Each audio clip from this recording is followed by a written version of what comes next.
This is Mission Control Houston, coming to you live from the Artemis Flight Control Room here at the Johnson Space Center. At a mission elapsed time of 6 days, 15 hours, and 24 minutes, the crew is currently asleep aboard the Orion spacecraft named Integrity. Currently, Integrity is 80,000 miles and counting away from the moon and 203,000 miles and counting away from Earth. While we continue to provide you live coverage of the mission, let's take a look back at Flight Day 7 and the mission highlights.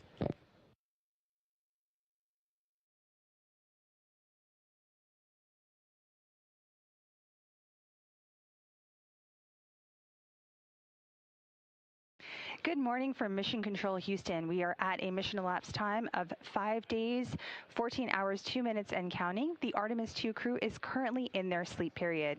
Now, we would like to share with the world that while the crew was asleep, we did receive some of those stunning downlinked images from the lunar flyby, which took place earlier in the cruise day. So let's take a look. Here we have it. The first image we see from behind the moon, the crew watched Earth set. There's a soft blue arc fading behind a silent, cratered horizon. And this view shows the moon fully eclipsing the sun. From their vantage point, the moon appears large enough to completely block the sun, creating nearly 54 minutes of totality, far longer than what we've experienced from Earth. The sun's corona is forming a glowing halo around the dark lunar disk, revealing the outer atmosphere normally hidden by the sun's brightness. Along the edge, you can also see a faint glow on the moon's surface. That's sunlight reflected from the Earth, softly illuminating the near side. It's a striking view and a rare opportunity to observe and document the corona as we return to deep space. This is Mission Control Houston, coming to you live from the Artemis Flight Control Room here at the Johnson Space Center. At a mission elapsed time of 5 days, 17 hours, the crew was woken up aboard their Integrity spacecraft, marking the start of Flight Day 7 activities. Good morning and welcome to Artemis Mission Control here at Johnson Space Center in Houston, Texas. I'm Leah Cheshire Mustachio. The Orbit 1 team has just taken over from the Orbit 2 team and is led by Jeff Radigan, NASA Flight Director. The Capcom, or capsule communicator for today, is Stan Love. He's a NASA astronaut and is the only voice you'll hear communicating with the crew. Of course, there is an exception for that today, during which the science team will be conducting their post-lunar flyby conference.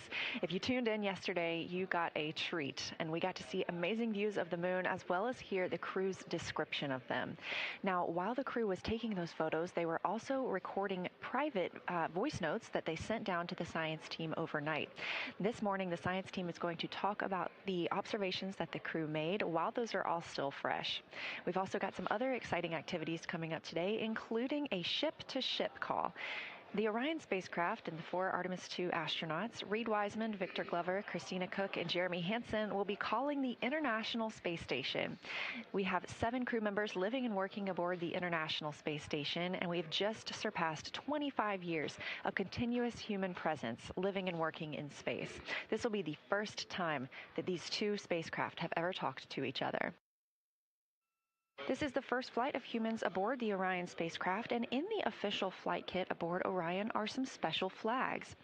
One of those is from Apollo 18. This is the American flag that would have been planted on the moon during that mission, should it have occurred.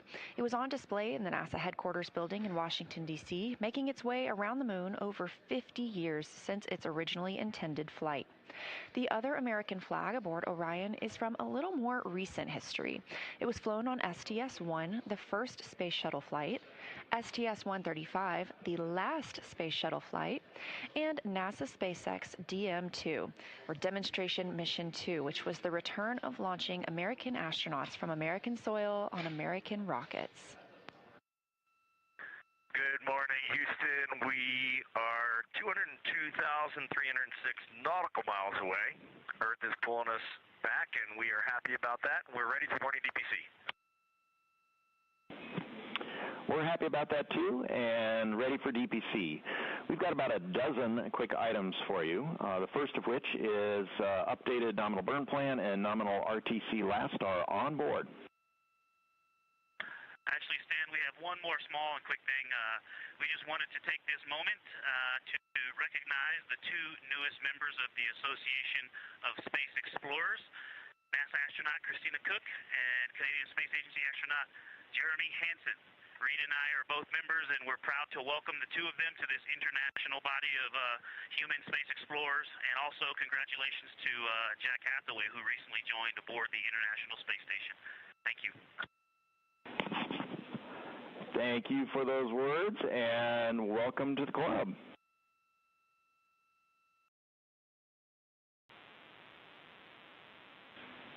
Integrity, this is Houston. Are you ready for the event?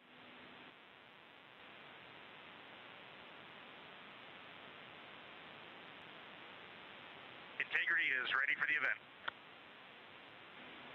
Station, this is Mission Control Houston. Please call Integrity for a voice check. Integrity, this is the International Space Station. How do you hear? Hey, International Space Station and Jessica, we have you loud and clear. How about us? We have you loud and clear as well, and we have DME TV up, so we have a view of you right now, and it is making us so excited. We feel like you're here with us, and this is really just making our entire week right now. We have been waiting for this like you can't imagine. Let me go check on our PFD. We are 201,726, now 25 nautical miles from planet Earth, which is just hard to believe. The scales are impossible to believe. And for the run of show this morning, I figured I'll say a quick hi, which I have done. I'll hand the microphone to fellow chump Jeremy. He can say a quick hi, and then we'll let you three A-Paws just get on with it. Yeah, there's going to be like a tiny bit of microphone time before the A-Paws get after it. But it's such a pleasure to be spending a little bit of time with our colleagues in space, and we talk so much up here, or we try to anyway, emphasize how important the work is that we're all doing in this program to do the types of things that get us ready to get back on the surface of the moon, and like the administrator was saying yesterday, onto Mars. And so we just appreciate you, and it's fun to be up in space with you at the same time. We are so excited to be up here with you, and we had a couple of questions. We are wondering, we know how fortunate all of us are as humans to come up here and look down at the Earth from above. Every astronaut that comes to space remarks on that, and we really wanted to hear what that felt like, how different that felt now from your new perspective around the moon. Well, I'll start by saying we do miss the ISS. The views there are awesome, being able to see specific places, being able to see your home specifically. So y'all's views are absolutely incredible, and I miss them every day almost. The thing that changed for me looking back at Earth was that I found myself noticing not only the beauty of the Earth, but how much blackness there was around it. And how it just made it even more special. It truly emphasized how alike we are, how the same thing keeps every single person on planet Earth alive. We evolved on the same planet. We have some shared things about how we love and live that are just universal. And the specialness and preciousness of that really is emphasized when you notice how much else there is around it. Well, I hope I'm not talking over somebody, but I wanted to say a couple things to my Astra sister, Jessica. One, sorry to steal your next spacewalk day, everybody, but thank you for cheering us along anyway. And Jessica, I always hoped we would be in space again together, but I never thought it would be like this. It's amazing. Congratulations to you on being commander, and I hope you have an amazing rest of your trip in space. Thank you so much, Christina. I totally share all the same sentiments, and I'm so happy that we are back in space together, even if we are, a few miles apart. We like to joke about that up here, too, because everyone's talking about the records of the distance, and we ran to the far end of the space station when you guys were on the other side so that we could claim we were the furthest away from you in that moment.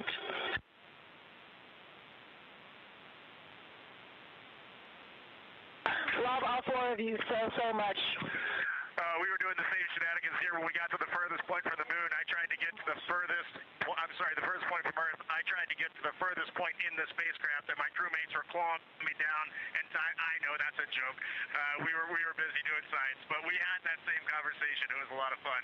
I don't know how much longer we have here, but from the four members of the spacecraft integrity, we really want to just say our deepest appreciation to the 7 members of the International Space Station, and this has been a true treat. It takes the entire world to do amazing things like this, and to get to come together as this group of people and talk for just a minute at these distances.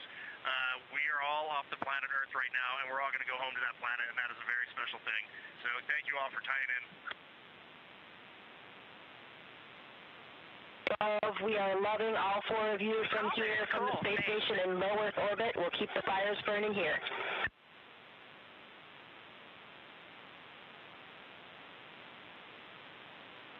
And we'll keep carrying the fire. Thanks, guys. Over and out.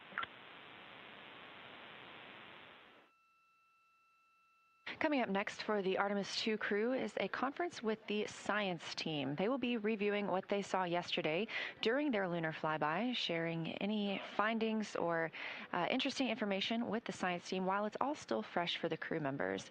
Of course, they have quite a lot of audio recordings that have been downlinked to the science team, and that team has been reviewing and will continue to do so to help them understand what the crew saw and formulate new thoughts about our moon. Integrity science, I have to start with a giant wow. Our whole lunar science team and the broader science community has been pouring out positive feedback and gratitude, so know that what you did yesterday really made a difference scientifically. Also want to say the science team has confirmed the locations of the proposed Integrity and Carroll craters, and it was such a powerful moment here for everybody listening and following along. And then also, just before I dive into the list of questions, we heard both Christina and Victor yesterday commenting that being able to discuss with each other amongst your crew, taking things from observation to inference to hypotheses, really added scientific value, and so we'd love to build on that here. So we'll ask specific questions for you guys, but please treat it like a discussion as we heard you yesterday that enhanced value. When you're ready, I'll dive into our questions. Good. Okay, for Christina and Victor, during Earth set, we heard you say that the Earth was so bright it made the moon look dark. So you all had the Earth in view during the majority of your flyby. Did you notice any time when the brightness of Earth began to change your view of the moon's brightness? And can you describe how your perception of the moon's color changed as the Earth came closer to the moon? Yeah, absolutely. And essentially, as soon as the Earth became in the view, the easy view, where I didn't have to turn my head, when it was in what I'll call my field of view, not my field of regard, when I could just see it looking straight, the moon was already at a point where I was losing subtle albedo differences. I think it's the angle of incidence. The angle, the sun to the moon didn't change much, but we moved to the side, so we were seeing a different angle, and the color was less apparent. Oriental had also rotated really close to the limb, so a lot of the features that I was looking at were moving away, but I think the change in lighting was due to the angle of incidence, but then when the Earth became apparent, its brightness, it was so bright. It was so bright it looked out of place. The gray of the moon and the black of space kind of seemed to go together, but then more in the dull sense, but then the vividness and brightness, like the difference between an LED display and a painting, right? You can just do things with light that you can't do with paint colors. The Earth looked out of place, and it just continued to dim the albedo and color that was earlier apparent in the moon. I'm passing to Christina. You saw me nodding vigorously back here. That wasn't just my fantastic listening skills. I was nodding to make sure. Oh, we're not on video. This whole time I've been putting on a show. I was nodding, now you know, because I agreed with everything he said. I'll add a couple thoughts that popped into my mind, which was, I think I made the comment that the moon turned into a sponge of light. In my mind, before the Earth came into view, the moon actually was reflecting light, and it was lit up. As soon as the Earth got close enough to be in my field of view to take them both in at the same time, exactly what Victor said, it dulled, it turned into a sponge. It's almost like it went matte. Next question is for all of you. Ohm crater was observed by all four of you, and we're interested in whether your different viewing angles resulted in how you observed Ohm. Jeremy and Reed saw it first. Were you able to see the ejecta rays, the central peak? And then Christina and Victor, you were next, and you observed Ohm later in the past. Could you resolve similar or different features than what you're about to hear from Jeremy and Reed?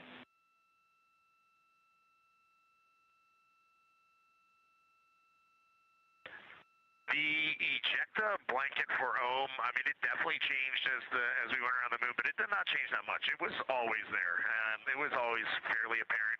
What is more apparent than the ejecta is the brownish gray, darker area that makes the 12 o'clock to 3 o'clock cut of the pie shape. Like that was always very apparent, and the ejecta rays just made that contrast much more apparent. But overall, Ohm did not change drastically as we went around the moon, unlike Oriental, which drastically changed as we went around the moon. And I'll keep going there. I'm kind of going to ask Reed this question, but it was later on in the orbit that I noticed the ray of Ohm, like the primary ray of Ohm that comes out of roughly the 3 o'clock position, was on the mare. And I'm not sure if I was picking that up initially in our first observations, but definitely in the latter. Did you notice that at all? No, the near side mare, yeah. Yeah, Reed says he was noticing that the whole time. That might have been more noticeable to me later on, but that would be the only delta. Now this view inside the SIR, the Science Evaluation Room. You can see this team of scientists taking a look at one of the photos that the crew shared. And you can see the photos from the crew at images.nasa.gov or by visiting NASA's social media. That's at NASA or at NASA Artemis. You're now looking at a live view outside the Orion spacecraft, solar array wing positioned to look at the spacecraft itself. This is Artemis Mission Control at Johnson Space Center in Houston, Texas. The voice you hear on the ground is Capcom and NASA astronaut Stan Love speaking with the crew aboard Orion, specifically Canadian Space Agency astronaut Jeremy Hansen. We are targeting the RTC-1 burn today. That's Return Trajectory Correction 1. That is targeted for about 7:03 p.m. Central Time. This is a small burn using the reaction control system thrusters on the service module of the Orion spacecraft. This helps us fine-tune our path back home. Stan Love was letting the crew know that we are canceling their first preliminary burn targeting conference. They have another one of these in a couple of hours when they will have the final burn plans uplinked and the final targeting complete. Here's a video from the outside of Orion, and as we mentioned, pilot Victor Glover is exercising. We do see the spacecraft move a little bit when the crew is exercising, and so the teams here park the solar arrays into a safe harbor position. That means any motion that they experience due to the exercise doesn't damage the solar arrays. You're looking at a visualization of the spacecraft. Now 48,670 miles from the moon and 228,090 miles from Earth, continuing to grow closer. You can keep up with this data at any time by visiting nasa.gov/track-Artemis. Down and to the left, line 17, the DAP load is 3 for burn maneuver.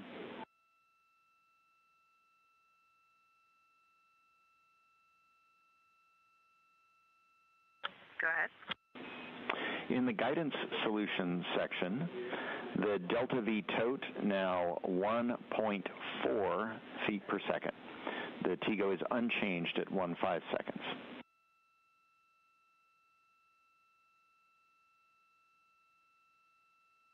Good, go ahead. Attitude, yaw, 154. Pitch, 26. Roll, 287.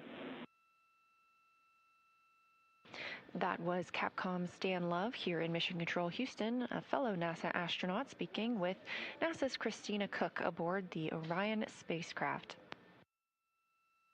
The crew aboard the spacecraft is preparing for their return trajectory correction burn. It's the first of these return trajectory correction burns, reported to be a 1.4 foot per second delta V burn. Such a fantastic view coming from a solar array camera on Orion, looking back at all of us here on Earth. Currently, the spacecraft is 227,756 miles away from our home planet. Orion is now 49,168 miles away from the moon. Earlier today, the spacecraft exited the lunar sphere of influence. That's when the pull of gravity is strongest on the spacecraft. And we are standing by for the return trajectory correction 1 burn, now just 43 minutes away. Again, this is a small maneuver for the spacecraft, firing of those reaction control system thrusters. And Integrity, MCC is go for the burn.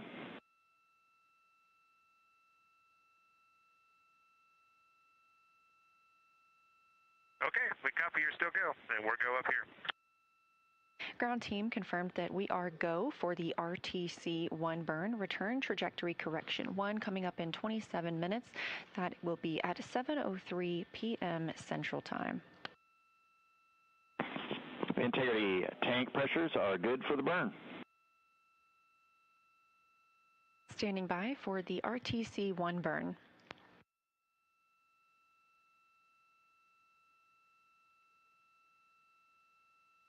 We have ignition and 4 good engines and good control.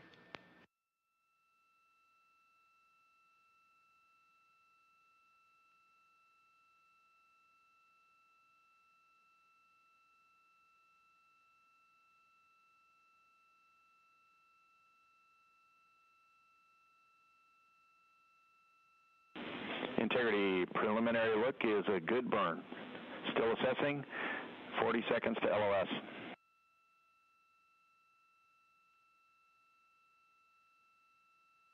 Okay, Stan, we saw a good burn on board as well. Roger. Confirmation from the crew that they also saw a good return trajectory correction 1 burn, coming at 7:03 p.m. Central Time. This view coming from the spacecraft, looking down at the European service module and the solar arrays. This is Artemis Mission Control. We did get final confirmation of that return trajectory correction 1 burn being a successful burn, and it ended up being 1.6 feet per second delta V. We are in a forward link LOS, or loss of signal, and the crew aboard the Orion spacecraft is, Christina Cook specifically, is going to get into some exercise.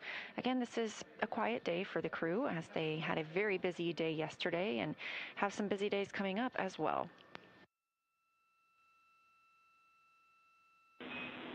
And Reed, we just went around the room. Oh. We are all good. You can begin exercise now if you'd like.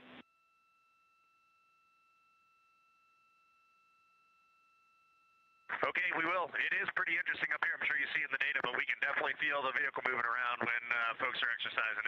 It's pretty cool to just sit there and float and feel the vehicle kind of, it's not like a ship rocking in the ocean, but you definitely feel it wiggling around.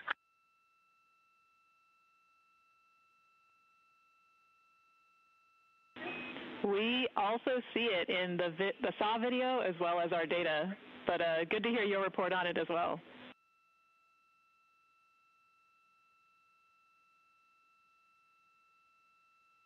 One last question. This is for a little later tonight, but we kind of want to do a couple deep sky long exposure photographs. If the saws are in the windows and it's possible to get the lights turned off on the SAW cameras in about an hour, we might appreciate that, but clearly not if it interrupts any sort of ops down there.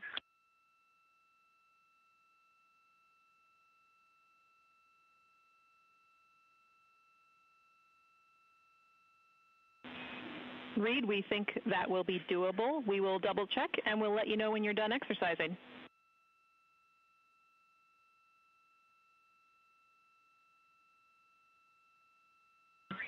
Okay, great. Thank you.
Welcome back to Mission Control Houston here in the Artemis Flight Control Room at NASA's Johnson Space Center. I'm here with Dr. Steve Platts. He is our Chief Scientist for NASA's Human Research Program. Welcome, Steve. Thank you, Brenda. We're really happy to have you here. Can you tell us a little bit about what happens to astronauts while they're in space? What happens to their body? Sure, it's really interesting. So there are a number of things that happen instantly as soon as you get out of Earth's gravity. So one of the things that happens is a fluid shift. So most people don't realize it, but there's about 1 liter to 1.5 liters of fluid that just kind of hangs out in your lower body, in your guts, and in your legs. Got it. And all that fluid moves up towards your head and up towards your chest, and your body feels that. And so if you look at the crew when they're in space, you'll often notice that their faces are puffy looking, and that's why that fluid moving up. And that can create issues with blood pressure control. It can create taste bud issues, so their taste buds actually don't function as well, so it's difficult for the crew to taste food, and that's why we fly 5 different hot sauces aboard the vehicle so that they can taste the food. The food is appealing, because if it doesn't taste good, they won't eat it. If they don't eat it, they lose weight. If they lose weight, typically you lose strength. We don't want that to happen during a mission. So there are lots of things. The bones tend to get thinner. The lower body musculature gets weaker because you don't use it as much, right? So we have an exercise device on Artemis called Flywheel, and we're analyzing that. It's brand new, right? So they're testing it out, and people forget that this really is a test flight, right? We call it a test flight for a reason. We're testing all these things out, and so we'll be looking at that flywheel to see if it adequately protects the crew for their exercise, and if it doesn't, we'll augment or do something else, but that's really important for us to know for future missions. We've also seen that I think it was Reed that remarked that when somebody is using the flywheel inside Integrity, the spacecraft kind of moves a little bit, and they like the way that it feels. So double benefits there. Not only are you strengthening your body, you're also enjoying the ride while you're at it. Yeah, and you know, it's a big psychological benefit. Most of our crew are fitness people, right? They like to exercise. It's a very positive psychological benefit for them. Definitely. And so it serves multiple purposes. It doesn't just keep you stronger, it actually helps your mental health.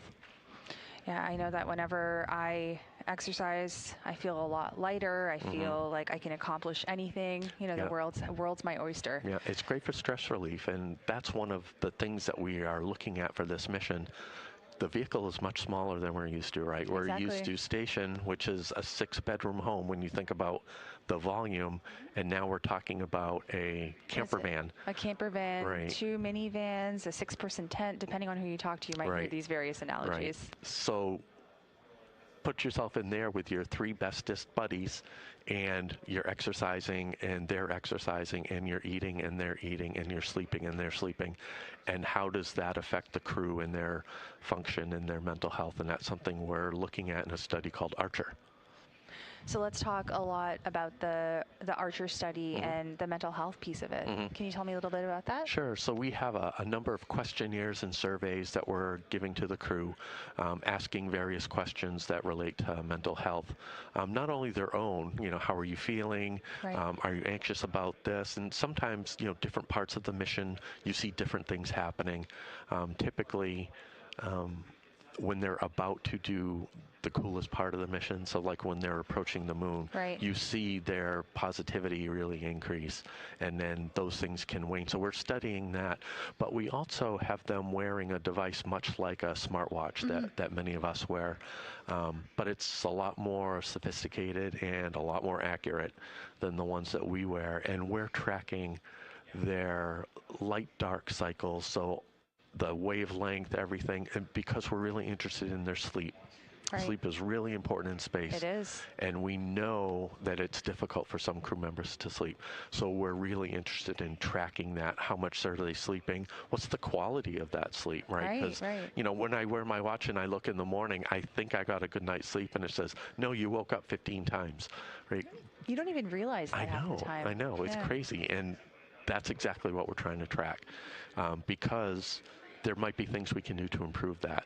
that are pretty minor. It's amazing sometimes just certain activities you do, certain wavelengths of light that you have in the cabin can make a big difference. So we're interested in all of that, so we're tracking that during Artemis 2. Okay, so lots of human body, human physiology components. Yep. Tell me a little bit about some of the hazards crew could face while they're in orbit. Sure. So we've identified 5 kind of overarching hazards that occur to the human in spaceflight, and we gave it an acronym because we have to. Everything at NASA is an acronym, yep. Yep, and so our acronym for that is RIDGE. RIDGE, okay. So radiation, isolation, distance from Earth, gravity, or actually lack thereof, right? And then environment. Okay. And the environment can be broken down into the hostile environment that's outside the vehicle and the enclosed environment that's inside the vehicle. So those 5 things have big impacts on the human, and each mission kind of has a different set of them. So for low Earth orbit, we're mostly looking at gravity or lack thereof because we're in microgravity. So that's a big effect on the crew, and it's the primary effect. But then you also have environment. And so we often hear of it smells funny and all these other things. We've heard these calls down in some cases too, right? Yeah, and we're looking at CO2 levels and all of those kind of things. But for a mission, like a longer duration mission for the moon or for Mars, not only do we have microgravity and that, but we also have more of an isolation component. Right, I was going to ask about that. Yeah, and we don't really see that on station because they're only 250 miles away. And they can see the planet. They can see it right there. Yep, they can talk to their family. Yep. They get resupply.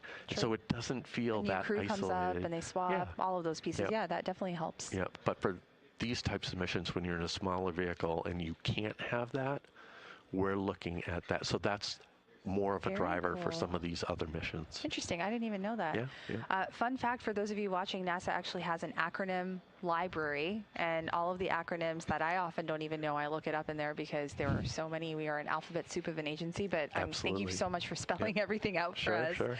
I do have a couple of other follow-up questions for you. So we mentioned some of the studies. You mentioned Archer. You mentioned the biomarkers, I believe. So there's biomarkers in several different studies. So one of them is focus more on the immune system. And that one's kind of cool because we're using kind of an old school technology there. So typically on station when we're looking for immunology, we do blood samples or we do saliva where we have them spit in a tube and we freeze it, bring it home. We couldn't do that with Artemis 2. Of course, yeah. And so we went back to technology that we've used in the past of essentially filter paper that they'll use. They put it on their tongue and the saliva absorbs into it. And then they just fold it up, put it in their pocket and bring it home. But we can take that when they get home and we can look at hormone levels, we can look at biomarkers, we can even see viral DNA and whether or not that's been reactivated, which does occur on station, so we're interested to see if that happens with Artemis as well. So that study is really important for us to understand the ways that these different hazards affect the crew, and if it's the same as low Earth orbit, where we know we have some immune changes, we want to track that in Artemis as well. I'm glad that you're bringing these pieces up because yesterday, I believe when the crew got woken up, Reed did call down and say, hey, are we doing the saliva test today? So for those of you who did hear that call out, that is exactly what he was talking about. Right. Steve, can you tell us a little bit more about any of the other science that is going on over the course of the Artemis 2 mission? Sure. We have another study that we call standard measures, which is kind of a boring name, but we name it that on purpose because we have standard measures for all of our different missions, and that allows us to track the data between Artemis and station and Artemis and shuttle, right? The durations are similar, so that's a really nice comparison. But also here on the ground, we do what we call analog research, whether it's a bed rest study or an isolation study, and we have standard measures there too that we can compare. And that's sort of like when you go to your doctor and you walk in and they do your blood pressure and your heart rate and they take some blood and they look in your eyes and look in your ears. We're doing that same thing, but from a research standpoint. So just like we would go and get our annual physical, you are doing basically the annual physical while they're up in orbit, in low Earth orbit, and in deep space. But depending on how much weight you can take up there, the amount of space in the cabin, things like that, you'll adjust and augment as needed. Yep. And one of the cool things that we're doing with that study too is when they return, we have this little obstacle course set up. Oh, and okay. They get to climb a ladder and lift some things and kind of do some maneuvers that might be a little provocative for when you come back. But we need to know that for not just when they return to Earth, but eventually when we land on the surface of the moon, they won't have a team of people there to help them out of the vehicle or to do that initial work. So we have to know how well they've adapted or, you know, their body has changed. So the inner ear is a tricky thing, and we know that that's affected by space flight, and it can be difficult for the crew to move around for a few days when they come back. And it recovers like between 3 and 5 days so that they're back to normal. But for those initial days on the lunar surface, we need to know exactly how they're going to respond. So this part of standard measures where we're looking at how they're moving and can they climb a ladder and can they do these things, that'll be really important for those future missions. I'm really happy that you're bringing these pieces up because although they seem so simple, these are the types of things that will help us be successful on the lunar surface, on a Martian surface, and even beyond that. Do you have a favorite science experiment? Ooh, that's like asking someone who their favorite child is. I know, but I have to ask. Yeah, I know. Well, so I'm particularly interested in a couple things. One is I want to see how the crew respond in that much smaller vehicle. So I want to see how their team dynamic is. How well are they working together? Are there stresses? And, you know, there's always going to be stresses with a group of people. Exactly. But being able to track that scientifically is really important. And then I want to see the results from that obstacle course, right? How well can they move around? What are they doing? And then how can we help them perform better in the future? Okay. Just to sum up for those of you who are watching, Steve has been working for a number of years at NASA, but ever since we began rollout of the Space Launch System rocket, you said nearly 40 interviews that you've done. You've talked all about the science. You've seen the launch. You're watching the mission happen in real time. How are you feeling? You know, and this is a surprise to me. So I view space a little differently, right? So I'm looking at it from the scientific standpoint. How do I keep the human healthy? How do I understand what's happening to the human? So I kind of see missions a little differently, but it's been very emotional because it seems like a sea change. It seems like it's special, right? Not to say that spaceflight isn't special, but we kind of get used to it, right? Because I've been here 23 years. Which isn't long for NASA because people stay here forever. But, you know, you get used to all this cool stuff that we do every day. So you kind of forget how cool it is. Yeah, or the cool factor kind of goes down. Yeah, but this really reminded me, being there for the launch, seeing the excitement and seeing the hundreds of thousands of people who showed up. And I sat in that traffic after launch, so I saw most of those hundreds of thousands of people. But it's very emotional. It's very exciting.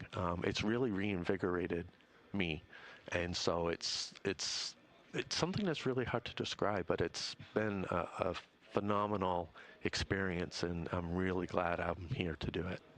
Amazing. It's going to take us a little bit of time to get that data back when the crew does return and splashes down in 2 days, 9 hours, 23 minutes and counting. Awesome. But Steve, thank you so much for being with us today. We'll continue to provide live updates here from Artemis Mission Control. Yeah, good.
This is Mission Control Houston here in the Artemis Flight Control Room at the Johnson Space Center. We are coming to you live with our 24/7 continuous coverage of the Artemis II mission. At a mission elapsed time of 6 days, 16 hours, 26 minutes and counting, the crew is getting ready to wake up in just about 33 minutes from now. That will kick off officially Flight Day 8. So before that happens, let's take a look back at Flight Day 7 and the mission highlights.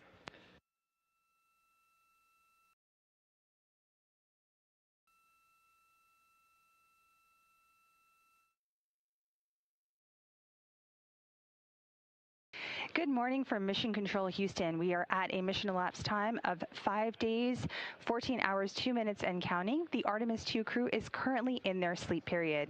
Now, we would like to share with the world that while the crew was asleep, we did receive some of those stunning downlinked images from the lunar flyby, which took place earlier in the cruise day. So let's take a look. Here we have it.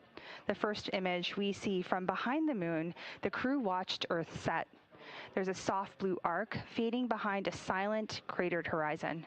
And this view shows the moon fully eclipsing the sun. From their vantage point, the moon appears large enough to completely block the sun, creating nearly 54 minutes of totality, far longer than what we've experienced from Earth. The sun's corona is forming a glowing halo around the dark lunar disk, revealing the outer atmosphere normally hidden by the sun's brightness. Along the edge, you can also see a faint glow on the moon's surface. That's sunlight reflected from the Earth, softly illuminating the near side. It's a striking view and a rare opportunity to observe and document the corona as we return to deep space. This is Mission Control Houston coming to you live from the Artemis Flight Control Room here at the Johnson Space Center. At a mission elapsed time of 5 days, 17 hours, the crew was woken up aboard their Integrity spacecraft, marking the start of Flight Day 7 activities. Good morning and welcome to Artemis Mission Control here at Johnson Space Center in Houston, Texas. I'm Leah Cheshire Mustachio. The Orbit 1 team has just taken over from the Orbit 2 team and is led by Jeff Radigan, NASA Flight Director. The Capcom, or Capsule Communicator for today, is Stan Love. He's a NASA astronaut and is the only voice you'll hear communicating with the crew. Of course, there is an exception for that today, during which the science team will be conducting their post-lunar flyby conference. If you tuned in yesterday, you got a treat, and we got to see amazing views of the moon as well as hear the crew's description of them. Now, while the crew was taking those photos, they were also recording private voice notes that they sent down to the science team overnight. This morning, the science team is going to talk about the observations that the crew made while those are all still fresh. We've also got some other exciting activities coming up today, including a ship-to-ship call.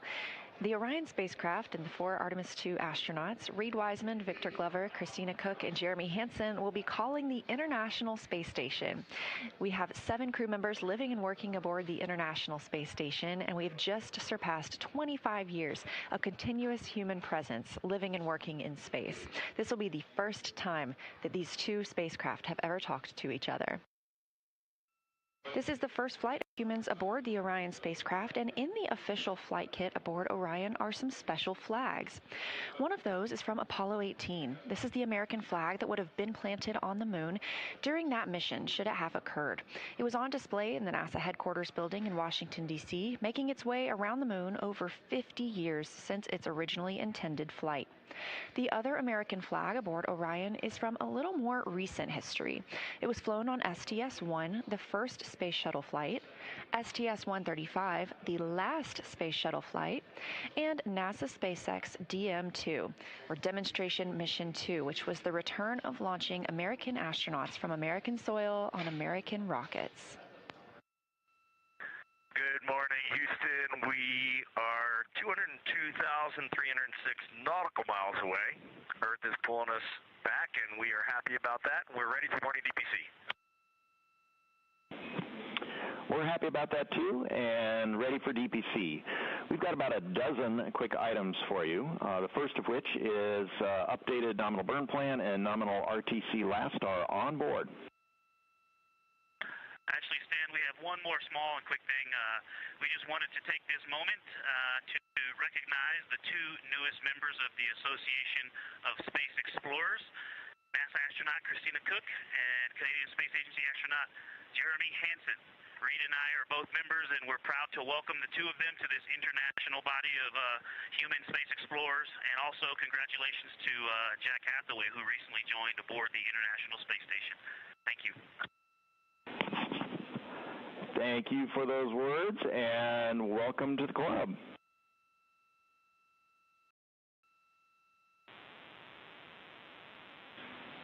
Integrity, this is Houston. Are you ready for the event?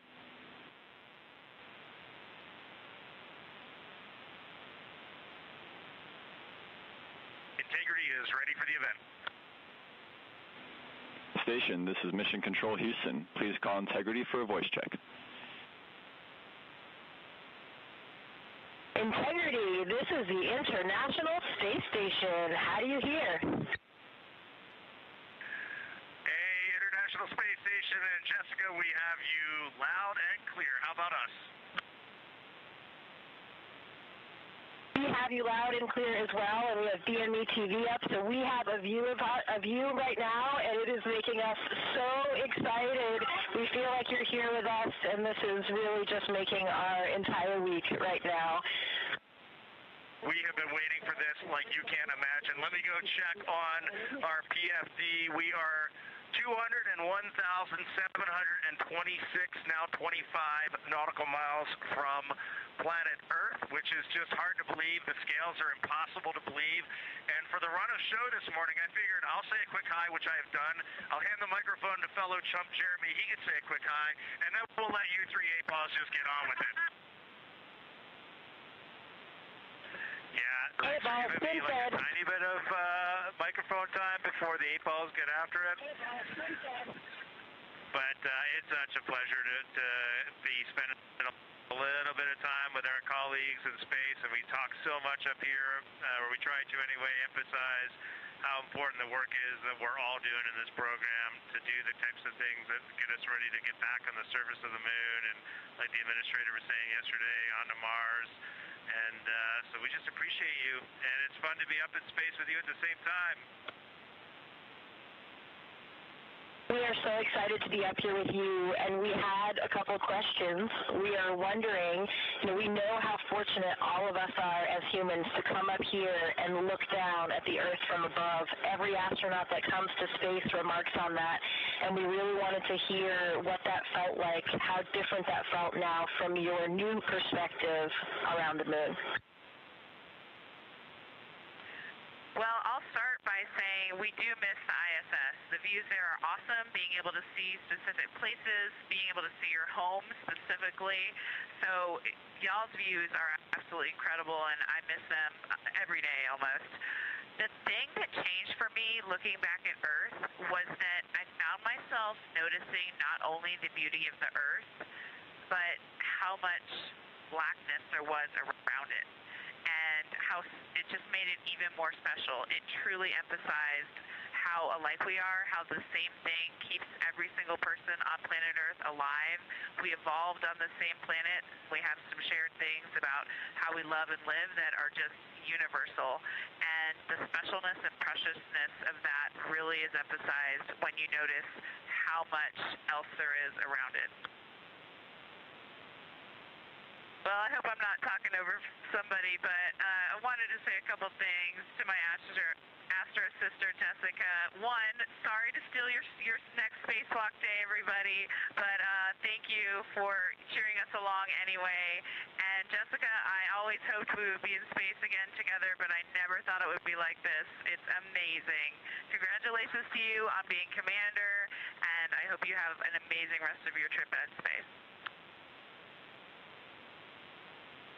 Thank you so much, Christina. I totally share all the same sentiments, and I'm so happy that we are back in space together, even if we are, a few miles apart. We like to joke about that up here, too, because everyone's talking about the records of the distance, and we ran to the far end of the space station when you guys were on the other side so that we could claim we were the furthest away from you in that moment.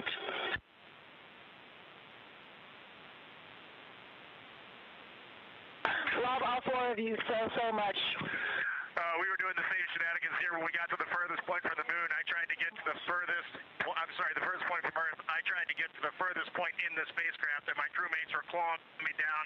And I know that's a joke. We were busy doing science, but we had that same conversation. It was a lot of fun. I don't know how much longer we have here, but from the four members of the spacecraft integrity, we really want to just say our deepest appreciation to the 7 members of the International Space Station, and this has been a true treat. It takes the entire world to do amazing things like this, and to get to come together as this group of people and talk for just a minute at these distances. We are all off the planet Earth right now, and we're all going to go home to that planet, and that is a very special thing. So thank you all for tying in. We are loving all 4 of you from here, from the space station in low Earth orbit. We'll keep the fires burning here.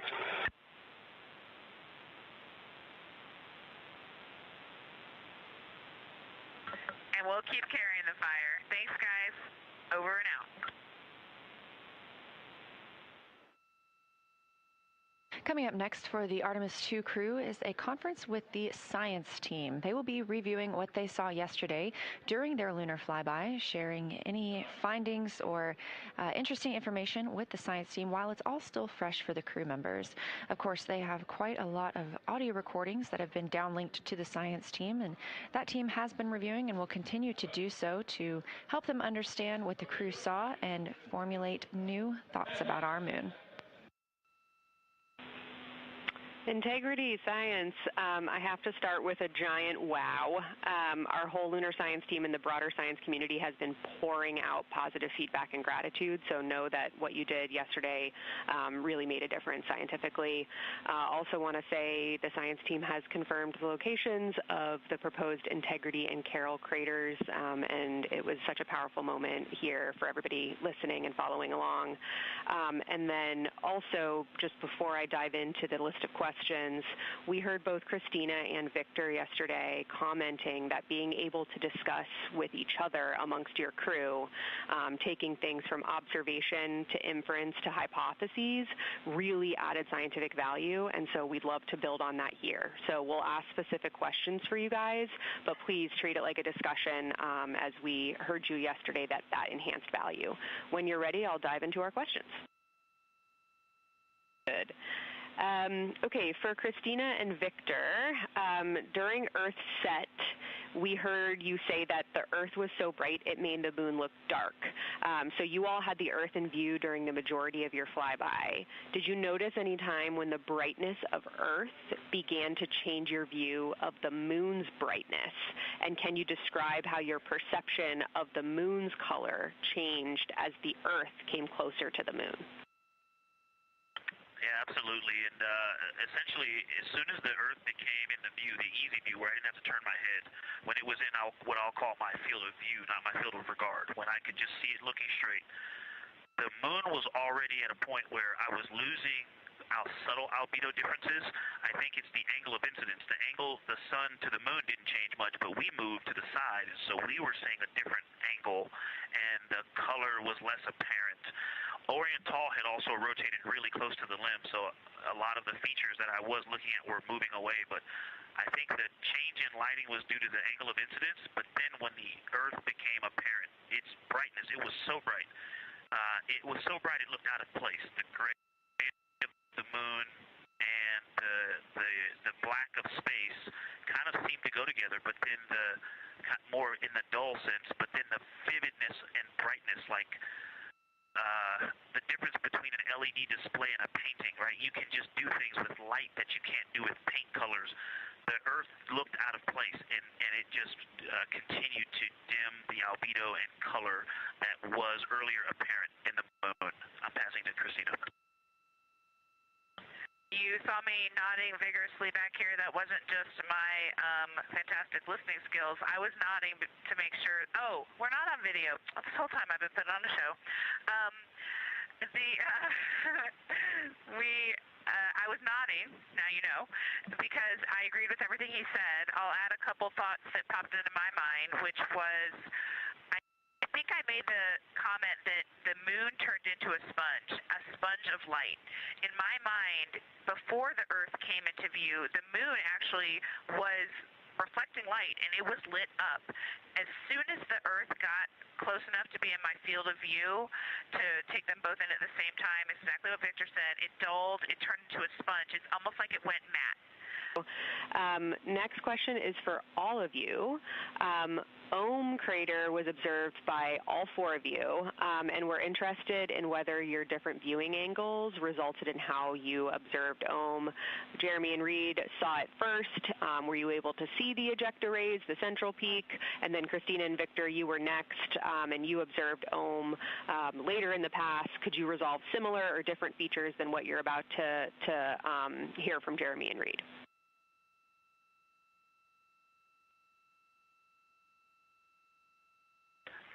The ejecta blanket for Ohm, I mean, it definitely changed as we went around the moon, but it did not change that much. It was always there. It was always fairly apparent. What is more apparent than the ejecta is the brownish gray, darker area that makes the 12 o'clock to 3 o'clock cut of the pie shape. Like that was always very apparent, and the ejecta rays just made that contrast much more apparent. But overall, Ohm did not change drastically as we went around the moon, unlike Oriental, which drastically changed as we went around the moon. And I'll keep going there. I'm kind of going to ask Reed this question, but it was later on in the orbit that I noticed the ray of Ohm, like the primary ray of Ohm that comes out of roughly the 3 o'clock position, was on the mare. And I'm not sure if I was picking that up initially in our first observations, but definitely in the latter. Did you notice that at all? No, the near side mare, yeah. Yeah, Reed says he was noticing that the whole time. That might have been more noticeable to me later on, but that would be the only delta. Now this view inside the SIR, the Science Evaluation Room. You can see this team of scientists taking a look at one of the photos that the crew shared. And you can see the photos from the crew at images.nasa.gov or by visiting NASA's social media. That's at NASA or at NASA Artemis. You're now looking at a live view outside the Orion spacecraft, solar array wing positioned to look at the spacecraft itself. This is Artemis Mission Control at Johnson Space Center in Houston, Texas. The voice you hear on the ground is Capcom and NASA astronaut Stan Love speaking with the crew aboard Orion, specifically Canadian Space Agency astronaut Jeremy Hansen. We are targeting the RTC-1 burn today. That's Return Trajectory Correction 1. That is targeted for about 7:03 p.m. Central Time. This is a small burn using the reaction control system thrusters on the service module of the Orion spacecraft. This helps us fine-tune our path back home. Stan Love was letting the crew know that we are canceling their first preliminary burn targeting conference. They have another one of these in a couple of hours when they will have the final burn plans uplinked and the final targeting complete. Here's a video from the outside of Orion, and as we mentioned, pilot Victor Glover is exercising. We do see the spacecraft move a little bit when the crew is exercising, and so the teams here park the solar arrays into a safe harbor position. That means any motion that they experience due to the exercise doesn't damage the solar arrays. You're looking at a visualization of the spacecraft.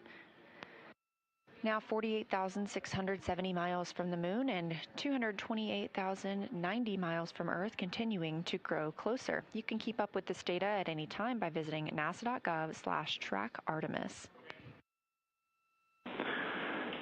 Down and to the left, line 17, the DAP load is 3 for burn maneuver.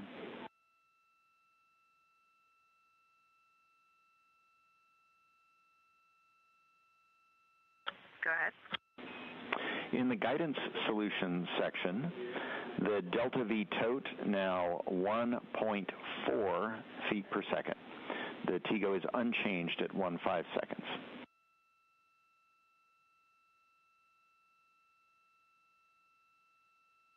Good. Go ahead. Attitude, yaw, 154. Pitch, 26. Roll, 287. That was Capcom's Stan Love here in Mission Control Houston, a fellow NASA astronaut speaking with NASA's Christina Cook aboard the Orion spacecraft. The crew aboard the spacecraft is preparing for their return trajectory correction burn. It's the first of these return trajectory correction burns, reported to be a 1.4 foot per second delta V burn. Such a fantastic view coming from a solar array camera on Orion, looking back at all of us here on Earth. Currently, the spacecraft is 227,756 miles away from our home planet. Orion is now 49,168 miles away from the moon. Earlier today, the spacecraft exited the lunar sphere of influence. That's when the pull of gravity is strongest on the spacecraft. And we are standing by for the return trajectory correction 1 burn, now just 43 minutes away. Again, this is a small maneuver for the spacecraft, firing of those reaction control system thrusters. And integrity, MCC is go for the burn.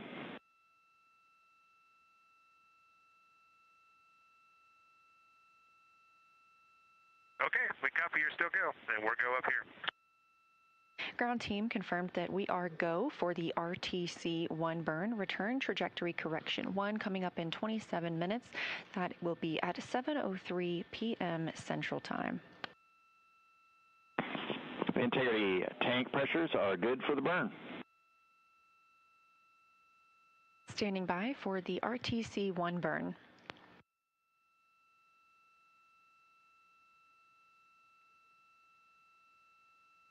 We have ignition and 4 good engines and good control.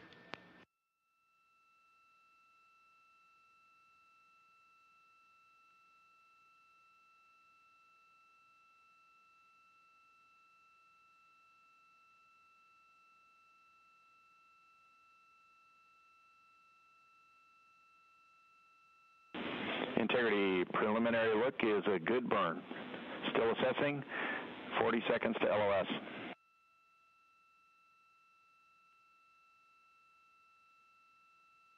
Okay, Stan, we saw a good burn on board as well. Roger. Confirmation from the crew that they also saw a good return trajectory correction 1 burn, coming at 7:03 p.m. Central Time. This view coming from the spacecraft, looking down at the European service module and the solar arrays. This is Artemis Mission Control. We did get final confirmation of that return trajectory correction 1 burn being a successful burn, and it ended up being 1.6 feet per second delta V. We are in a forward link LOS, or loss of signal, and the crew aboard the Orion spacecraft is, Christina Cook specifically, is going to get into some exercise. Again, this is a quiet day for the crew as they had a very busy day yesterday and have some busy days coming up as well.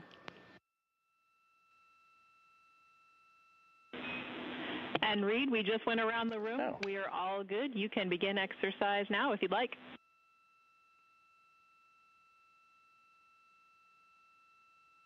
Okay, we will. It is pretty interesting up here. I'm sure you see in the data, but we can definitely feel the vehicle moving around when folks are exercising. It's pretty cool to just sit there and float and feel the vehicle kind of, it's not like a ship rocking in the ocean, but you definitely feel it wiggling around.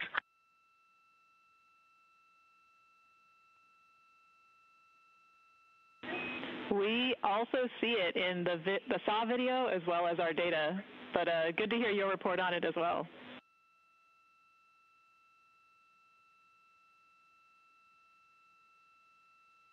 One last question. This is for a little later tonight, but we kind of want to do a couple deep sky long exposure photographs. If the saws are in the windows and it's possible to get the lights turned off on the SAW cameras in about an hour, we might appreciate that, but clearly not if it interrupts any sort of ops down there.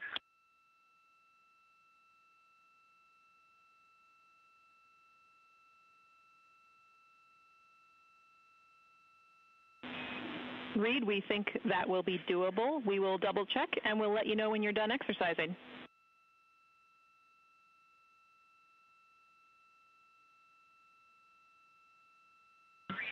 Okay, great. Thank you.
This is Mission Control Houston here in the Artemis Flight Control Room. We are coming to you live with our 24/7 coverage of the Artemis II mission. The Orion spacecraft, named Integrity, is 83,000 miles and counting away from the moon and 200,000 plus miles away from the Earth. We continue to provide you live coverage at a mission elapsed time of 6 days, 16 hours, and 57 minutes. The crew is getting ready to wake up and kick off Flight Day 8 of the mission. 2 minutes and 30 seconds counting down from now. We'll continue to stand by for that wake-up call. This is Mission Control Houston.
Your friends and colleagues at the Canadian Space Agency wish you another great day on your voyage.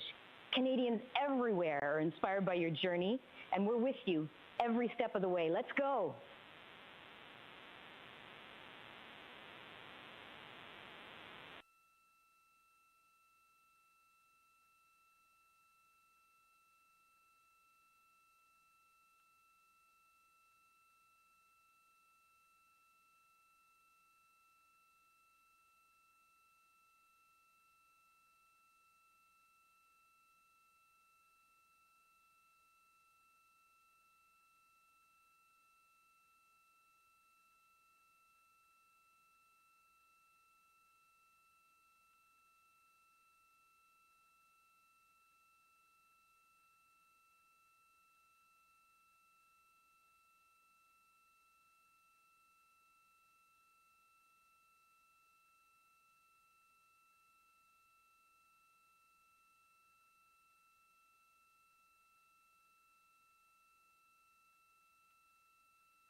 And good morning. This is Mission Control Houston in the Artemis Flight Control Room here at the Johnson Space Center.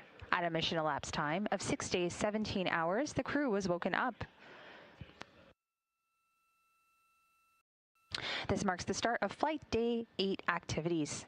Today's wake-up music was Under Pressure by David Bowie and Queen, as well as a message from Canadian Space Agency employees, which was kicked off by saying, "Go Artemis 2." We'll stand by for crew wake. This is Mission Control.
Houston, Integrity 1. PCD-1 has been shut down and restarted. If that helps, you can see I don't have any new data on there, so take a look, please.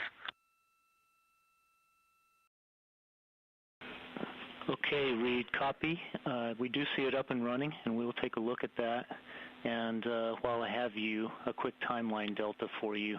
We need to privatize OE2 at 1840 MET for a quick weather conference. Is that good?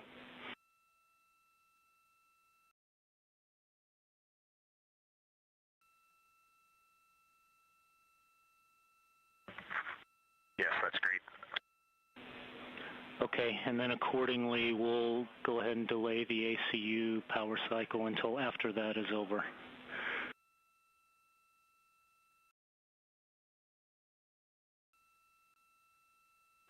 Okay, I don't think anybody's really reviewed the timeline yet, and I don't have a timeline on PCD-1, just so you know, but we'll look, and we'll no problem with all of that. Thanks, Mark.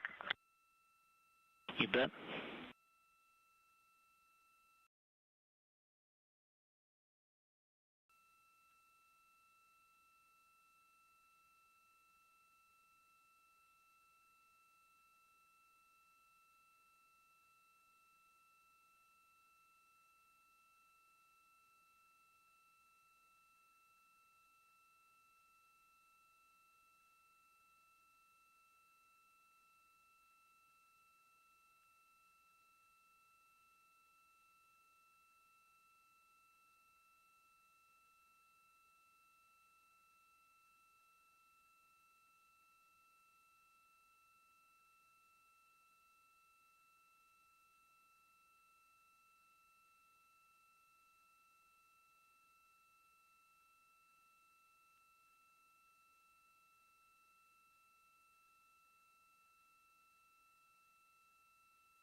Integrity Houston for Reed. We are going to go ahead and sync your PCD now and your email.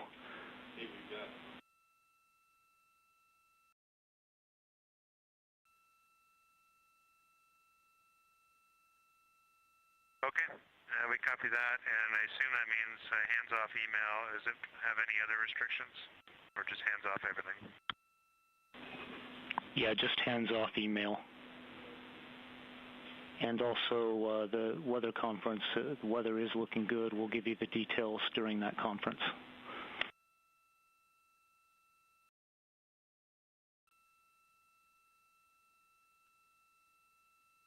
Okay, yep, thanks, we appreciate that.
This is Mission Control Houston in the Artemis Flight Control Room here at the Johnson Space Center.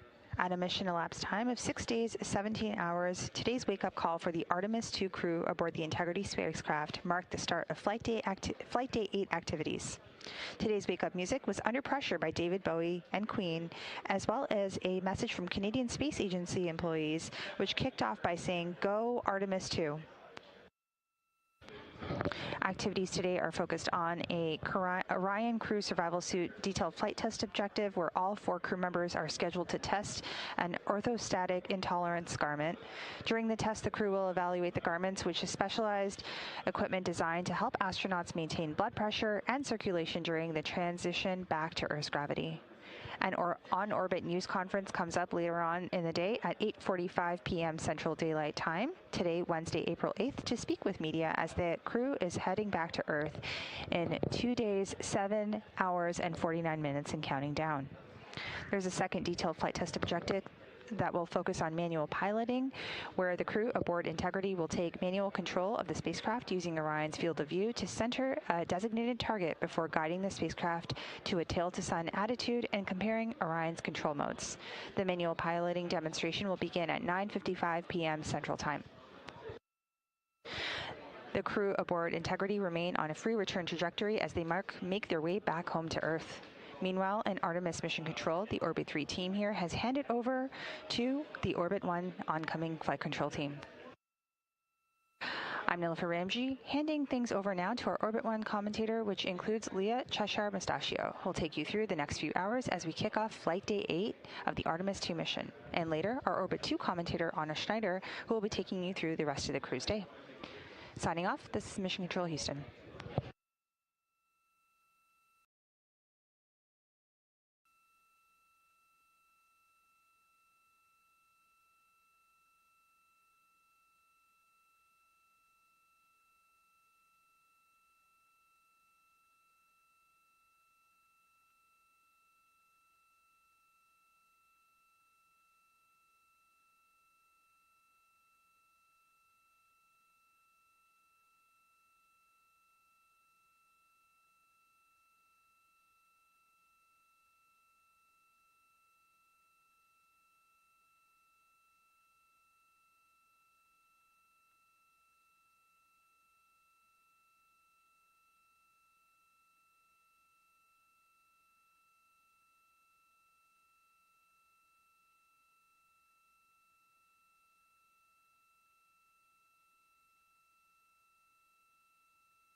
integrity for battery charging and dot cam.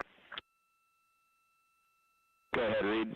Orbit 1 team is with you now.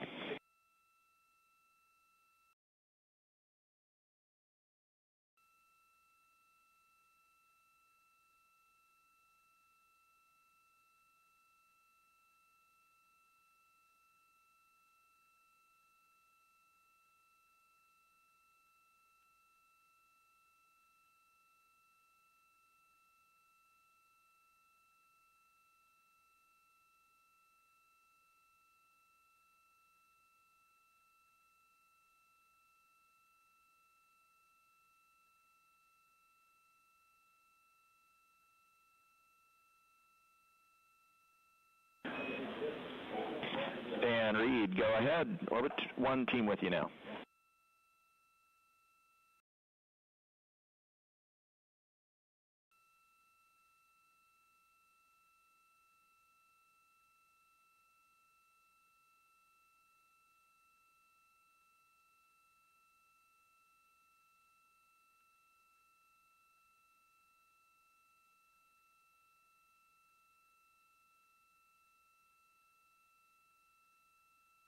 Houston, integrity, orbit 1, radio check. Reed, we have you loud and clear. How else?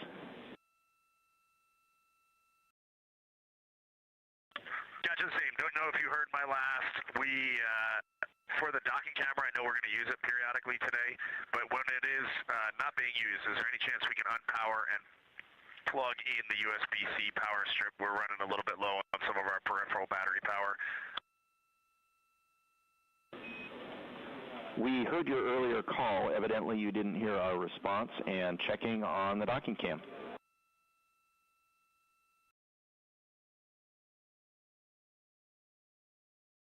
Okay, thanks.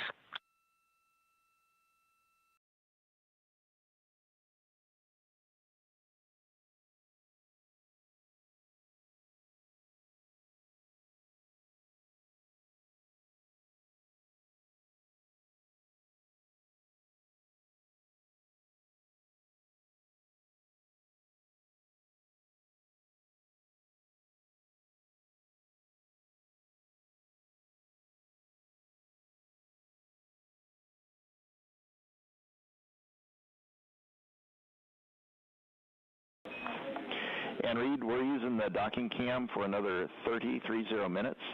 After that, you can unplug it and use the USB charger.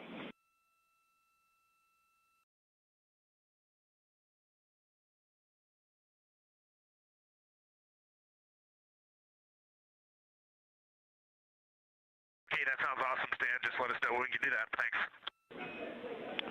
Will do.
Hi, and welcome to Artemis Mission Control on Flight Day 8. I am Leah Cheshire Mustachio.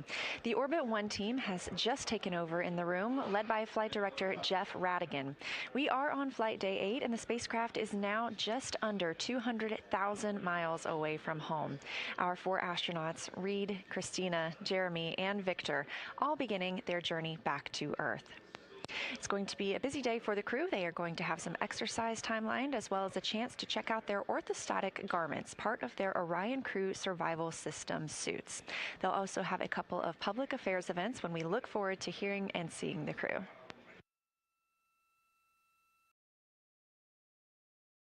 The view on your screen coming from outside the Orion spacecraft, that is a view from a camera mounted on its solar array wing looking at us on Earth. Of course, that little crescent will continue to grow larger as we approach for splashdown, now targeted in about 2 days, 7 hours, and 34 minutes.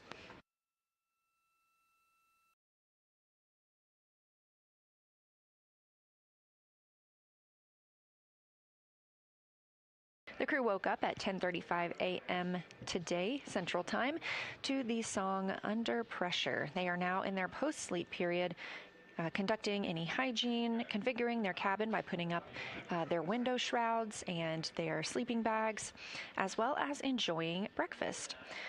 Flight Day 8 on the menu for breakfast, we have couscous with nuts, vegetable quiche, granola with raisins, almonds, oatmeal and brown sugar, peanuts, strawberry lavender super seed, protein bars, and of course, some coffee.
We've already heard from the crew aboard the spacecraft this morning. However, they are in their post-sleep period, so it's going to be pretty quiet for a little while. We're expecting their daily planning conference, or DPC, in about an hour. That's when the flight control team here in Houston will be able to relay any statuses for the day, any plans for the astronauts, and answer any questions from the crew themselves.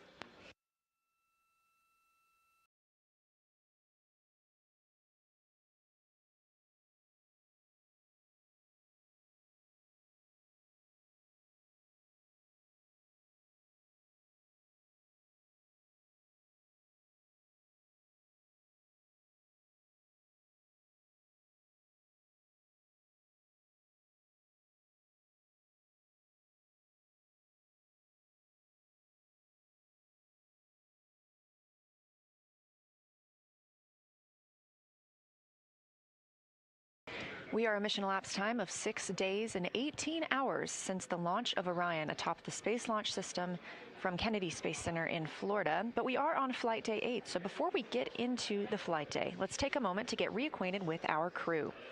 Artemis II Commander Reed Wiseman is a Baltimore native. He's been in space once before as a flight engineer for Expedition 41 aboard the International Space Station from May through November 2014. That's a 165-day mission during which his crew completed more than 300 science experiments in areas like human physiology, medicine, physical science, earth science, and astrophysics. He also served as chief of NASA's astronaut office from December 2020 to November 2022, and back on Earth has 2 daughters. Artemis II pilot Victor Glover was selected by NASA as an astronaut in 2013. At that time, he was serving as a legislative fellow in the United States Senate. His first trip to space was in November 2020 when he launched as a pilot of NASA's SpaceX Crew 1 mission. And that was the first operational mission of NASA's Commercial Crew program, which resumed launching American rockets from American soil to the International Space Station since the end of the Space Shuttle program.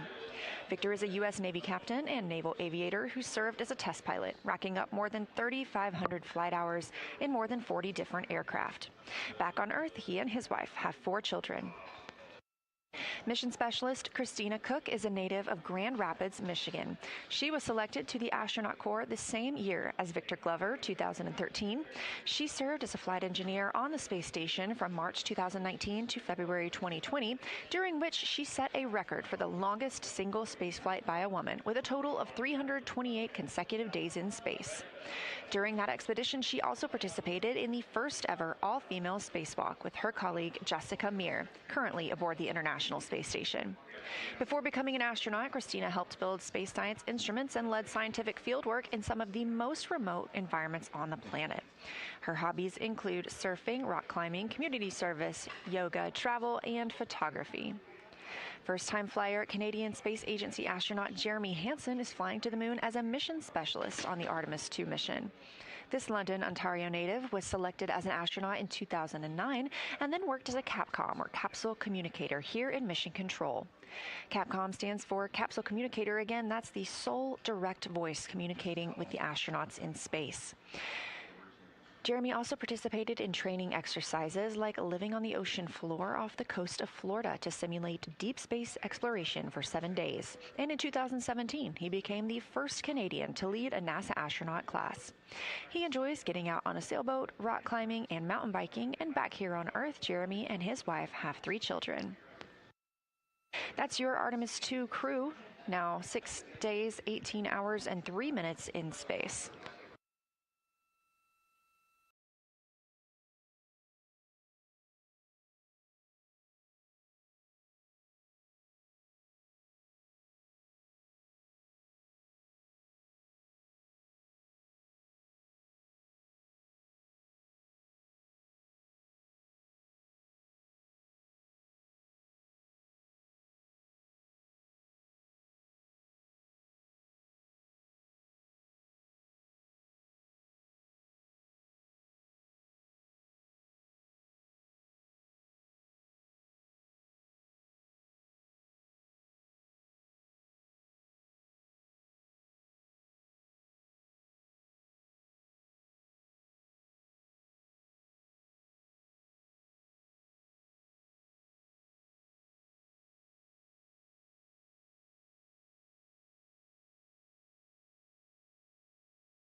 Integrity Houston for Reed.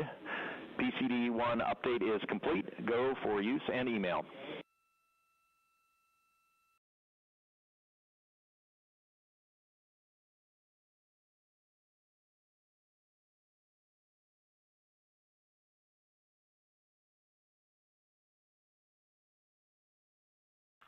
All right, Stan, that is outstanding. We also had a couple items for PAO from yesterday in the imagery for downlink on that PCD, 3 folders with GMT097. Hopefully you guys got those down, but I don't see the downloaded tag on them.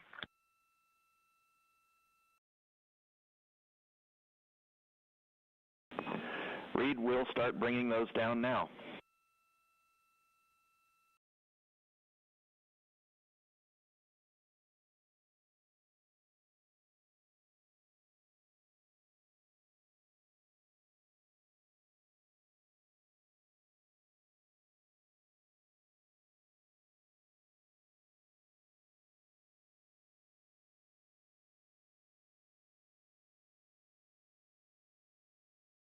This is Artemis Mission Control at Johnson Space Center in Houston. Those calls from NASA astronaut and commander of Artemis II, Reed Wiseman, letting the ground teams know that they have more imagery they'd like to send down. We really look forward to seeing that, and we've really enjoyed seeing all of the photos that they've sent so far. If you've missed any of them, please visit NASA's social media. That's at NASA or at NASA Artemis, or just go to images.nasa.gov.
You're looking at a live view from the Orion spacecraft, now 198,048 miles from Earth, that little crescent in your screen.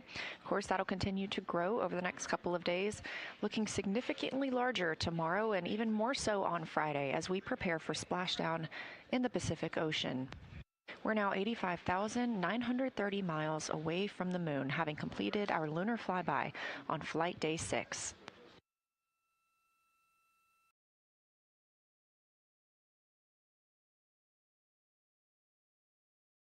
In this live view, you can also see Orion's European Service Module. That large thruster in the middle is the OMS engine, or Orbital Maneuvering System engine. That's what we used to complete the translunar injection burn on flight day 2. That translunar injection burn is what put us on this path that sent us around the moon and also committed us to our splashdown.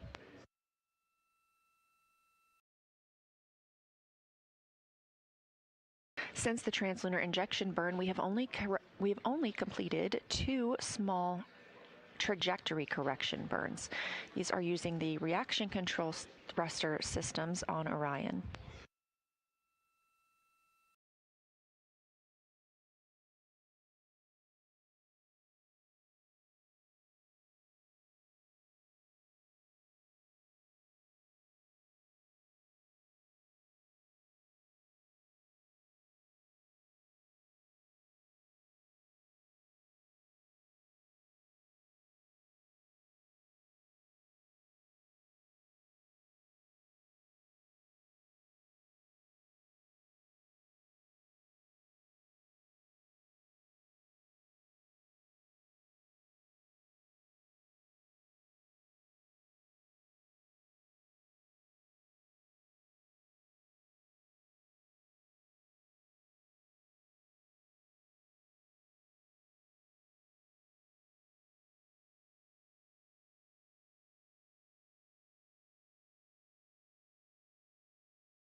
We are live in Artemis Mission Control here in Houston, Texas. The crew woke up at 10:35 a.m. Central Time today, and they are still in their post-sleep period, getting to eat some breakfast, configure the cabin for the day, and it's about an hour until we expect to hear from them for the daily planning conference. That's when the team here in the ground will report out any systems updates or things that the crew needs to know ahead of another interesting day.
Today on the timeline, the crew will be working with their orthostatic intolerance garment. This is OIG.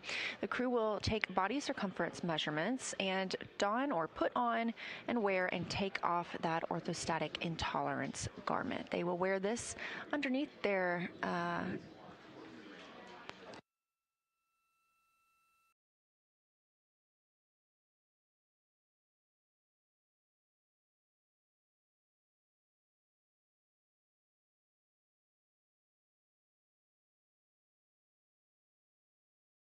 The crew will each take turns taking these measurements for each other, and at the same time, a couple of other crew members will be exercising.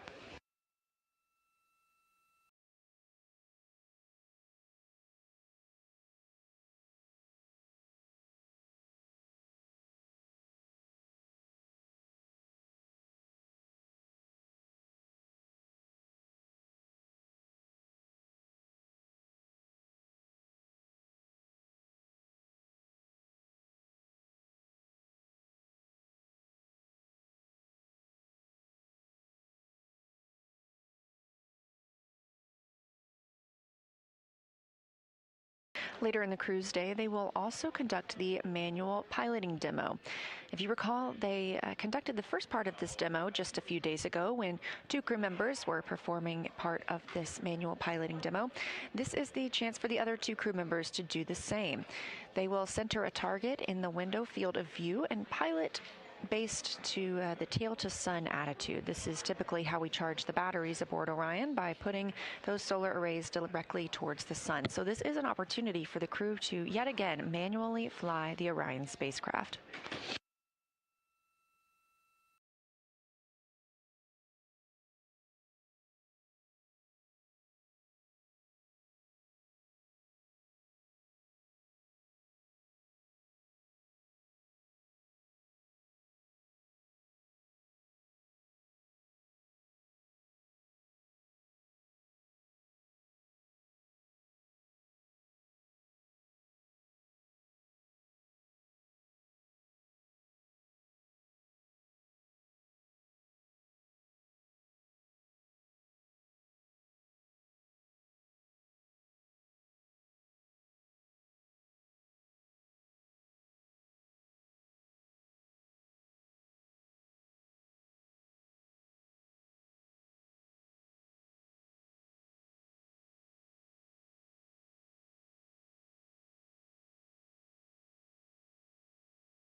Integrity Houston for docking cam power.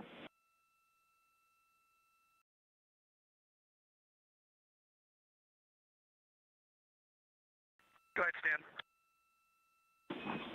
The docking cam is shut down. You can unplug it and plug in the USB charger. If you're taking the camera out, please leave the bracket installed.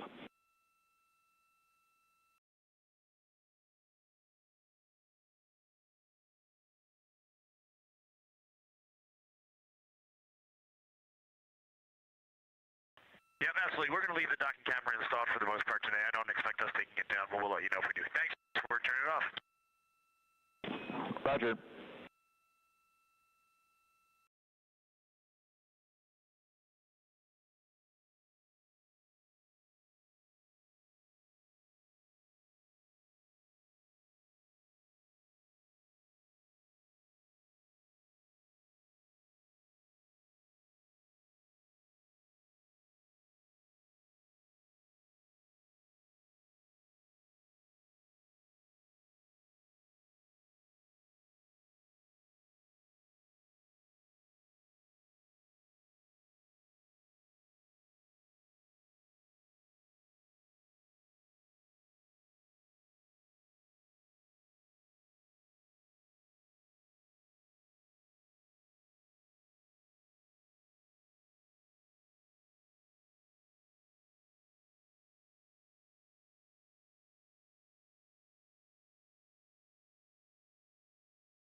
This is Artemis Mission Control here in Houston, Texas, at Johnson Space Center.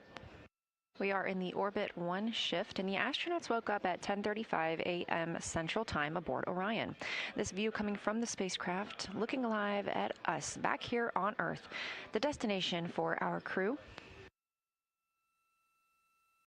Splashdown is targeted for April 10th, 2 days, 7 hours, and 1 minute from now.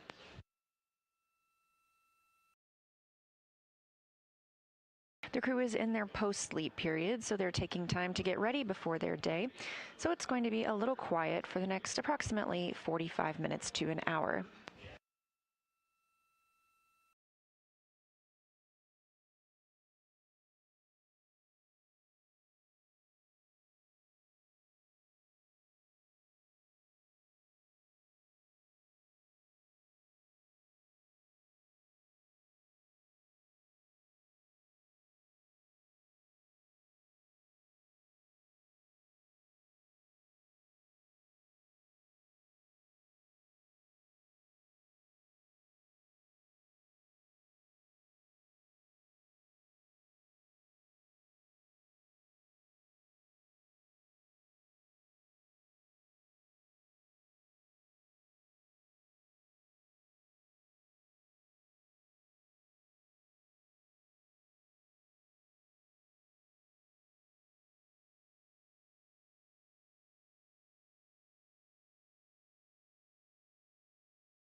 We are in a temporary loss of signal with our video aboard the Orion spacecraft. We expect to regain that communication shortly. 6 days, 18 hours, and 33 minutes into the flight of Artemis 2. Again, the crew is waking up in their post-sleep period.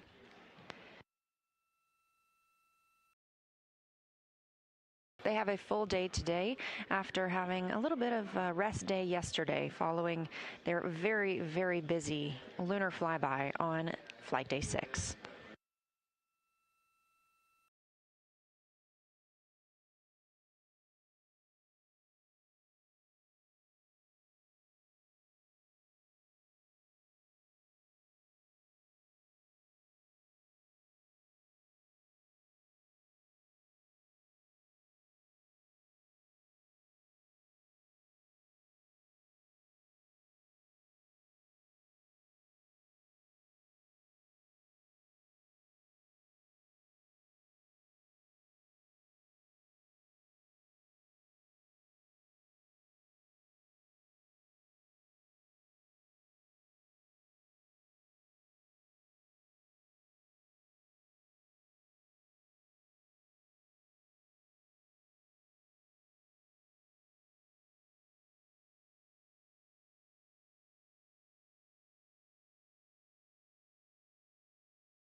Integrity Houston. We are ready for your weather brief on private Orion to Earth 2.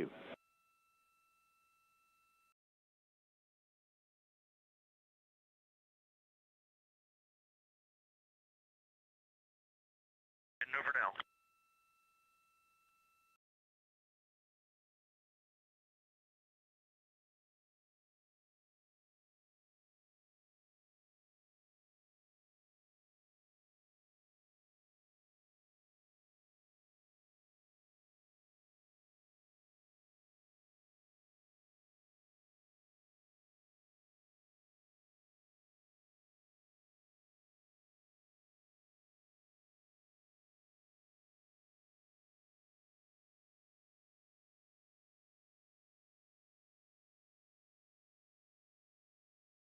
You're looking at a live view from the Orion spacecraft on the Artemis II mission.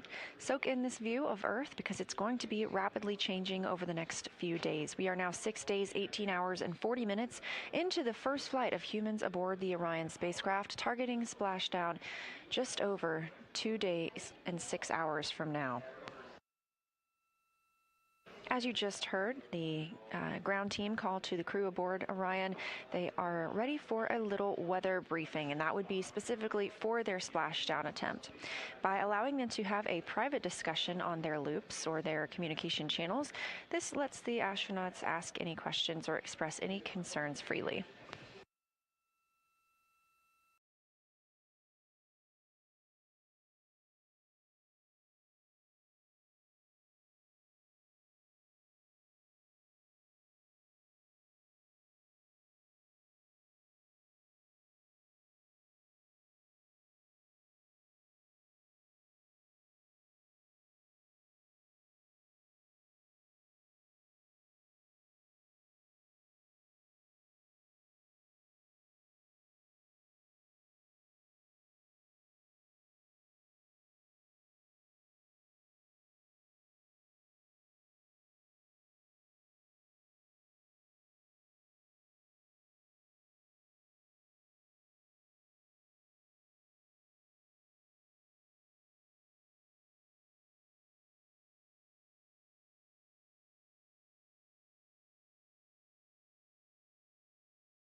We're live in Artemis Mission Control here at Johnson Space Center in Houston, Texas, continuing to monitor the flight of our crew aboard Orion. The spacecraft is now 197,043 miles away from Earth, the small sliver you see on your screen. You can keep up with where Orion is at and its configuration at any time by visiting nasa.gov/trackartemis. Again, the crew is in their post-sleep period, having woken up at 10:35 a.m. Central Time, and we expect to speak with them in about 40 minutes. That'll be for the daily planning conference when teams on the ground relay the status of the spacecraft for the day, as well as answer any questions from the crew before they get to work.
We're live in the Artemis Mission Control Room here at Johnson Space Center in Houston, Texas. A quiet morning so far. The crew woke up at 10:35 a.m. Central Time and have since been in their post-sleep period, getting ready for the day. We expect to talk with them in about 30 minutes for the daily planning conference.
We're at a mission elapsed time of 6 days, 19 hours, and 2 minutes into the flight of Artemis II, the first flight of humans aboard Orion.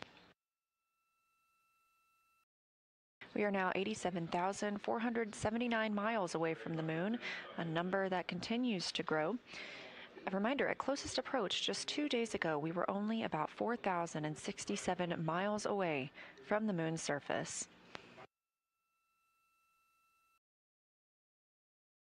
We expect to talk with the crew in about 15 minutes for their daily planning conference. This is following their post-sleep period, and we'll get them ready for the day.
Houston Integrity. Do y'all want the downlink or not this morning?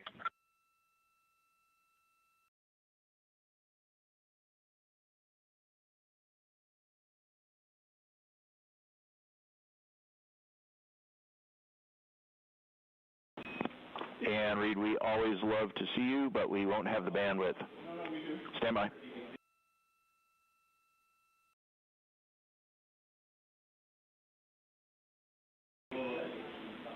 All right, Reed, below that, we would love your video. We're going to stop some file downlink in order to get it.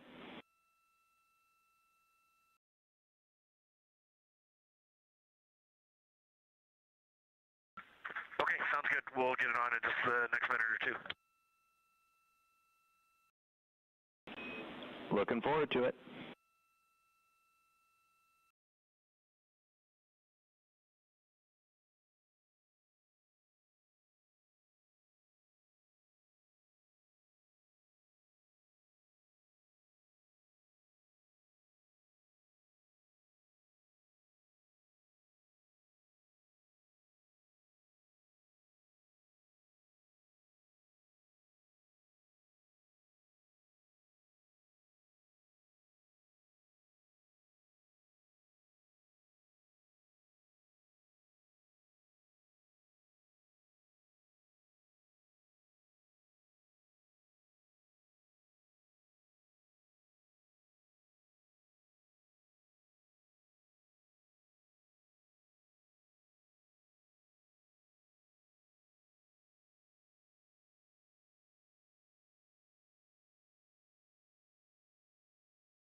At a mission elapsed time of 6 days, 19 hours, and 10 minutes, we are continuing to monitor the flight of Artemis II.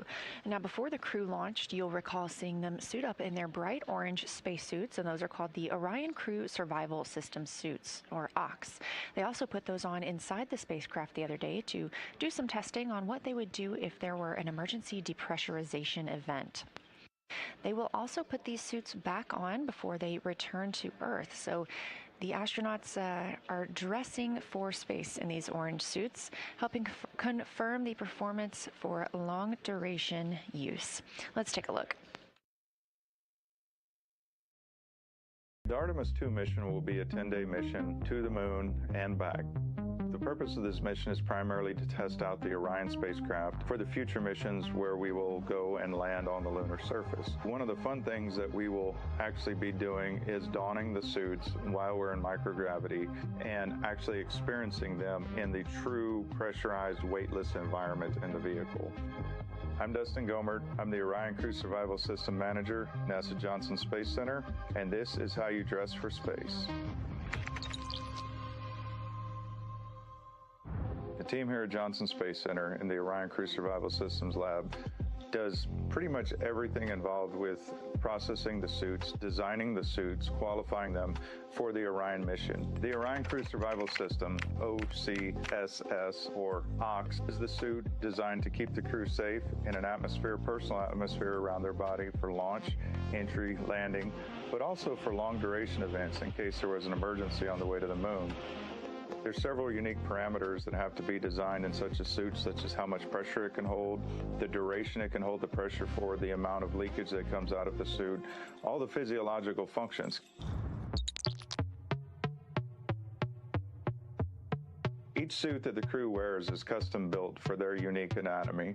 Your personal environment, it's a personal pressure vessel. It's, in the simplest terms, a body-shaped balloon. Each fit check, the crew gets practice donning and doffing the suit to understand how to rapidly get the suit on in the event of an emergency. The suit is put on very much like any other garment. Instead of the zipper being in the front, it's in the back though. The pants are put on very much just like any pair of pants, and then you would climb into the suit and stand up. Your head will come through the neck ring, and the suit is effectively donned. Generally, you get a buddy to help you zip it up from behind, and then you can don your gloves, your helmet, and at that point, you're effectively sealed inside the suit. You may think you recognize the suit that we're designing from its heritage in the shuttle program. There is very much similarities between this suit and that flown in the shuttle, the Advanced Crew Escape suit. The OX suit, however, is very specifically designed for its unique mission. And this unique mission is long-duration survival in the space capsule environment. In this context, if you're circling the moon or in transit to the moon and have to do a spin around to come back, it could take up to 6 days to return home. In this case, the suit has to be designed perfect to the occupant wearing it. The person is provided with all the necessities to support life for that duration, including food, drink, air, and bodily waste management as well. The orange layer is actually Nomex, and the Nomex is designed to keep the crew safe in case of a contingency heat or flashover event. The orange, in particular, is chosen because the capsule lands at sea, so international orange is very, very visible for maritime recovery. The blue V that runs down the chest of the suit is part of the torso harness that's sewn underneath the cover layer. Each of those is designed for reflectivity. Should crew come in, shine a light on them, instantly they know where to grab and how to save the crew. Working here on these suits is an absolute privilege. The weight of it is also incredible in knowing the ultimate responsibility that you and the team share. That crew is the #1 priority. It's kind of overwhelming in a sense. It's exciting in a sense. It's awe-inspiring in every possible way. I have a feeling when the day comes, the crew is up there and everything's safe, there's going to be a massive sigh, a massive sense of just joy that we all feel. We're all looking forward to it. It's going to be amazing.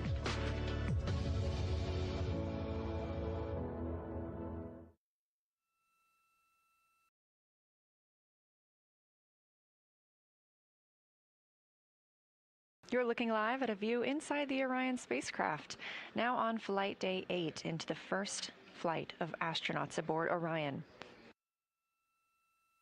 All 4 crew members are just wrapping up their post-sleep period, getting ready for the day and getting ready for their daily planning conference.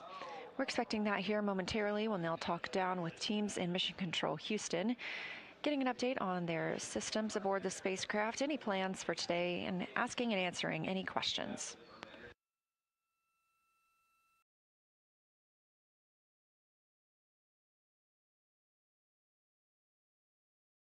Again, some of the activities we expect the crew to participate in today include putting on and measuring for their orthostatic intolerance garments, or OIGs. They'll also get in some exercise, and we will see them in a couple of public affairs events as well. Later this evening, they will continue that manual piloting demo where the crew members get a chance to manually fly the spacecraft. It's looking more like a regular timeline today for the crew following yesterday's mostly rest day.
Another introduction to our crew members aboard Orion, closest to the camera, is Commander and NASA astronaut Reed Wiseman. Next to him is Canadian Space Agency astronaut Jeremy Hansen making his first trip to space. To Hansen's right is Victor Glover, pilot of the spacecraft, and all the way in the back currently, NASA astronaut Christina Cook, mission specialist.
Houston Integrity, we're here with you for the DPC.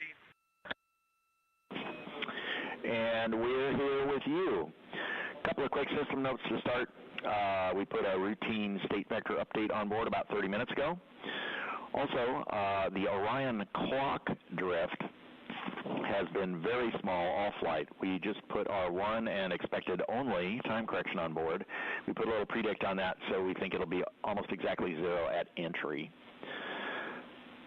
For timeline, Victor, first item for you when you're ready to copy.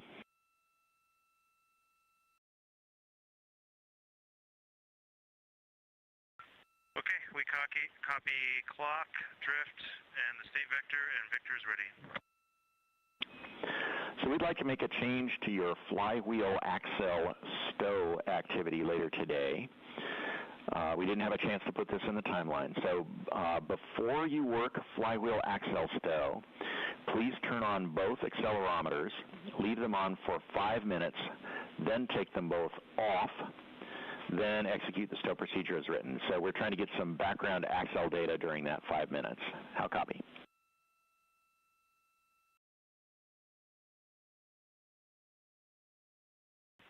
Okay, we got it.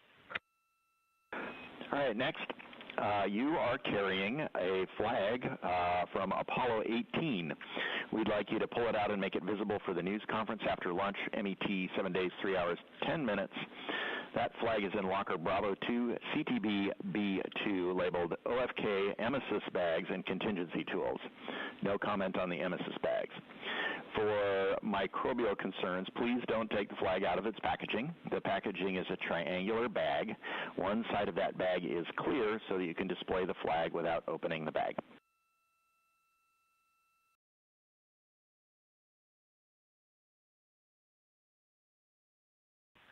Okay, we copy that, Stan. We have 2 questions for Christina about data location.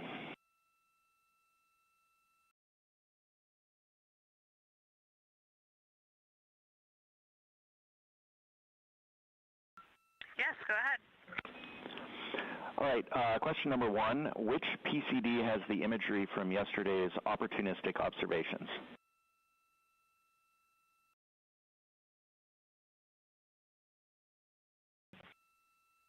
I will have to check. I thought I put that in the crew note for the event. Let me think about that as a PCD rover. I'm not 100% sure at this time. I will check and let you know. Next question. Copy. For your next question, we saw your note in Optimus for the post-flyby crew conference saying that you may have an additional card of data to downlink. Do you know if there is one or not?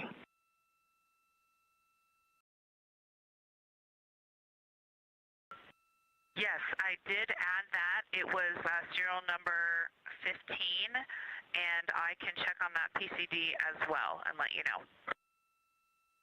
Excellent. Thank you. Looking ahead for timeline at MET 1955 and 1945, we have two overlapping activities for Victor's 4K video and Christina's D5 camera urine vent that call for both of you to use the same camera lens. So we're sorry for not catching that conflict. You can either hand the lens off in real time, or if it's not practical, it's okay for Victor to use the 35mm lens instead.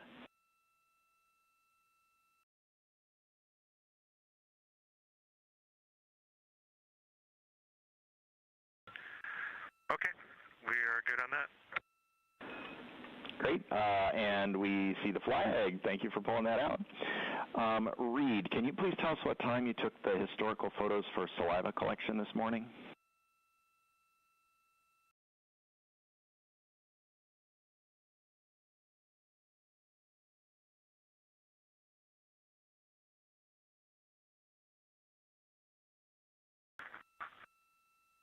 We are going to have to do that at a later time, Stan. Roger. Next, a favor for the prop console when you're ready to copy numbers.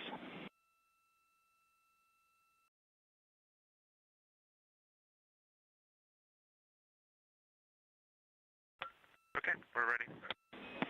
All right, we have 12 QUID command states that don't match between MCC and onboard, and we'd like you to check on cautionwarning.util for QUIDs number 2214 through 2226.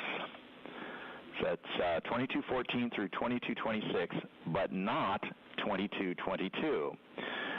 We expect all 12 of those to be inhibited. If they are that way, you can just say they're all inhibited. You don't have to call them down individually.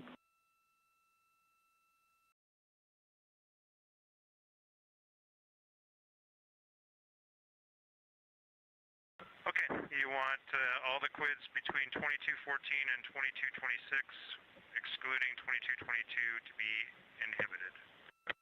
And we're just going to report their current state. Yes, please. That's a good readback. Getting near the end here, did you dispense any water from the secondary line yesterday? About this time, we saw about 350 mils come out of the tank.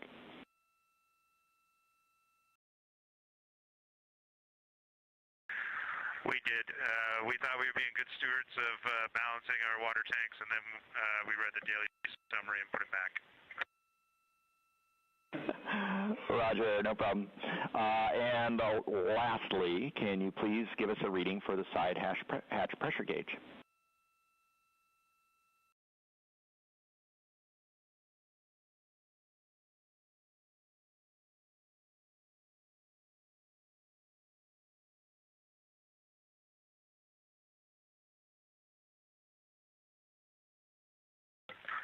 Okay, it is just over 2,000. Copy, just over 2,000. Thank you. That is all we had for you. What do you have for us?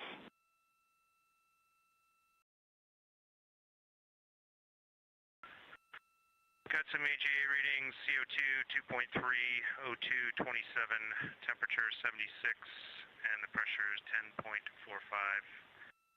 For Avatar, all of it is lit except for number 14 on the second row.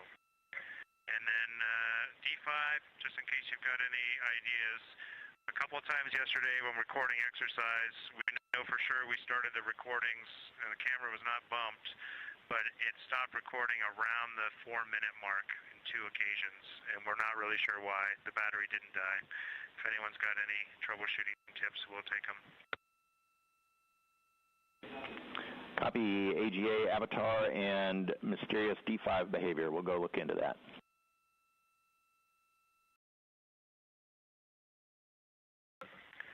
Okay, and just 2 more things for you.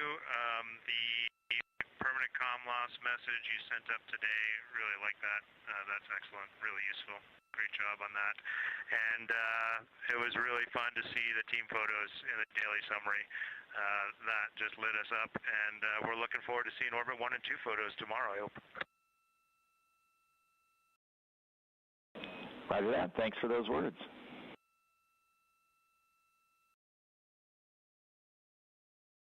guys are a sharp-looking bunch. All right, we're ready to get after it. Please do. We will be watching and waiting to help.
This is Artemis Mission Control. You're looking at a live view inside the Orion spacecraft of our crew on the Artemis II mission.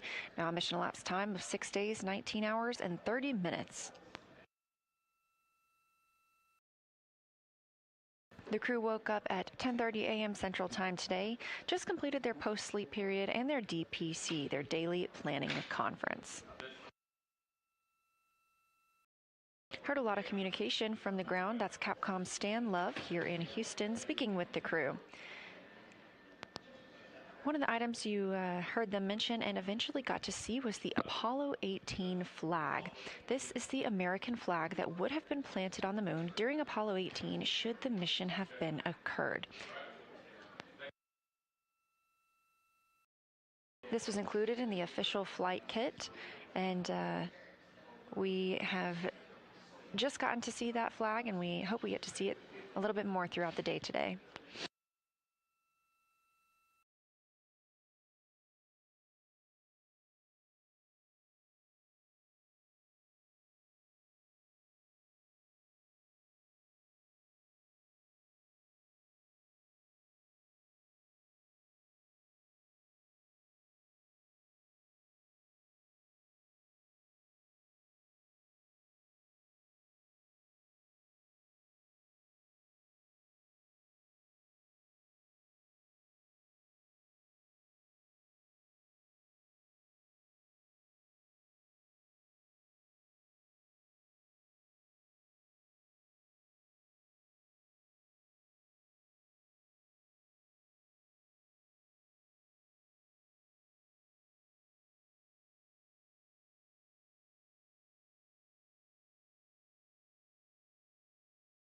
You also heard the crew call out some AGA readings. That's Anomaly Gas Analyzer. It's our first time flying humans on this spacecraft, so we are learning all about how the environmental control and life support system works. You also heard one of those readings was that it is 76 degrees in the Orion spacecraft.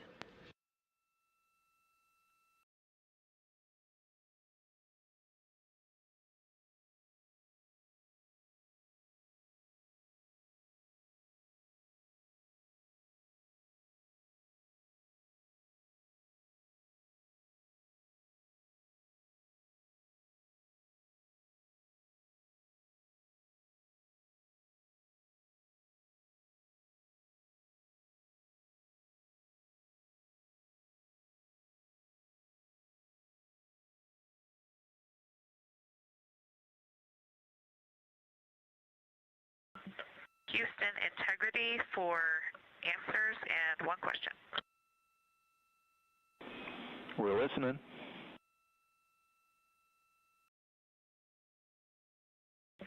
Yes, sir. The additional flyby photos from serial number 015 are on PCD 3. All of our PCDs were full, but we managed to get them on there, and we will start to delete some of the folders that are marked downlinked to make more room for some more great photos. Not from the flyby. I think we're done with that. On your quiz, all of the ones you gave me were inhibited. To repeat, that was 2214 through 2226, not including 2222. And third question for you, I see that I have the toilet acoustic questionnaire today. I completed that activity on my timeline yesterday and left a crew note. Let me know if you're not seeing it. Thank you.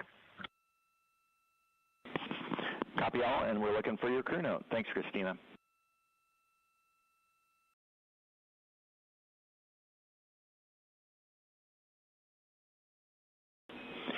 And Christina, did you find a location for the opportunistic observations?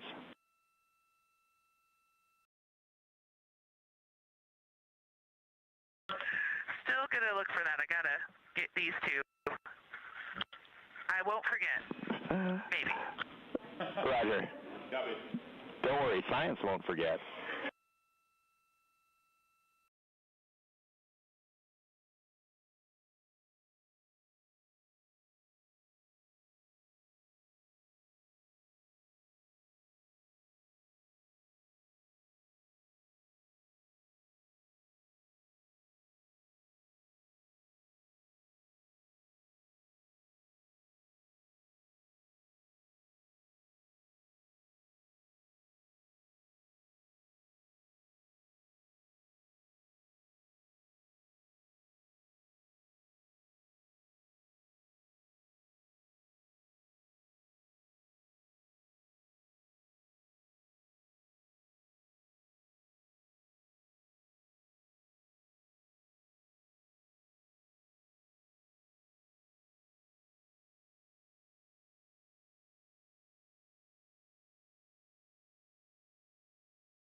This is Artemis Mission Control here at Johnson Space Center in Houston, Texas. Orion is now 195,549 miles away from Earth.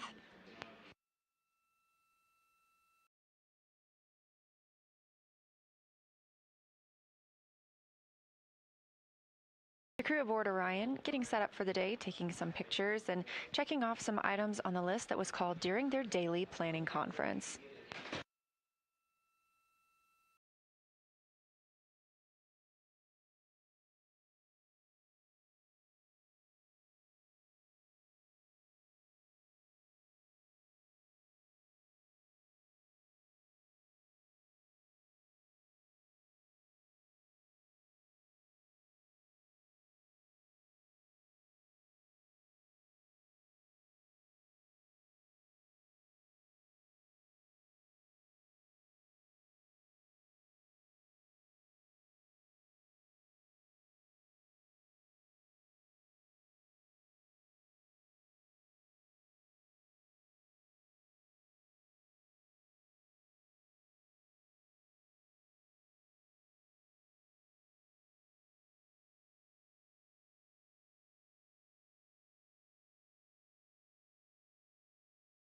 Again, taking a look at the crew's timeline for today, they will get the chance to exercise. Our crew members are required to exercise 30 minutes a day when aboard Orion. This helps keep their bones and muscles strong while in the microgravity environment. Additionally, they will conduct the orthostatic intolerance garment testing demonstration. That is, all 4 crew members will take turns testing and evaluating this garment, and it's worn under the OX suit, the Orion Crew Survival System suit, those orange suits that you saw the crew wear during launch and during the demo just a few days ago. Those orthostatic intolerance garments help maintain astronaut blood pressure and circulation during their transition back to Earth's gravity.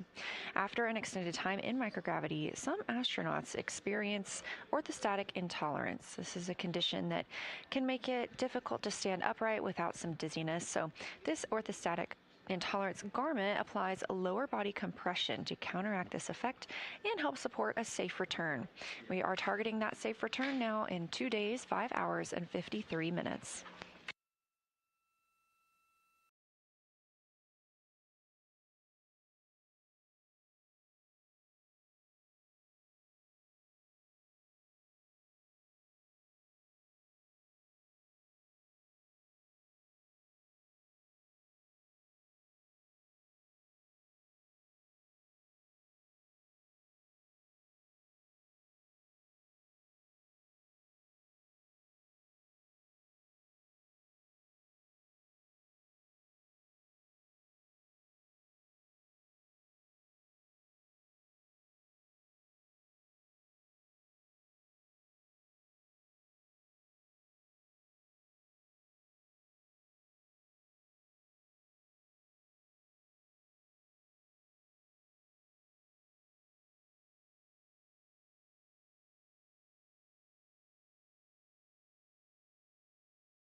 Integrity Houston, follow-up question for the D5 issue that you reported.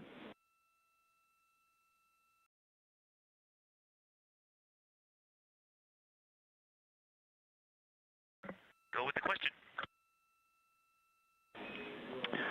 So we understand that at least twice you set up recording which stopped on its own at 4 minutes.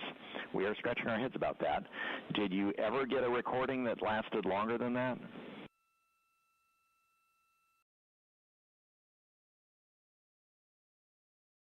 We do think that we have at least 2 sessions that were successful for the entire exercise session duration, and then at least 2 that were between 3 and 4 minutes long.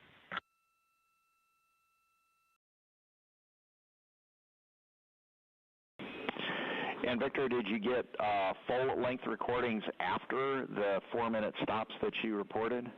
Or which happened first, I guess, is what we want to know.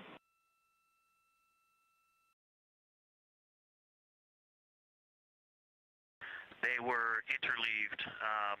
When I was completed with my session, when I noticed that my recording was only, 3 minutes, 18 seconds or whatever, and so I didn't try anything else. I deconfigured and moved on, and then someone else did a session and was able to get a full length, and then another session happened that was between 3 and 4 minutes. So not sure, but they've all been on the same D5, the one that's currently configured with the wide-angle lens, the short D5. All right, Victor, we're going to have to think about that for a while. In the meantime, we'd like to ask you to use the other D5 for our exercise recording.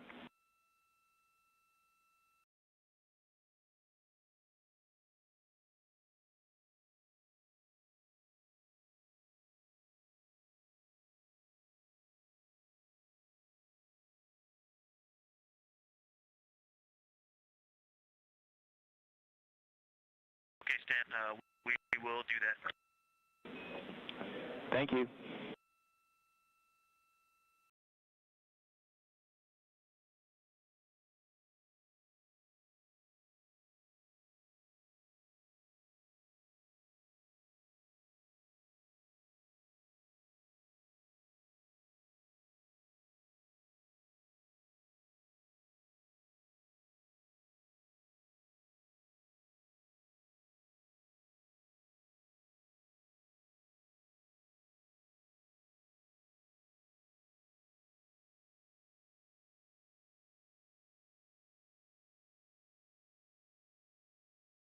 Those communications coming from Capcom Stan Love. The Capcom, or capsule communicator, is the only person in the room that speaks with the crew. That allows them to receive streamlined and gathered information from all flight control members.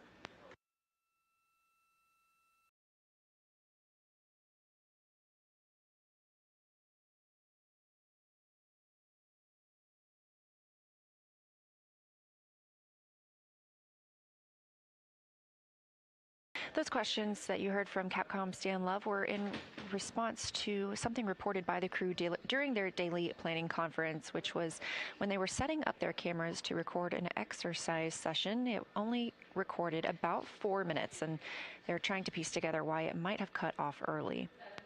As this is a test flight, the first flight of humans aboard this spacecraft, we are looking to gather data in all ways, and that includes watching how the crew members exercise on this spacecraft.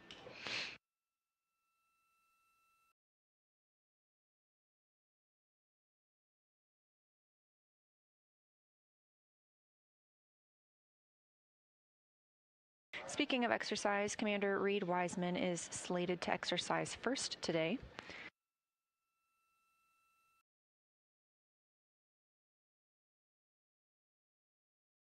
For this mission, the crew has the flywheel device. It's very small and installed directly below the side hatch that the astronauts use to enter and exit Orion. This flywheel is a very simple cable-based device, and they can use it for aerobic exercises like Houston Integrity for photo location and DFTO question. Go ahead.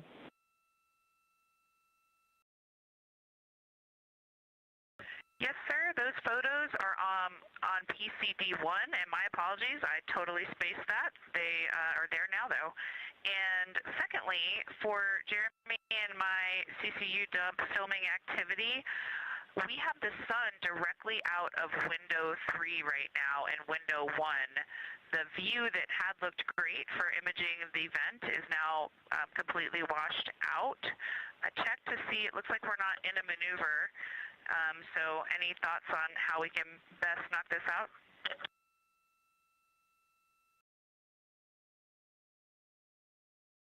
Checking. And correction, it's windows 3 and 4, not 3 and 1.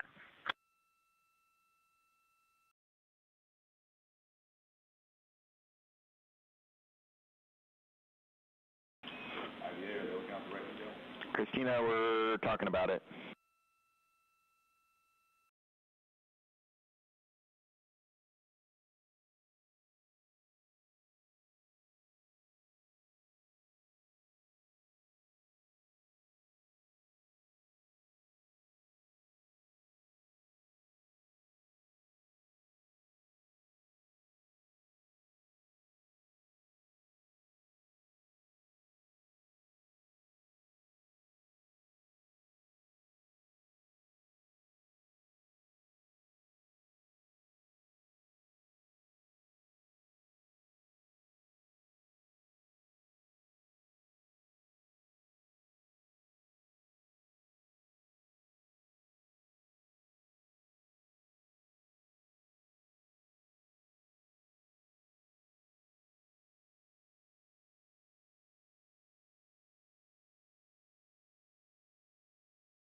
All right, Christina, we've confirmed that the vehicle is in the right attitude. The saw view is exactly what we expected. I guess crew discretion for choosing the best window for videography from inside.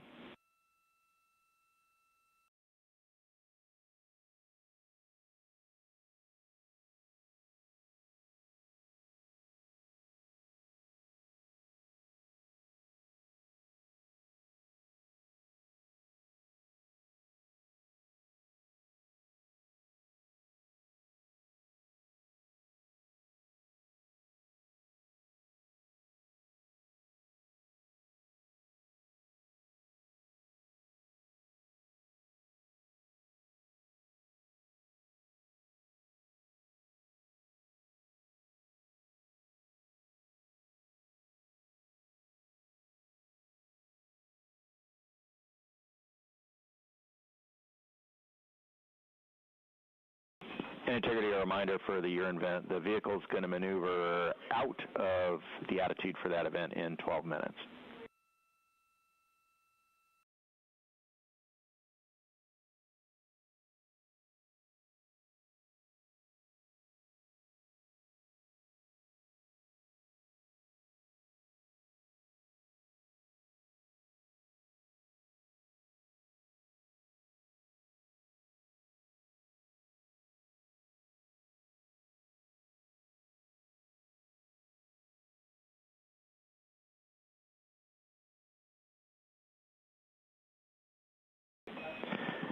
And Christina, one more thing for the year event. The crew imagery is considered a nice to have, so if you cannot get good pictures, don't worry about it. The primary view is from the saw.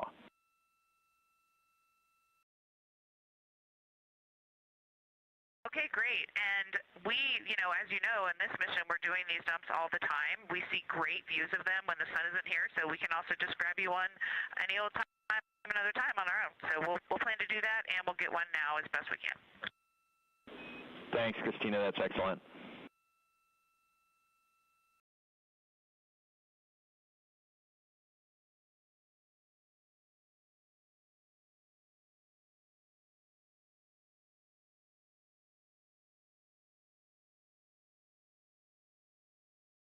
That's NASA astronaut Christina Cook calling down to Capcom Stan Love here in Artemis Mission Control in Houston. One of the tasks for today was to take some photos of the wastewater venting, and Christina reporting that the solar or the angle of the spacecraft was making that a little more difficult based on the location of the sun. The team's here letting them know that the saw or the Solar array wings will be primed to capture that footage.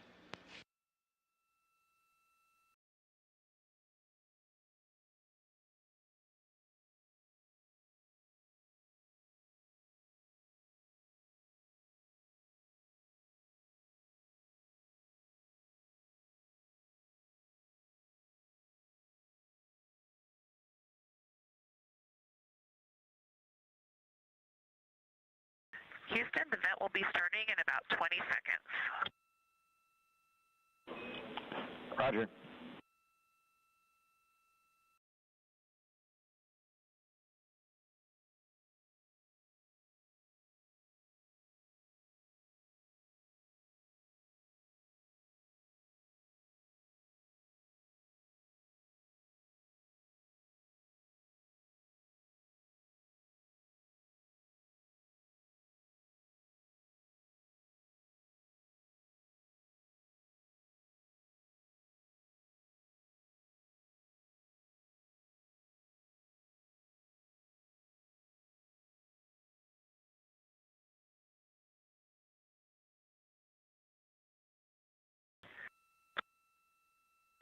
Houston Integrity, the CUD valve is closed.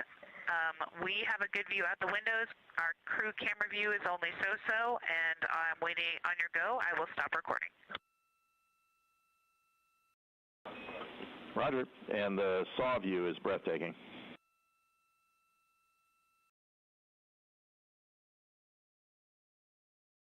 We love a good blizzard. The less said about the snow, the better.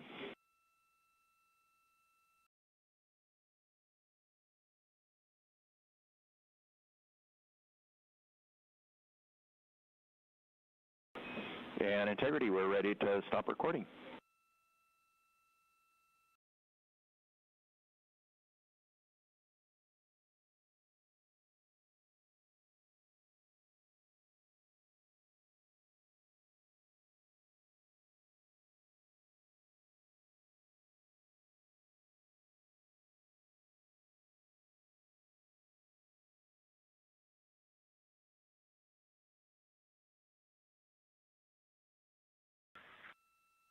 Okay, and Houston, recording ended. However, unfortunately, I think I might have made it go away because it wouldn't end the recording by pressing the record button. So I changed the live view button back to camera to stop it, and it looks like it didn't record it. I will get you a good recording of a future dump when we don't have this sunlight. It'll be better anyway. Christina, no worries, and we like your forward plan.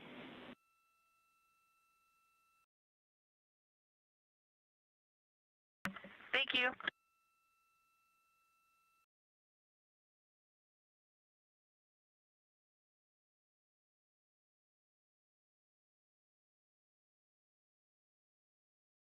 This view coming to you live from outside the Orion spacecraft, now 195,000 miles away from home. The spacecraft is traveling 1,929 miles per hour on their way back to planet Earth. Again, targeting splashdown in 2 days, 5 hours, and 38 minutes.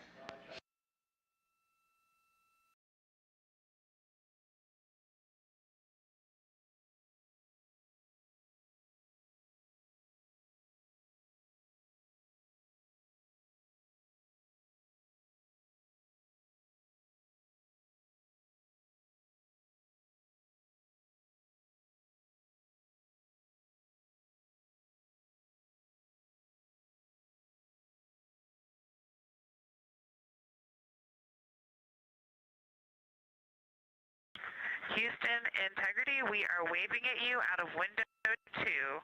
It's a beautiful blue little crescent out there. Thank you. We can't quite make you out, but we appreciate the thought.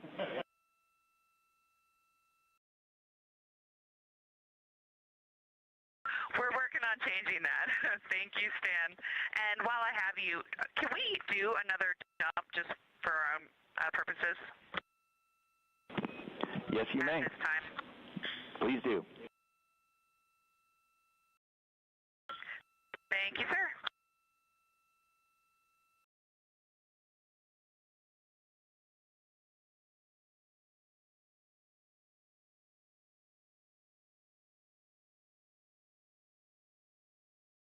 That was NASA astronaut Christina Cook reporting to Capcom Stan Love and all of us here on the Earth that outside the windows of Orion, she can see us right now. Of course, this is a view looking back on the spacecraft from a camera mounted on one of its solar array wings.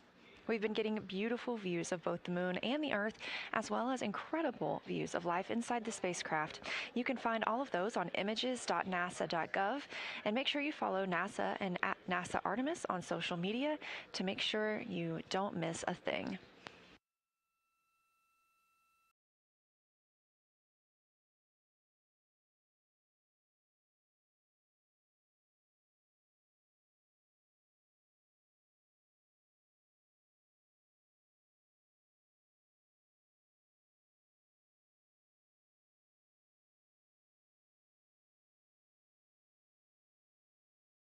What you see coming off the spacecraft right now is a urine vent dump. The astronauts are able to clear this out as needed with permissions from the ground.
Houston Integrity, ready for the 4K downlink test.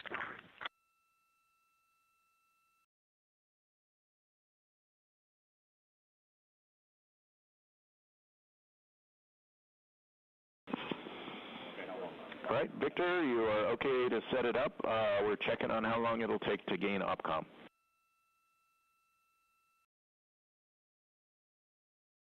Okay, it's all set up, and just call me when you're ready for me to start the stream.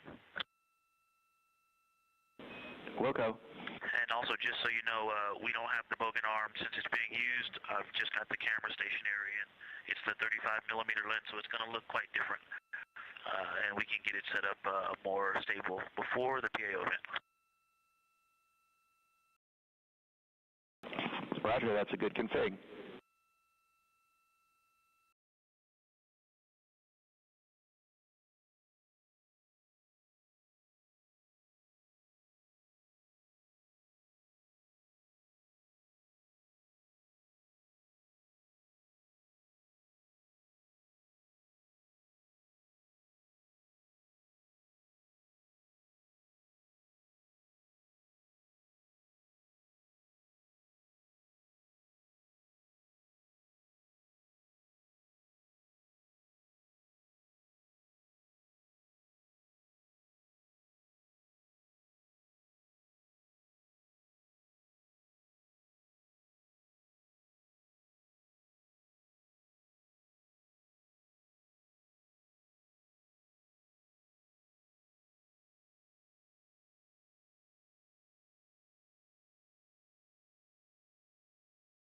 You just heard some communications between teams here on the ground and the crew aboard the Orion spacecraft, visible on your screen from a camera on one of the spacecraft's solar arrays about the OPCOM system.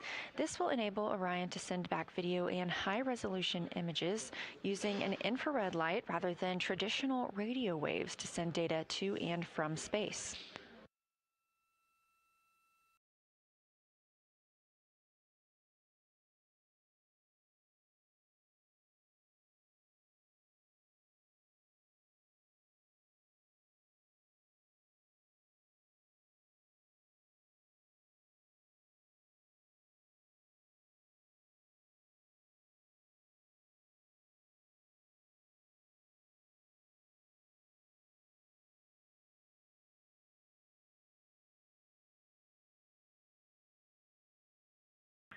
Houston Integrity for DFTO movies. Go ahead.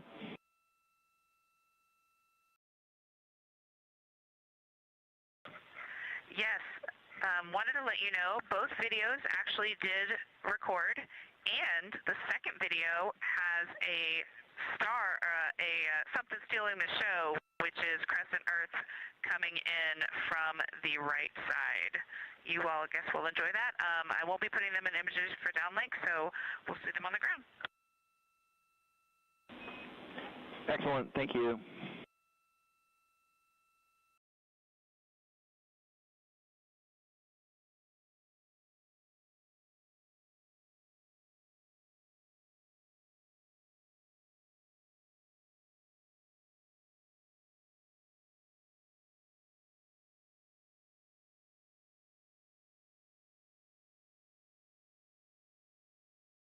We continue to get great descriptions from the astronauts aboard the Orion spacecraft of the Earth as they continue their journey home. We are now 194,634 miles away.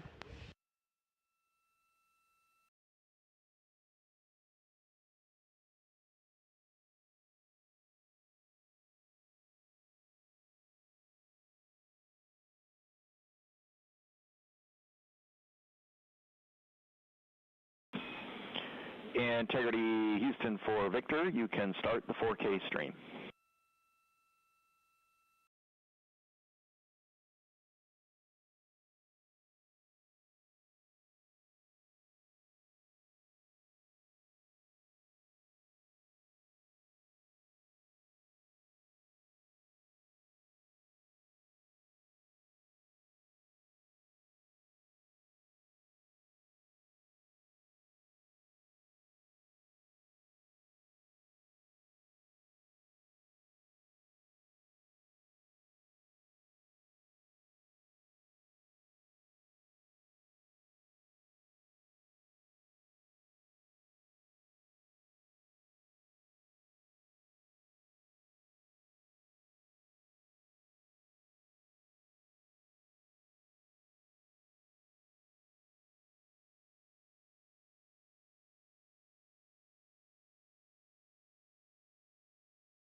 In this view, you can see the solar arrays aboard Orion are moving. That is a command sent by the teams here on the ground to park them ahead of exercise. Commander Reed Wiseman will be first up to exercise today, and parking these solar arrays makes sure they're in a safe position. That way, any movements that are imparted on the vehicle don't damage the arrays.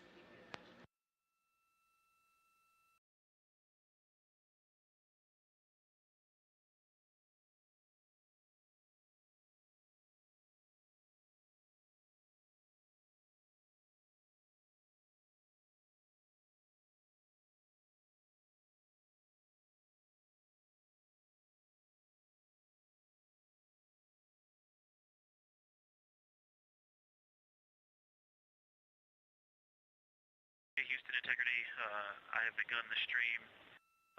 It's not a great view. We may shuffle around lenses and get you the wide angle if we can. I think we're going to be using that for exercise though, so let me know what you think of this video, and I'm ready for audio checks.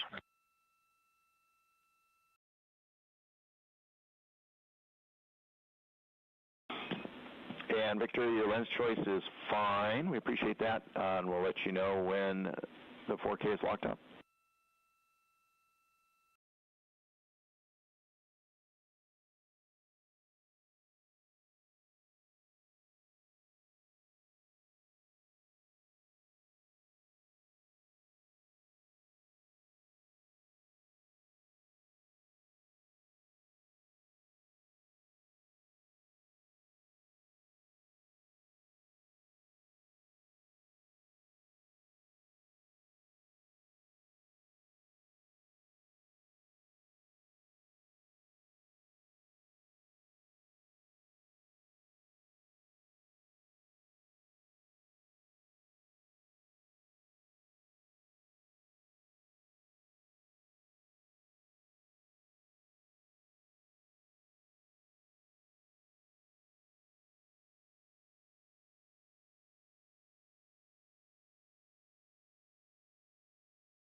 Houston Integrity, one quick question for Reed's exercise.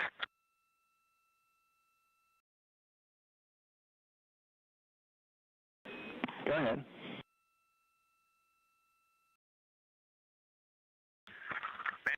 We got so much going on. I feel like we're on the International Space Station right now. This is an awesome day here. Hey, can you confirm this is my final exercise of the mission? It'll just help me with stowage management. Reed, that's correct.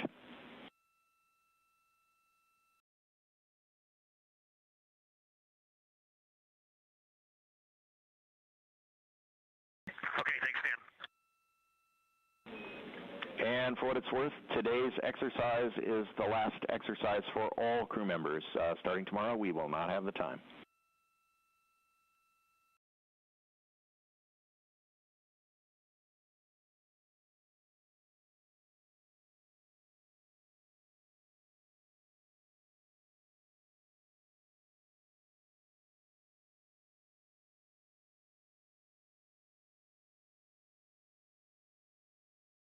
As NASA astronaut and Commander Reed Wiseman gets into his scheduled exercise time for the day, calling down to check here with Houston that this is indeed his last exercise before he returns to Earth.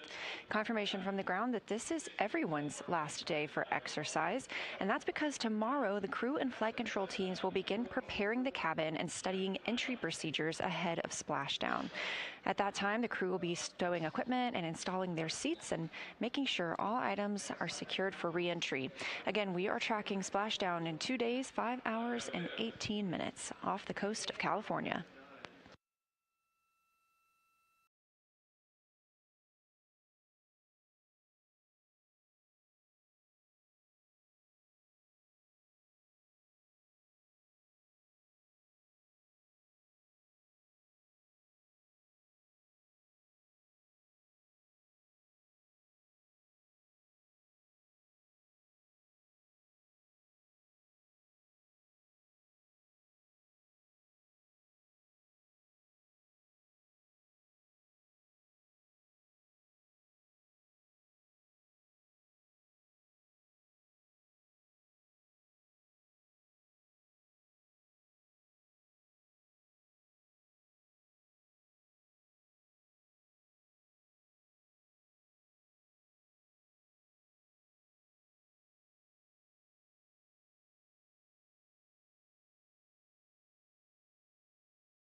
You're looking at a live view of the Orion spacecraft and specifically the European Service Module. That is the OMS engine, the Orbital Maneuvering System engine, the biggest bell-shaped thruster you see right there. And that is what powered us on the translunar injection burn on Flight Day 2, putting us on the trajectory that we are on now. We have completed our lunar flyby back on Flight Day 6 and are now headed toward our splashdown. Again, we don't have essentially a deorbit burn because that's what the translunar injection burn was. This is considered a free return trajectory using the Moon and Earth's gravity to bring us back home. Orion coming up now on 90,000 miles away from the Moon, 194,220 miles from Earth.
Houston Integrity, confirm you are in a good config for me to start aerobic exercise.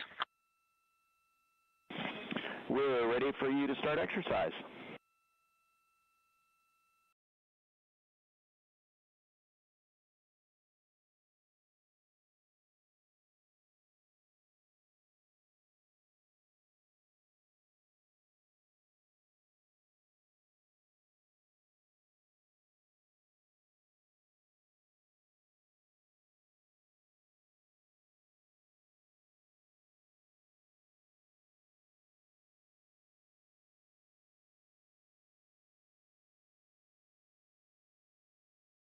Commander Reed Wiseman aboard the Orion spacecraft calling down as he prepares to start his exercise.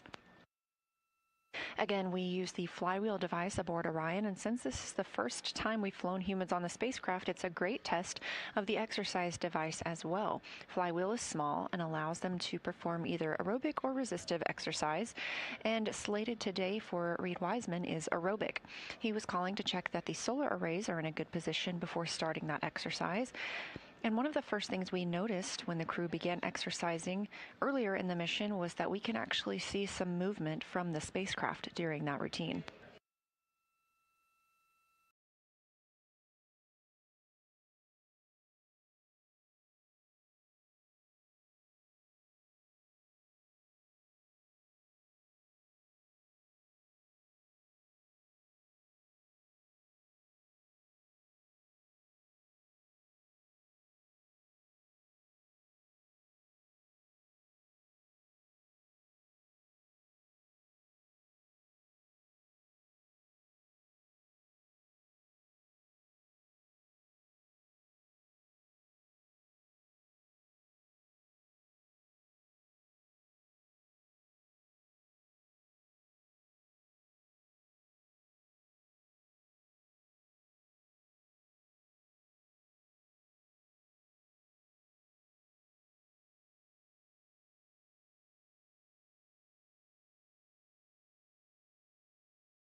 Houston Integrity, the D5 that's downlinking the 4K video is set up.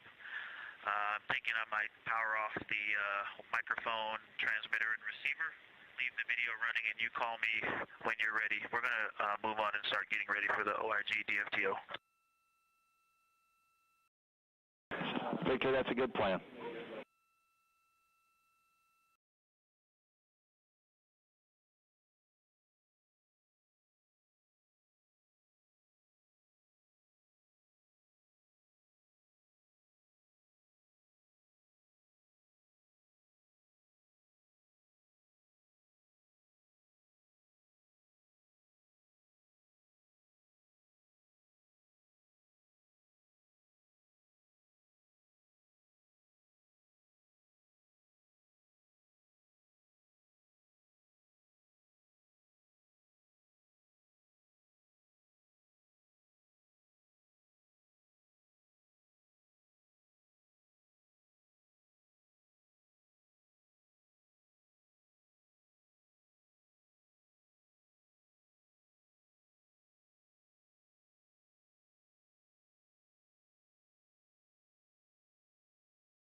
Integrity Houston for PCD 3.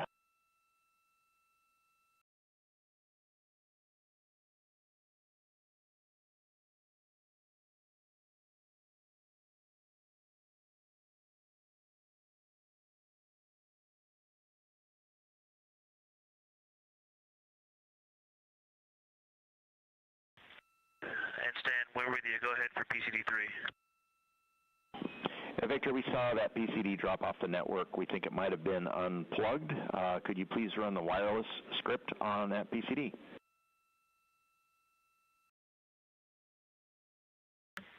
That is in work, Stan. Thank you.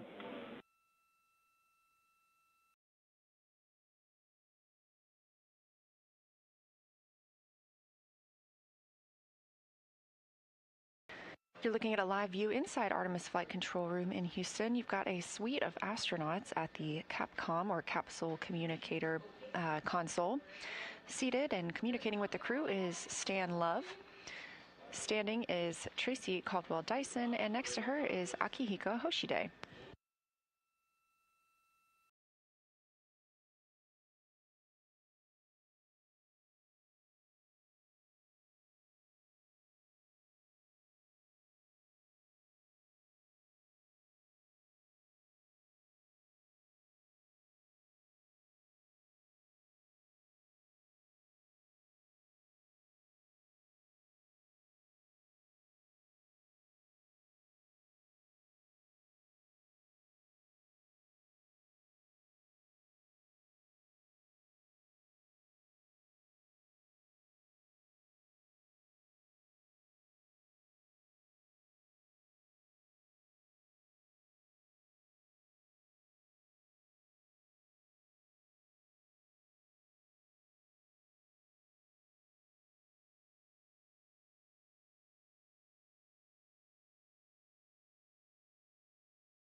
We're seeing that motion aboard the Orion spacecraft that we've come to expect whenever astronauts are exercising using the flywheel device.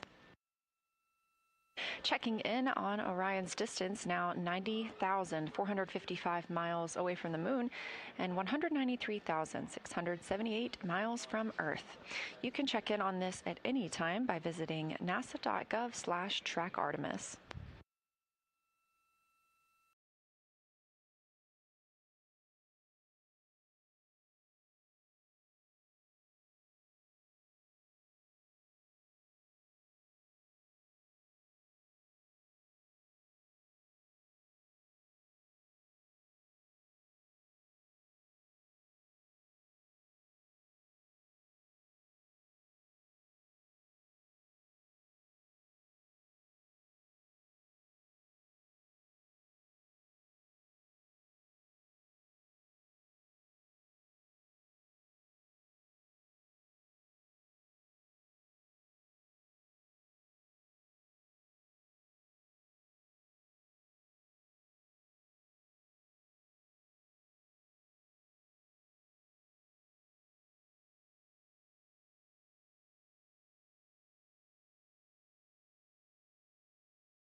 This is Artemis Mission Control in a live view outside the Orion spacecraft.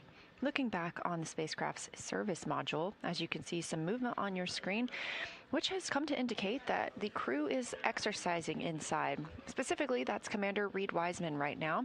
Today is everyone's last opportunity to exercise before re-entry. Tomorrow, the day will be full of cabin configurations and re-entry preparation. Elsewhere in the spacecraft, pilot Victor Glover and mission specialist Jeremy Hansen are conducting their orthostatic intolerance garment demonstration. They are taking measurements and trying on their orthostatic intolerance garment. This is worn under the Ox suit, those orange Orion Crew Survival System suits that you saw at launch. These help the astronauts maintain blood pressure and circulation during transition back to Earth's gravity. Again, we're targeting splashdown in about 2 days, 4 hours, and 51 minutes.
If you're just joining us, we are live with a mission elapsed time of 6 days, 20 hours, and 46 minutes into the flight of Artemis II. This is flight day 8. You're seeing a little bit of movement outside the Orion spacecraft. Again, Commander Reed Wiseman currently in his exercise period for the day.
This is Artemis Mission Control, continuing to monitor the flight of Artemis II, the first flight of astronauts aboard the Orion spacecraft. Our 4 astronauts, Reed Wiseman, Victor Glover, Christina Cook, and Jeremy Hansen, woke up at 10:35 a.m. Central Time today.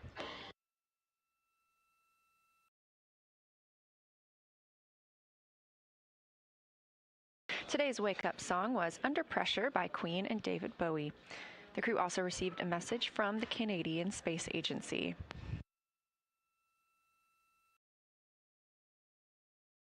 Yesterday was a little bit quieter for the crew following their lunar flyby on flight day 6. Yesterday, the astronauts participated in a ship-to-ship call with the crew aboard the International Space Station. They also discussed their lunar flyby observations with the science team. The rest of the day was mostly an off day and gave them an opportunity to rest.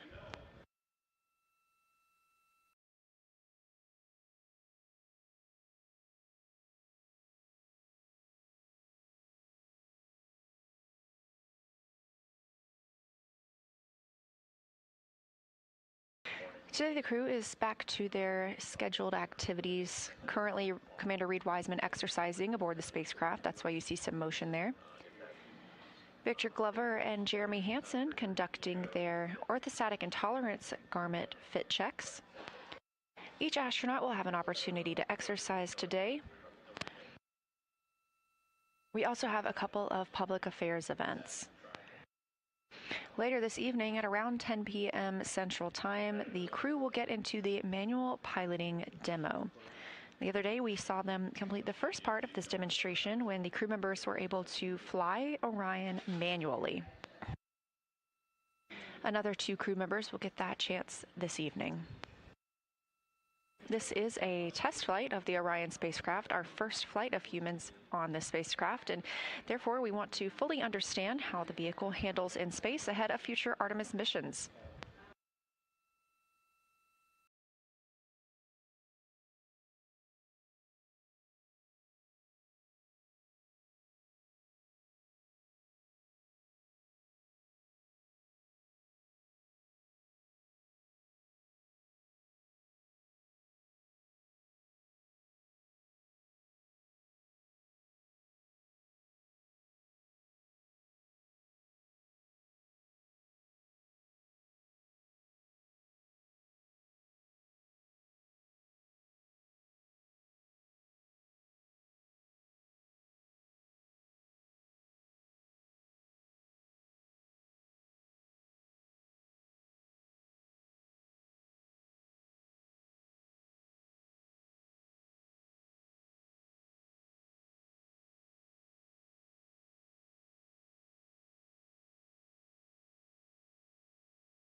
Houston, integrity for stowage.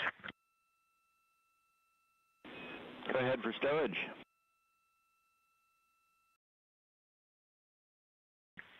Yes, sir. A third Peltor SWAT TAC headset has been deployed to the cabin, and batteries have been swapped in 2 Peltors for a total of 4 AAA batteries. Copy. Thanks for that report.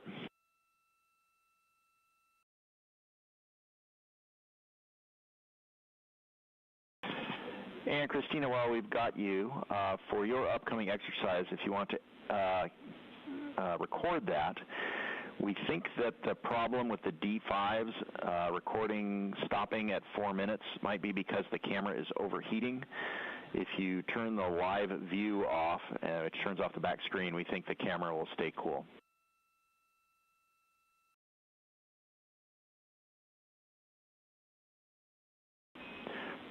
And to clarify, leave the screen off between recording. Call. Some of us had suspected that. We will do that. Good news is this recording lasted the full time.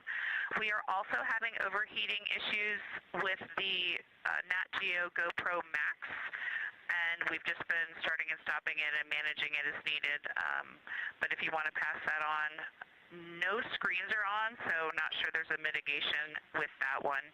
And for my exercise, I did have a successful recording yesterday, so I think I'll forego that.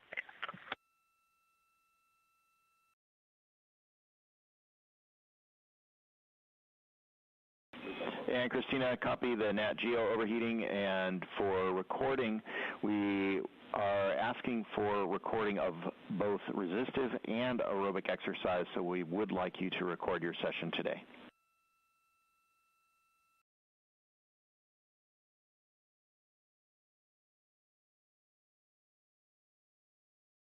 Okay, and apologies, I hadn't seen it in my timeline, but I understand that that's because Reeves' timeline has a swapping. I'm happy to do that. Thank you.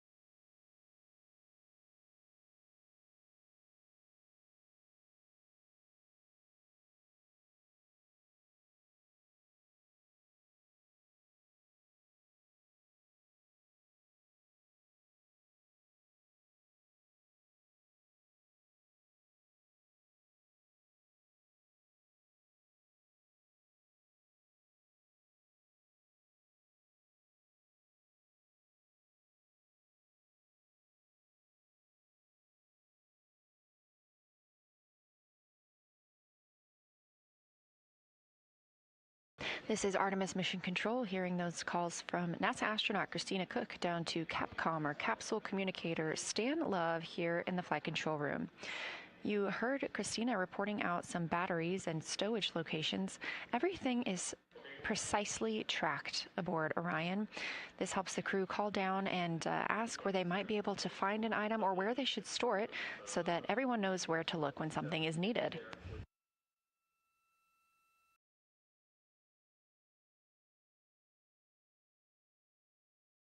Additionally, you heard Christina inquiring about whether she needed to film her exercise today.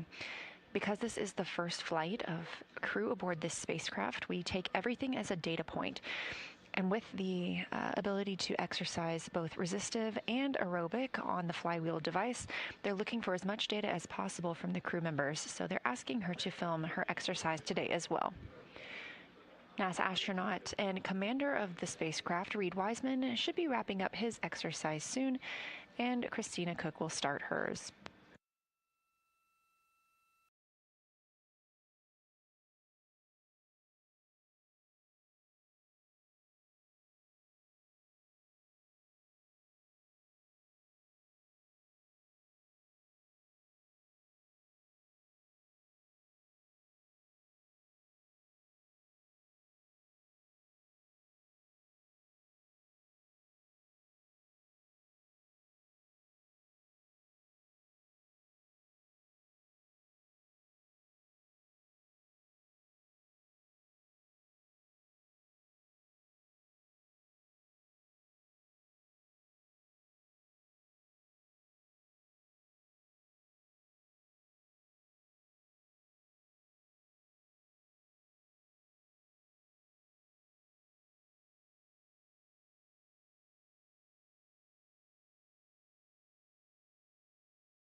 Integrity Houston for optical comm.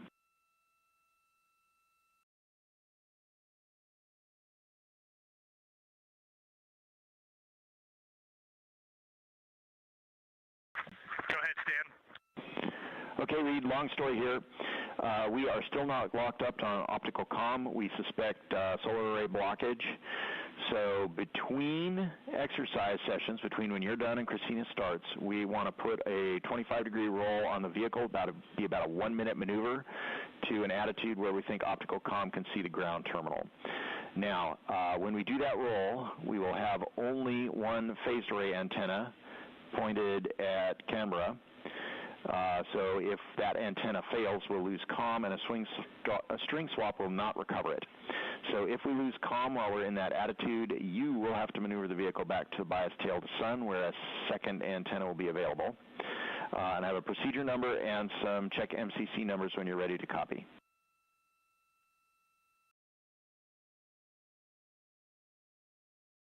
I am complete with exercise, so you can start that team working in that direction. Go ahead, Stan. All right, we'll get started with that then. Thank you. If we lose comm in this temporary attitude, please go to procedure 25.1.100. That's SM attitude maneuver. In step 1, you'll answer yes. And I have, there's a check MCC step down there, a few lines down. Your point width will be this, point width secondary will be the minus X axis, that's number 6. Correction, minus Z axis, that's number 6. And Omicron is 315. How copy?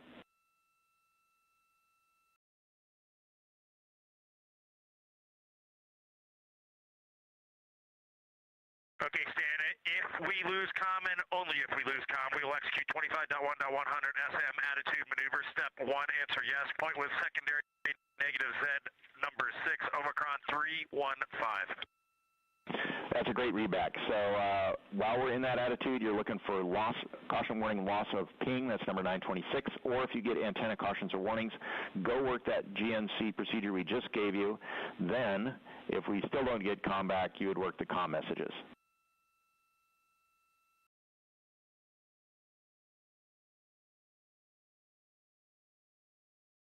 Okay, if we get a loss of ping, I might give it 2 or 3 minutes, or do you want us to execute immediately after loss of ping? 2 or 3 minutes, please. Good idea.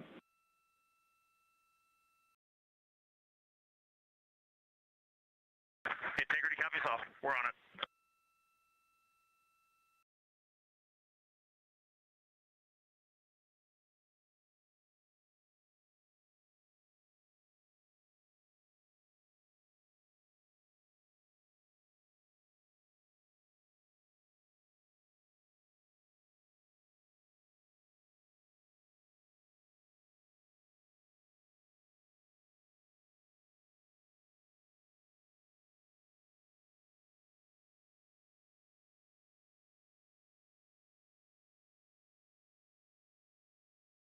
On your screen, a few key players here in Mission Control Houston. Near the top of your screen, Flight Director Nicole McElroy, and to her right, Lead Flight Director for Artemis 1, Orbit 1, is Jeff Radigan.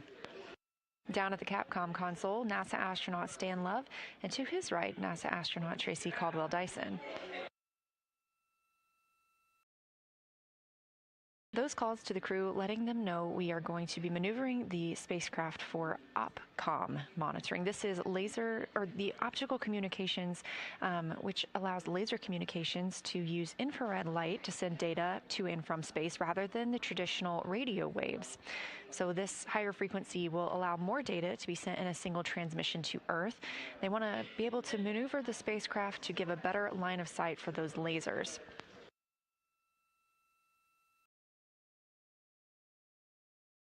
Again, this is a test flight, so we want to make sure we can complete as many of these tests as possible. And the team letting the crew know that they may lose communication with Earth and the procedures that they can take to regain that if necessary.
You can see some of those maneuvers happening right now. Again, targeting to sync up with OPCOM, the optical communications. This is a live view from the spacecraft looking at the service module. This video coming from a camera mounted on the tip of Orion's solar array wing. There are 4 solar arrays. Each solar array could panel 2 3-bedroom homes.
Integrity maneuver and damping complete. We are go for crew exercise.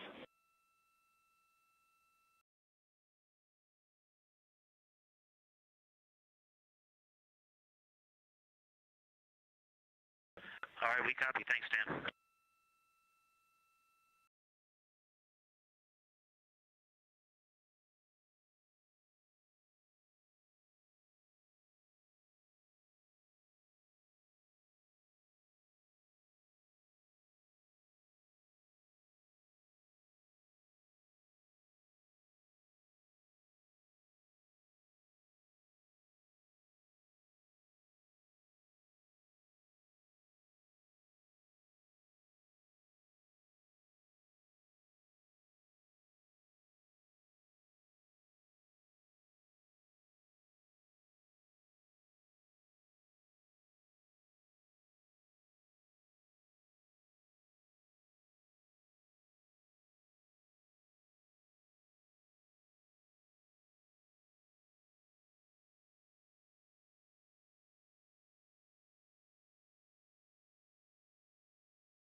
Houston Integrity, Victor and I have completed the OIG activity.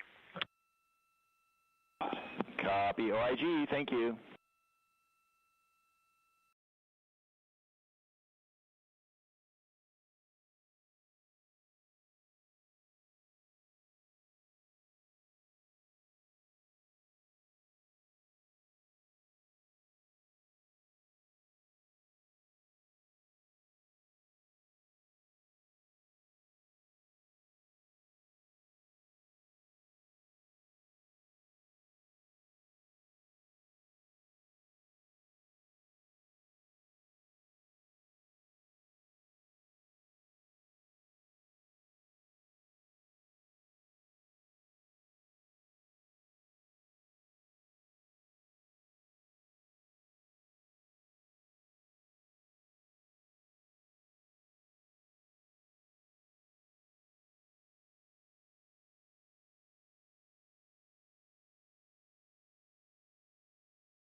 As you heard, Canadian Space Agency astronaut Jeremy Hansen calling down to the ground. He and Victor Glover have completed their orthostatic intolerance garment demonstration.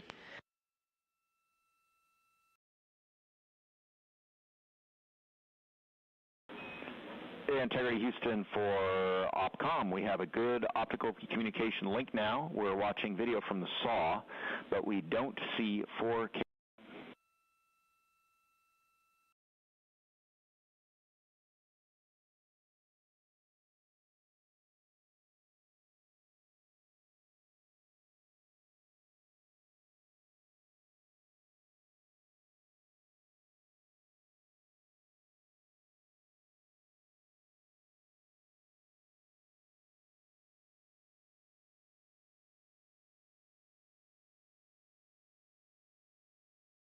Confirmation that we are streaming video from this solar array camera through the OPCOM, or optical communication system.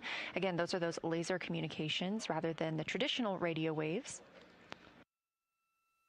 But again, we did hear from Jeremy Hansen that he and Victor Glover completed their orthostatic intolerance garment demonstration. Reed Wiseman and Christina Cook will get to conduct that later today. They're taking measurements and testing and evaluating that orthostatic intolerance garment. This is worn under the Orion Crew Survival System suit. That helps the astronauts maintain their blood pressure and circulation during the transition back to Earth's gravity. Again, we are expecting splashdown in 2 days, 4 hours, and 9 minutes. Okay, Stan, I checked everything going into the camera. It looks good. I stopped and restarted the stream.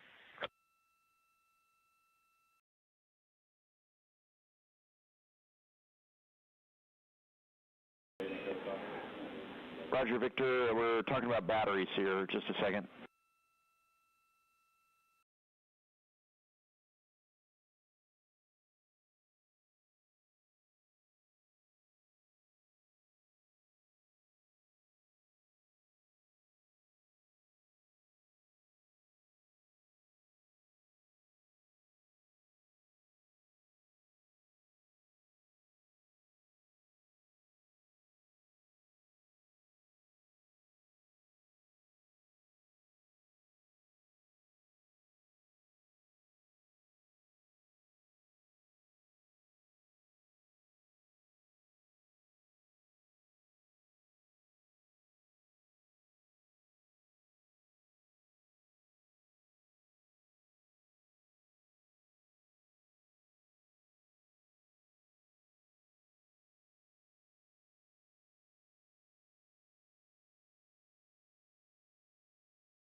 And integrity for Victor. All right, thank you for checking the setup for that. We are receiving 4K data at the ground site. We're still working on decoding it in the control center.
As you can hear in the conversations with the teams on the ground, the astronauts are troubleshooting a 4K encoder within the spacecraft. We are streaming an exterior camera through this OPCOM pass, but we're hoping to stream that 4K internal camera.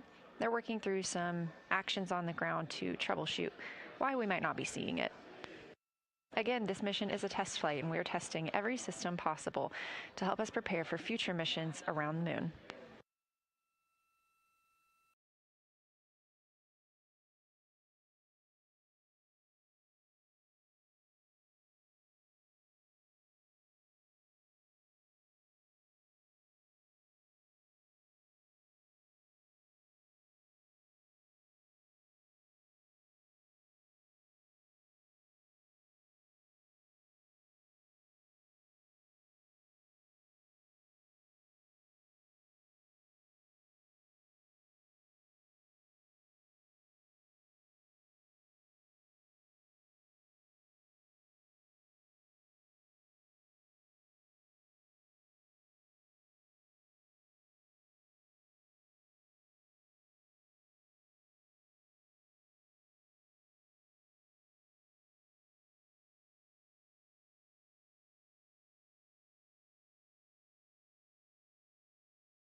This is Artemis Mission Control in Houston, Texas, at Johnson Space Center, with a mission elapsed time of 6 days, 21 hours, and 32 minutes. We are monitoring the flight of Orion.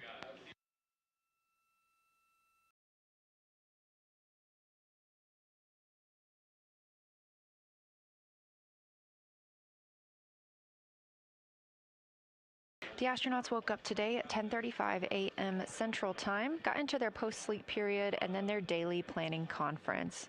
Since then, the crew has gotten into their activities for the day, including exercise, as well as conducting the OX suit, or Orion Crew Survival System suit, or the Static Intolerance Garment test.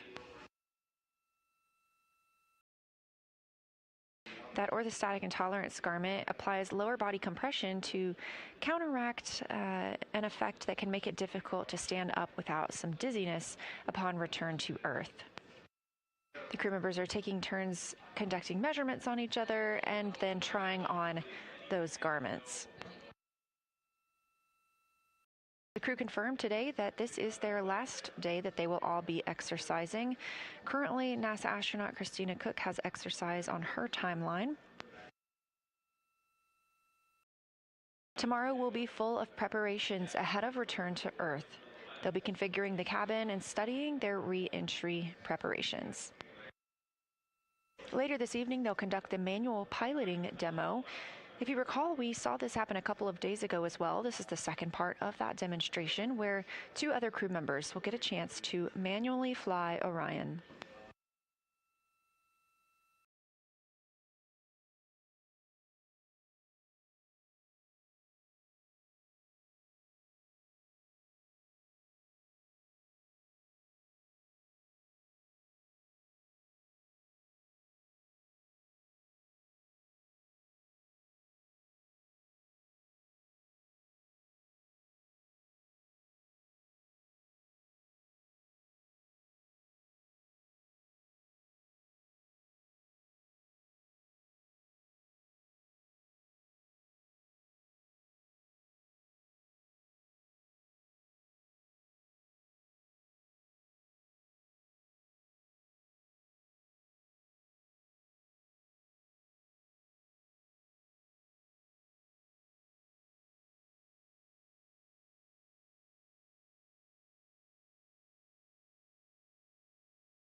Integrity Houston for 4K.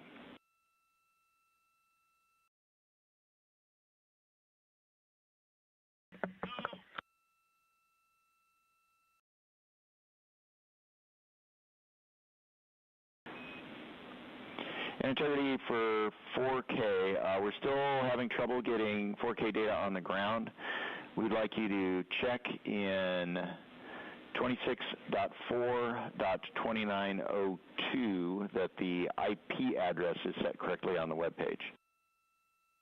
And correction, that's step 3.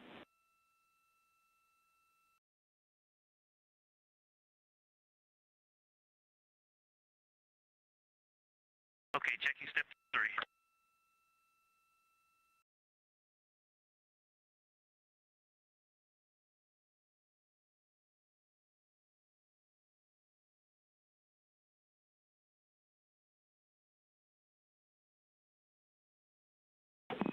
And integrity correction in step 3, that's the destination address.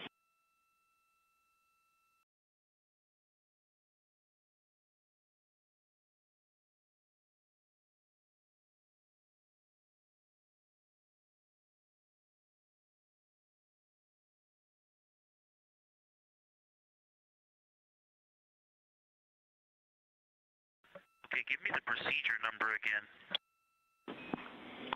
And Ike, that's 26.4.2902, Step 3, we're looking for a destination address of 10.110.1.98.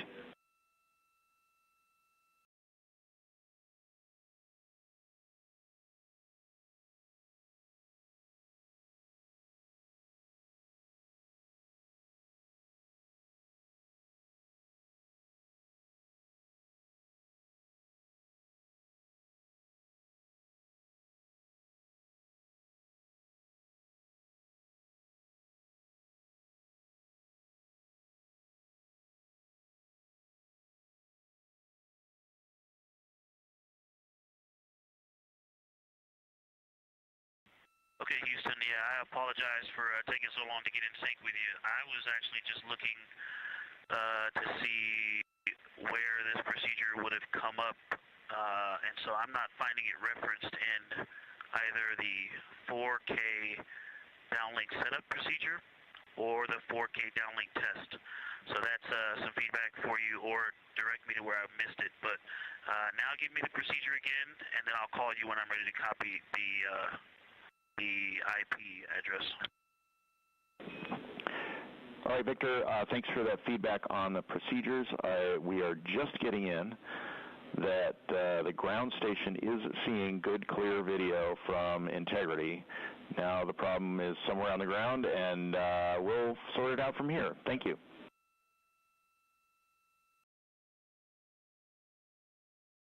Okay, I'd still like to go check that setting and not do anything with it, but can I have that procedure? Victor, it's 26.4.2902, 26.4.2902.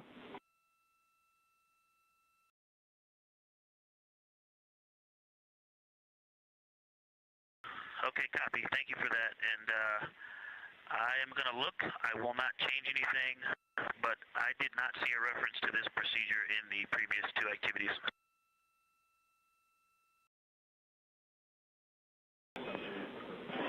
Roger. You should not have to get into this particular procedure for the setup. This is troubleshooting.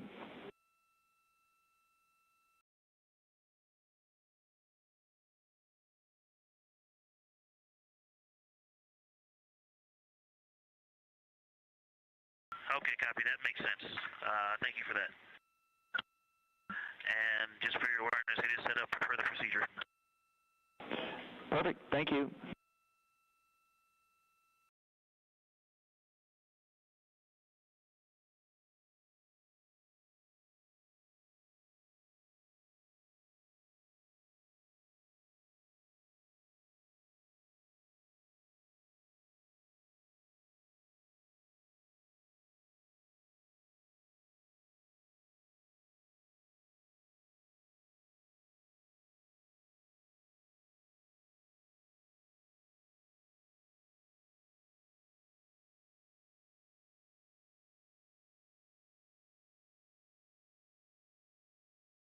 This is Artemis Mission Control at Johnson Space Center in Houston, Texas. You heard the IVA, or Intravehicular Activity Officer, troubleshooting with the teams here on the ground why we might not be seeing the 4K video that is being routed.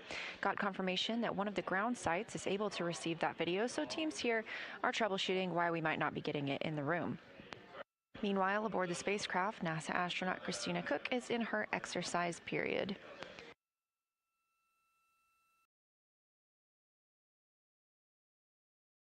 Later today, Christina Cook and Reed Wiseman will get into their opportunity to test the orthostatic intolerance garment. And Jeremy Hansen and Victor Glover will each take turns exercising.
With a mission elapsed time of 6 days, 21 hours, and 46 minutes, this is Artemis Mission Control in Houston, Texas.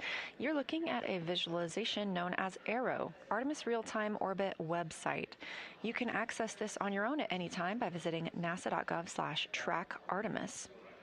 The spacecraft is now 92,744 miles away from the moon. When the crew woke up this morning at 10:35 a.m. Central, we were 83,549 miles away from the moon, so almost 10,000 miles farther than we were just a few hours ago.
Integrity Houston for the crew. We're going to private up OE2, and flight's going to give you a call here shortly.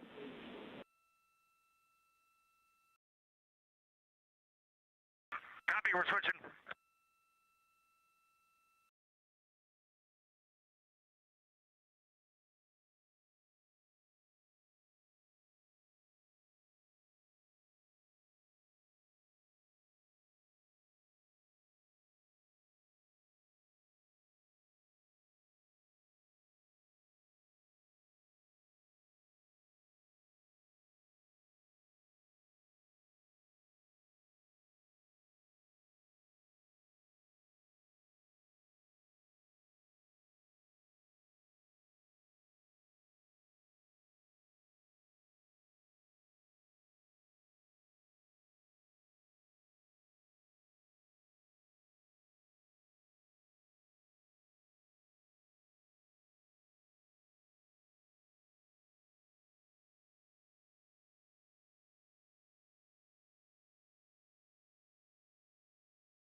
This is Artemis Mission Control here in Houston, Texas.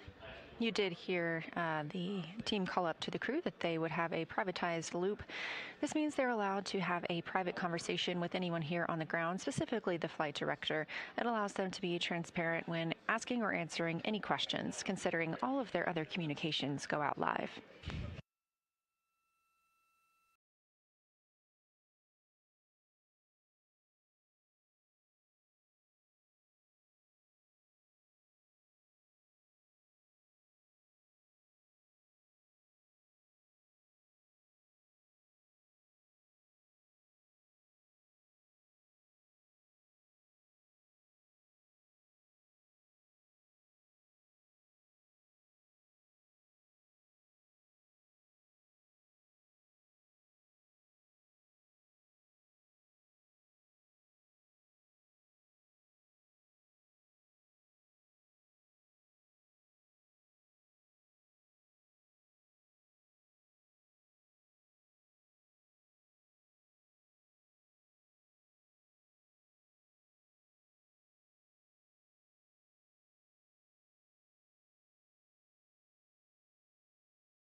Houston Integrity on 1 with the 4K downlink setup. We're curious if we can deconfigure so that we can take some photos with the 35mm lens.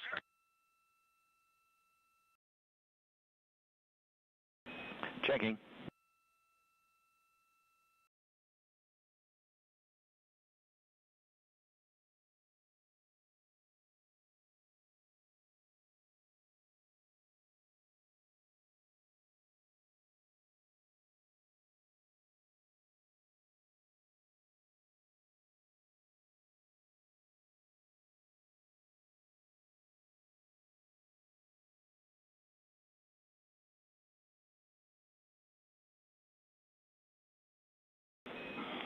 And Victor, you can take charge of that camera.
This is Artemis Mission Control at a mission elapsed time of 6 days, 22 hours, and 1 minute into the flight of Artemis 2.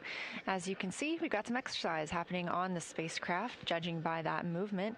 This is still slated to be Christina Cook's exercise portion of the day. And to avoid any damage to the solar arrays, because of this movement, they park them in a safe harbor or a safe configuration ahead of exercise.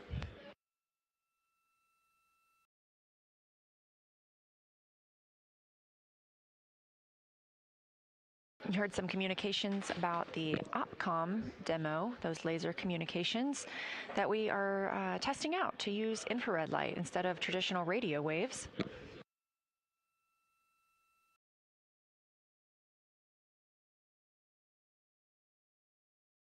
We weren't able to access that 4K video streaming here in Mission Control Houston, but we did get confirmation it was received elsewhere.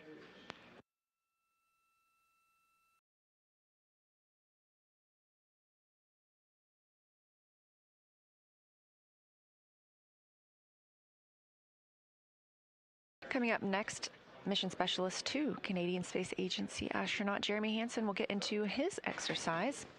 In contrast to the exercise we've seen so far today for Reed Wiseman and Christina Cook, Jeremy Hansen and Victor Glover will be conducting resistive exercise. The flywheel system allows for both resistive and aerobic. Reed Wiseman and Christina Cook will also conduct their orthostatic intolerance garment measurements and testing. They'll put on those garments and see how they fit. Again, this is due to something that astronauts experience after an extended time in microgravity. It's orthostatic intolerance, and that can make it tough to stand up without experiencing dizziness. So this garment applies some compression on the lower body to help counteract this effect and support a safe return.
Integrity Houston, if you can confirm that Christina is complete with her exercise, we will maneuver Integrity back to a nominal tail-to-sun attitude.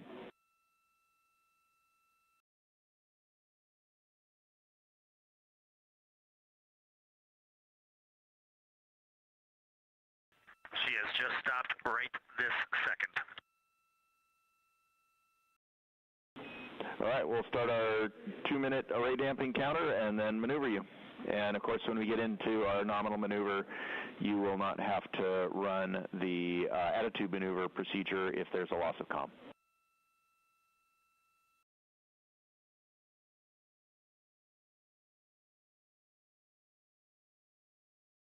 Understood. Thanks, Dan.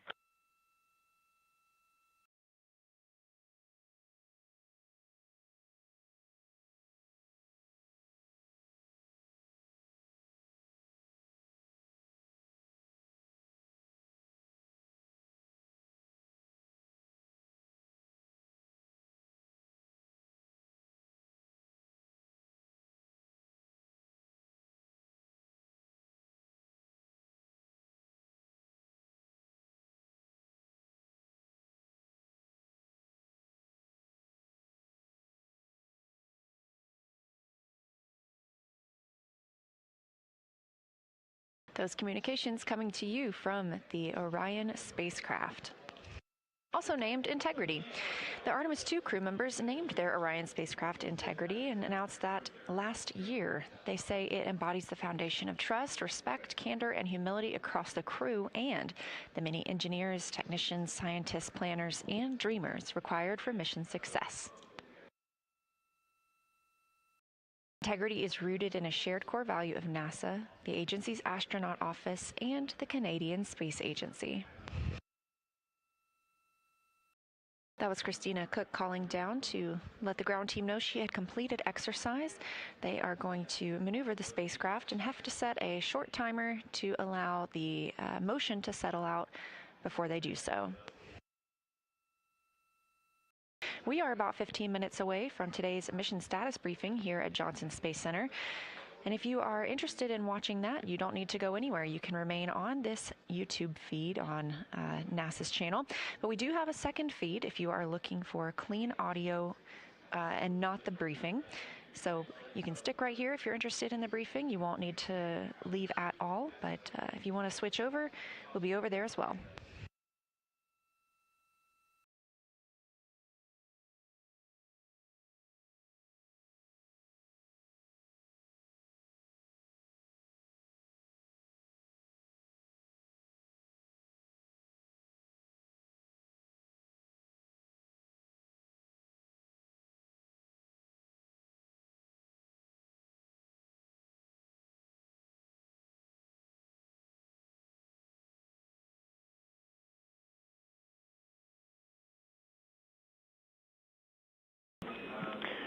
Integrity Houston for Victor and repress acoustics.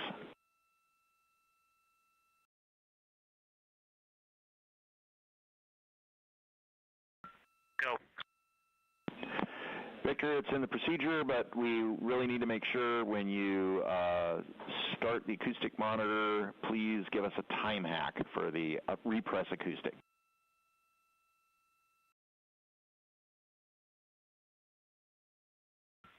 That's right. I forgot to call you. I already restarted. I will do it again and give you a hack. I restarted it about a minute ago. Copy. Let us know.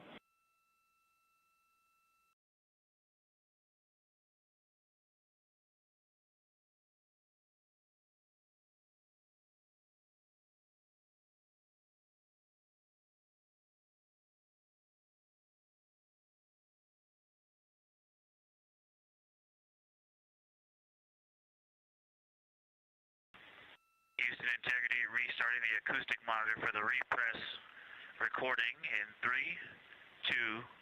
2, 1, hack. Recording started. Got it. Thank you, sir.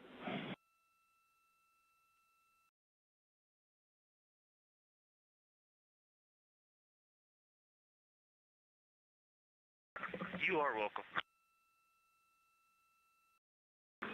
And Integrity, you're back in bias tail to sun.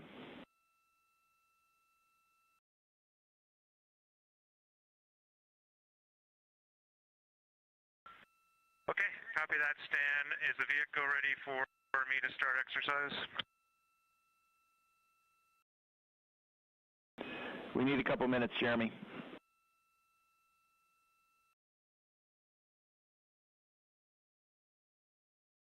Okay, just call when I can go. We will do that.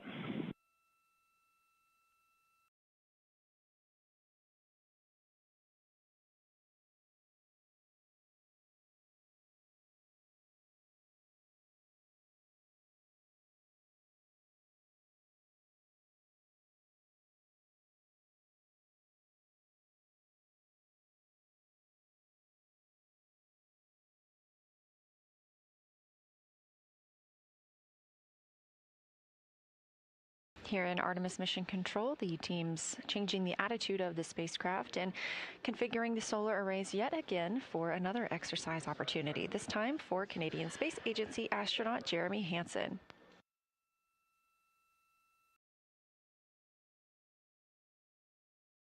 If you're enjoying hearing from the astronauts, we spoke with them recently and have an episode on Houston. We have a podcast with all 4 crew members. NASA has a suite of podcasts, and ours here at Johnson Space Center is Houston. We have a podcast with over 400 episodes with scientists, engineers, astronauts, and more, discussing everything from the International Space Station to Orion to the work that happens here on the ground. You can find those at nasa.gov/podcasts.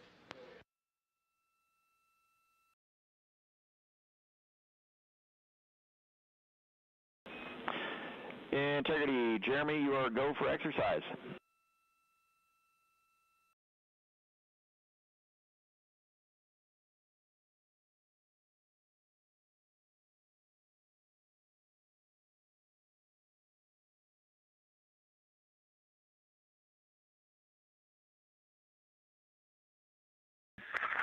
Okay, Stan, Jeremy is hopping on now, and I have placed a couple photos in a folder on PCD3 with the GMT date and window inspection for the team. Copy. We will start getting those down ASAP.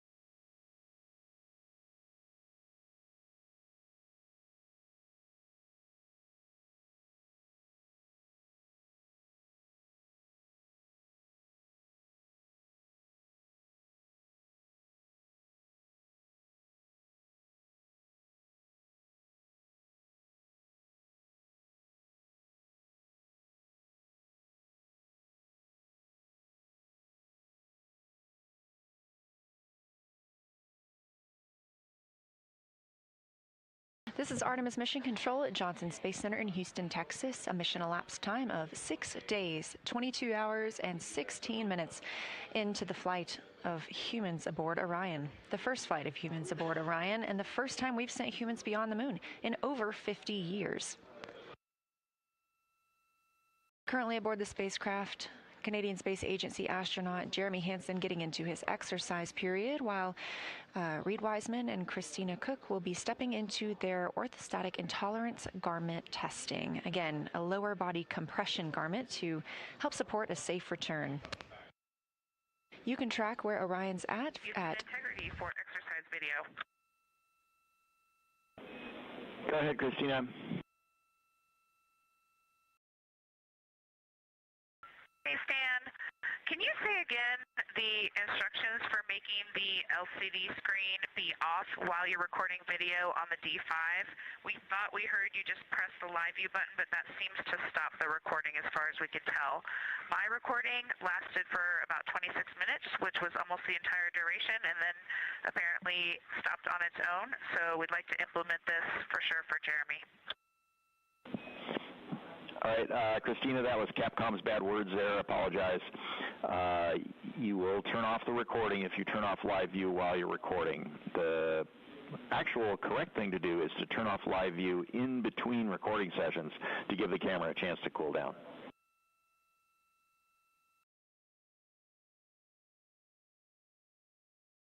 Understood. Thank you. We will do that. While I have you, I wanted to note that unfortunately I forgot to run the accelerometers during my exercise.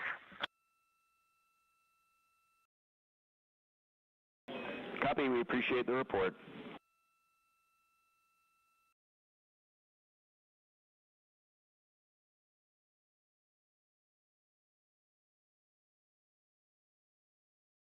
Those communications from NASA astronaut Christina Cook down here to the ground. Now, we are just about 7 minutes away from our daily press conference here at NASA's Johnson Space Center. And if you're interested in watching, you don't have to go anywhere. This NASA YouTube stream will automatically switch over to the briefing at 4 p.m. Central. If you're interested in keeping up with astronaut communications, we do have a second stream on YouTube. You can check that out. Once the briefing is over, this will continue to be our primary stream for covering the mission.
Artemis II mission is a test mission of the Orion space capsule.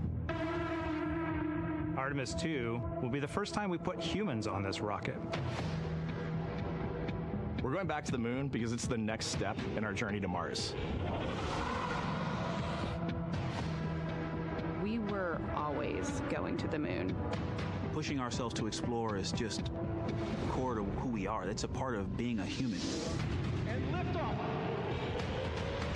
We shall return. Continuing to test out every bit of Orion. Coming back to Earth, 7 miles a second. When humanity sets big goals, we can bring together genius from around the world. You have the best people on planet Earth putting this vehicle together. That's what's up. To innovate for the benefit of humanity and to inspire the world through discovery. And here we go.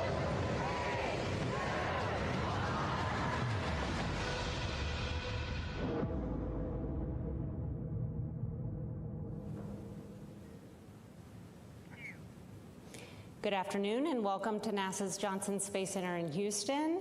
Welcome to our Artemis II status update. I'm Rachel Kraft with NASA Communications, and I'm joined by several NASA leaders here this afternoon to talk about how the flight test has been going as the crew heads back toward Earth. They are Lakeisha Hawkins, Deputy for Artemis, Rick Henfling, Entry Flight Director for the mission, Debbie Korth, Orion Deputy Program Manager, and joining us by phone from the USS John P. Murtha, Lily Villarreal, the Artemis Landing and Recovery Director.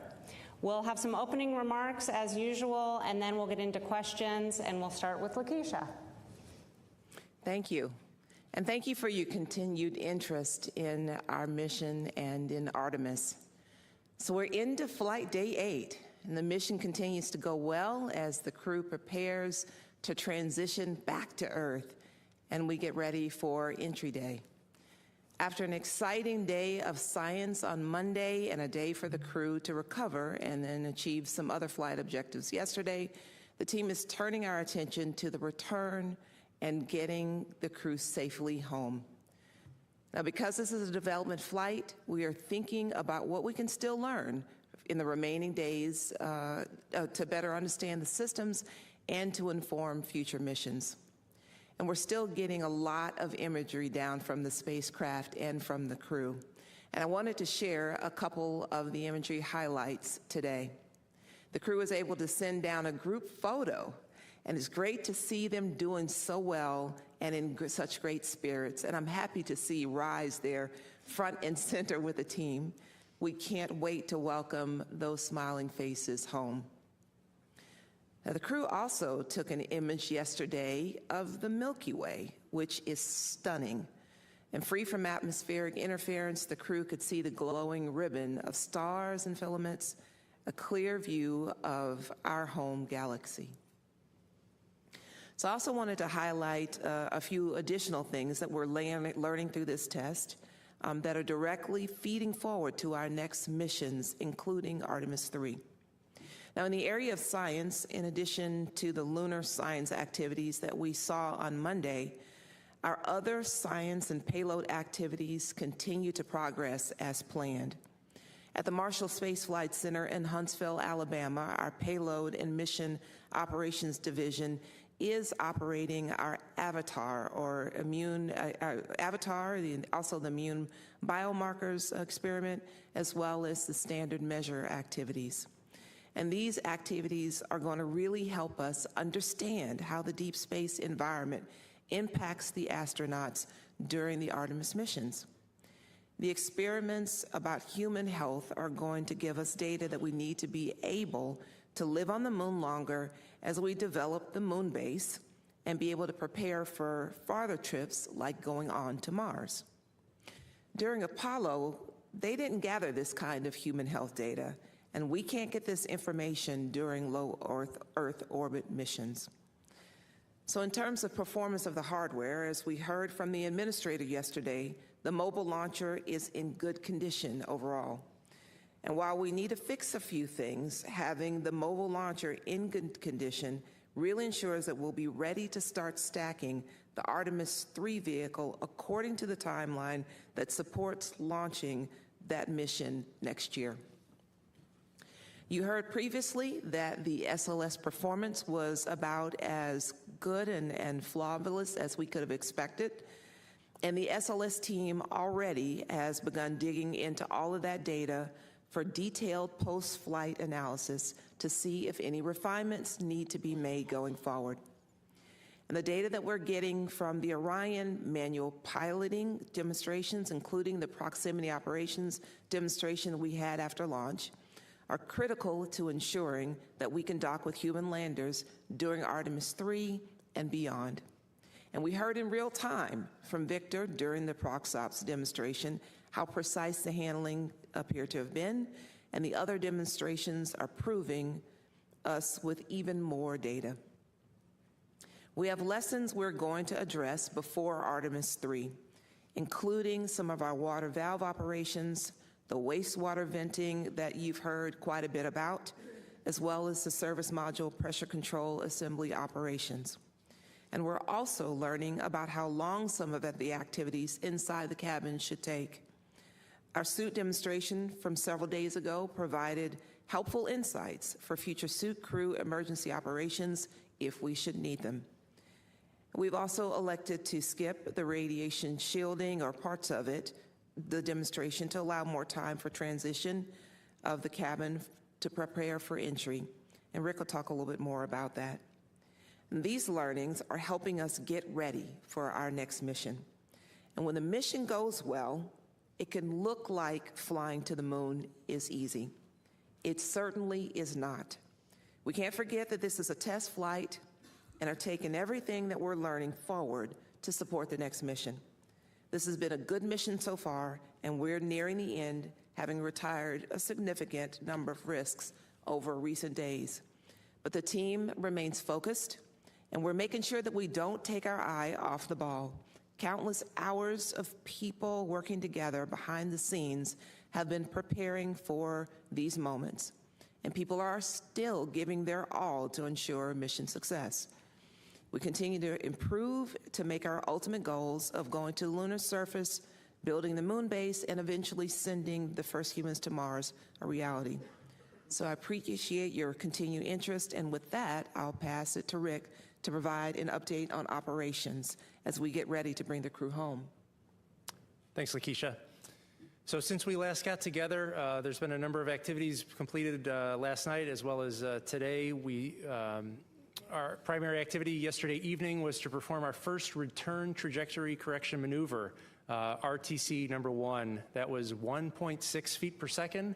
It lasted 15 seconds, and it was using the service module reaction control system thrusters. That burn was initiated at 8:03 p.m. Eastern Time last night.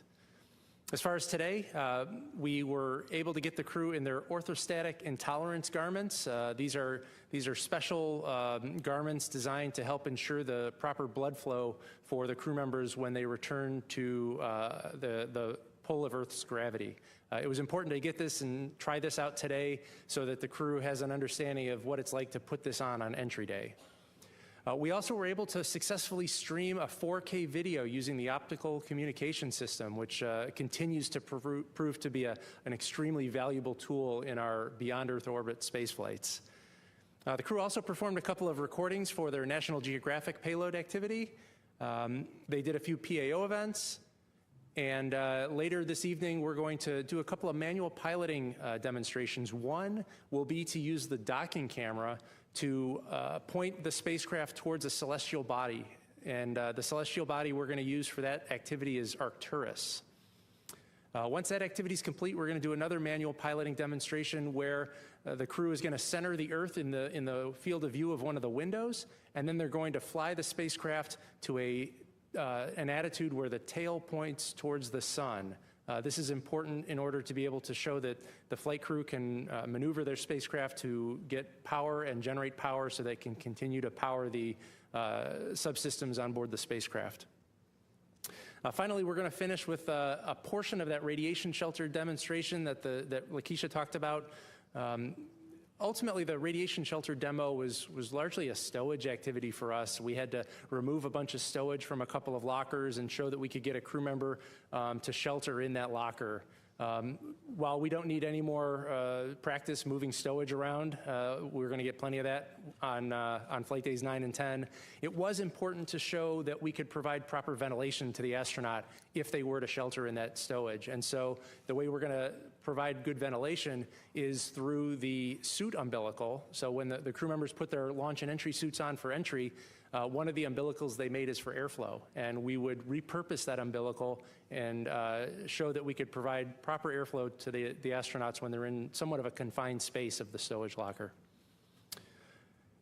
Once we get through today's activities, then the focus really is going to shift to entry. And I think the first graphic is important to show up here for some of those critical events.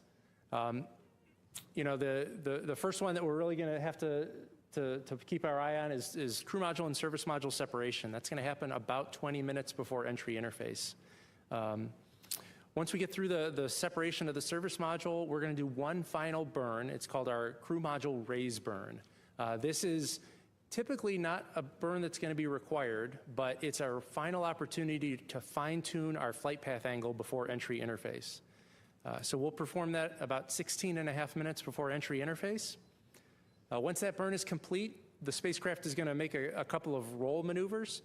This will provide additional separation between the service module, which is headed for a destructive entry in the Earth's atmosphere, from the crew module, which obviously contains our 4 astronauts. Once those rolls are complete, the crew will go visors down, and then they will be in a isolated environment in their launch and entry suit until after splashdown. We'll hit entry interface at 400,000 feet, about 1,950 miles away from our landing site, and that's when the fun really begins. The 24 seconds after entry interface, we'll hit our blackout, which is the point at which the plasma has built up around the spacecraft such that it interferes with our ability for the transmitters on Orion to transmit telemetry. This is nominal. It'll last 6 minutes.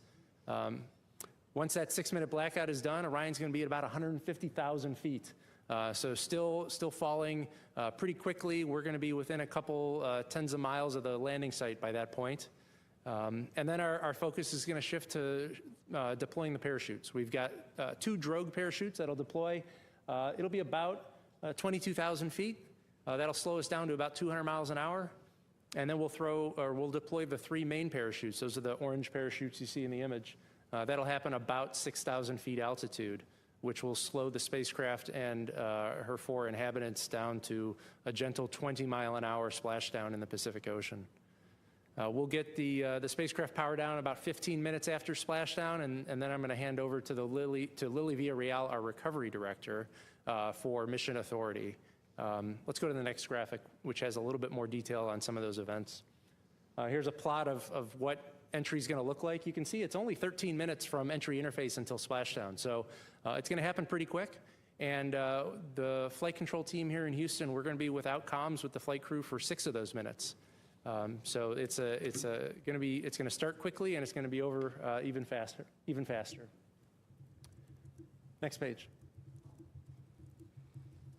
And then for a graphic of all the parachutes that are going to deploy, the first thing before we deploy the drogue parachutes, we have to jettison something called the forward bay cover. It provides the protection for all the parachutes, and that's what's going to get jettisoned at about 35,000 feet. There's a window for the jettison of the forward bay cover, so if it doesn't happen at 35,000, it can happen lower, as low as 24. And nominally, we actually expect it to happen closer to 24,000 feet. Next page. And then if you're looking for a little bit of insight on our approach trajectory, we're going to have entry interface a little bit southeast of Hawaii. And after we fly 1,957 miles over the surface of the Pacific Ocean, we'll be landing in our targeted landing site off the coast of California. I think that's all I have for graphics, so I will turn over to Debbie. All right, thank you, Rick. So yeah, I'm happy to be back today, able to report that the Orion systems are all operating nominally, remain healthy, and we are just trekking our way home from the moon. So really excited to be just a few days away from that happening. Did want to talk a little bit about something you may not have seen yet. And if you pull up the full first graphic, it's a short video. Our engineering team supports the mission from a facility called the Mission Evaluation Room. It's the MIR. And so this is pictures of our team. There's 24 separate consoles, so this is different than the flight control room that you see a lot on NASA TV. These are our engineering expertise that supports Rick's flight control team. And so they've been on console since about 48 hours before launch, keeping a close eye on all of the systems, looking at all the data, modifying procedures as needed, and then just watching how the systems are performing. So providing all really deep technical insight to that operating team. So that's also located here in Building 30 in the Mission Control Center. And so that's our MIR team working hard around the clock supporting the spacecraft. Second graphic I have is a few days ago I showed you some imagery of the crew module images we got down from our first external survey that was right after the TLI burn. So we actually do another external survey on the way home. This is our inbound external inspection. So I think go to the next slide.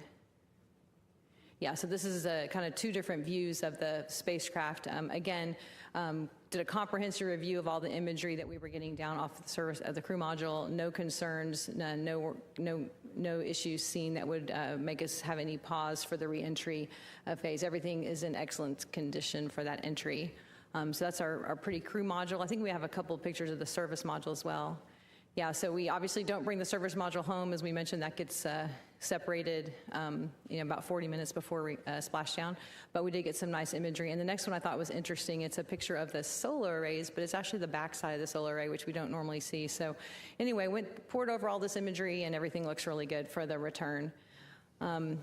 Operations-wise, there's a few other things going on in the cabin. One interesting test that we're doing today is when you pressurize the cabin, the panels and things that are connected there, kind of shift around a little bit. And so we're having a demonstration of can you actually remove some fasteners in those panels and put them back in? Do the structures still line up enough that you can do that? This is to help us prove out if we needed to do any kind of maintenance or contingency access to like our ECLA system. So we'll be looking at that today to see if that demonstration works out well. We're also doing some demonstration what's called 20 by 20 degree dead banding. This is pointing the spacecraft a little bit different throughout the day to test thermal responsiveness of the systems externally to see if we can expand our operating envelope for future missions.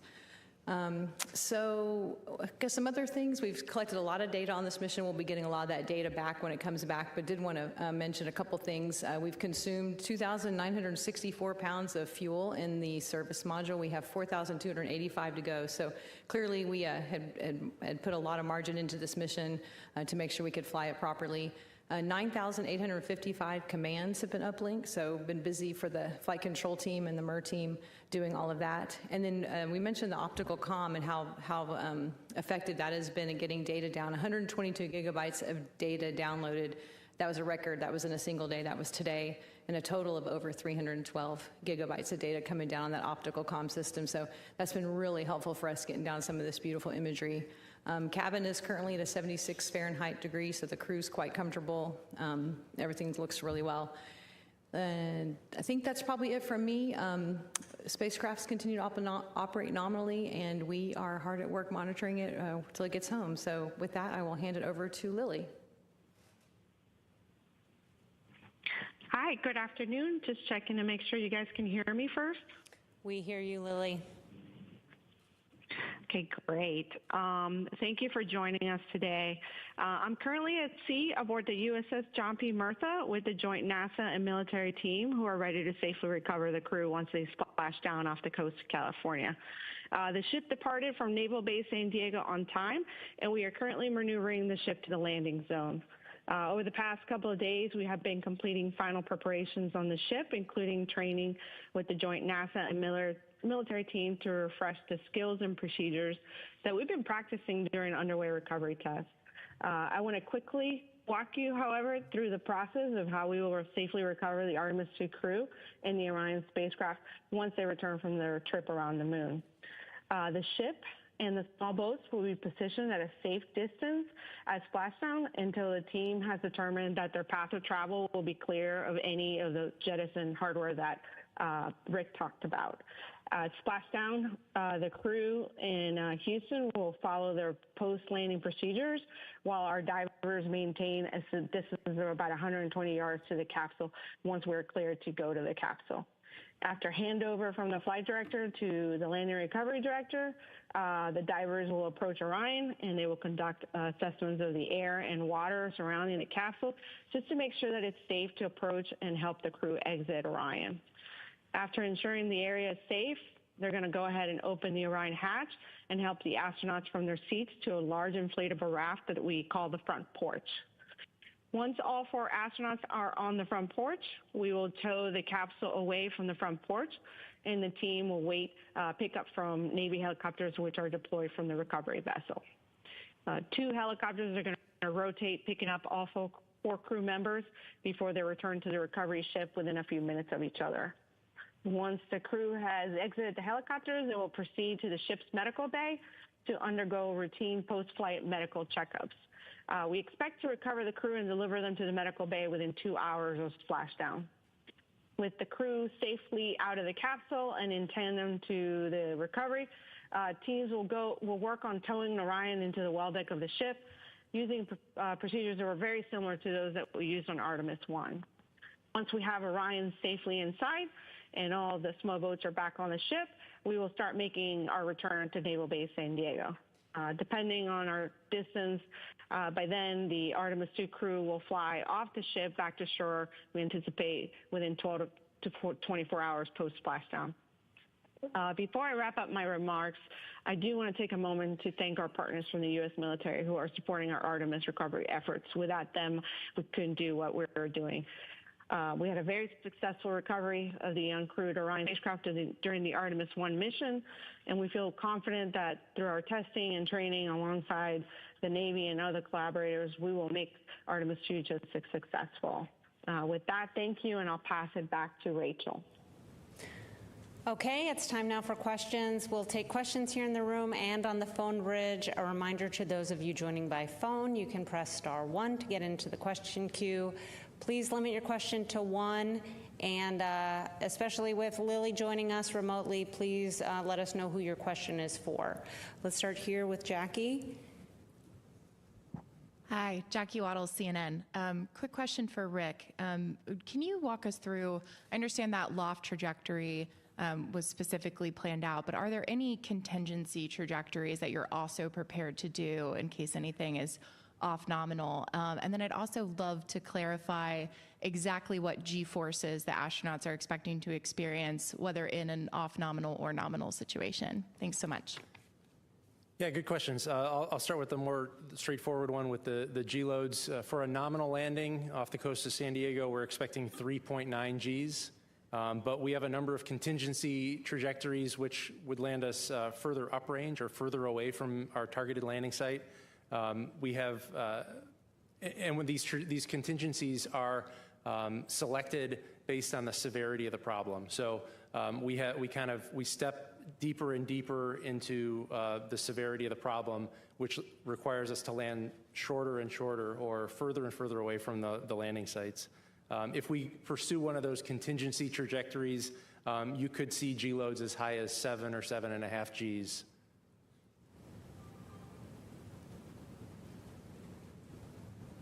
Okay, we'll go with Josh here. Hi, Josh, dinnerspace.com. What kind of data is lost by skipping the radiation sheltering test, and what's the impact of not being able to practice those procedures beyond low Earth orbit until the lunar landing mission on Artemis 4? So I would, I see the radiation shelter as not really being a lost set of data.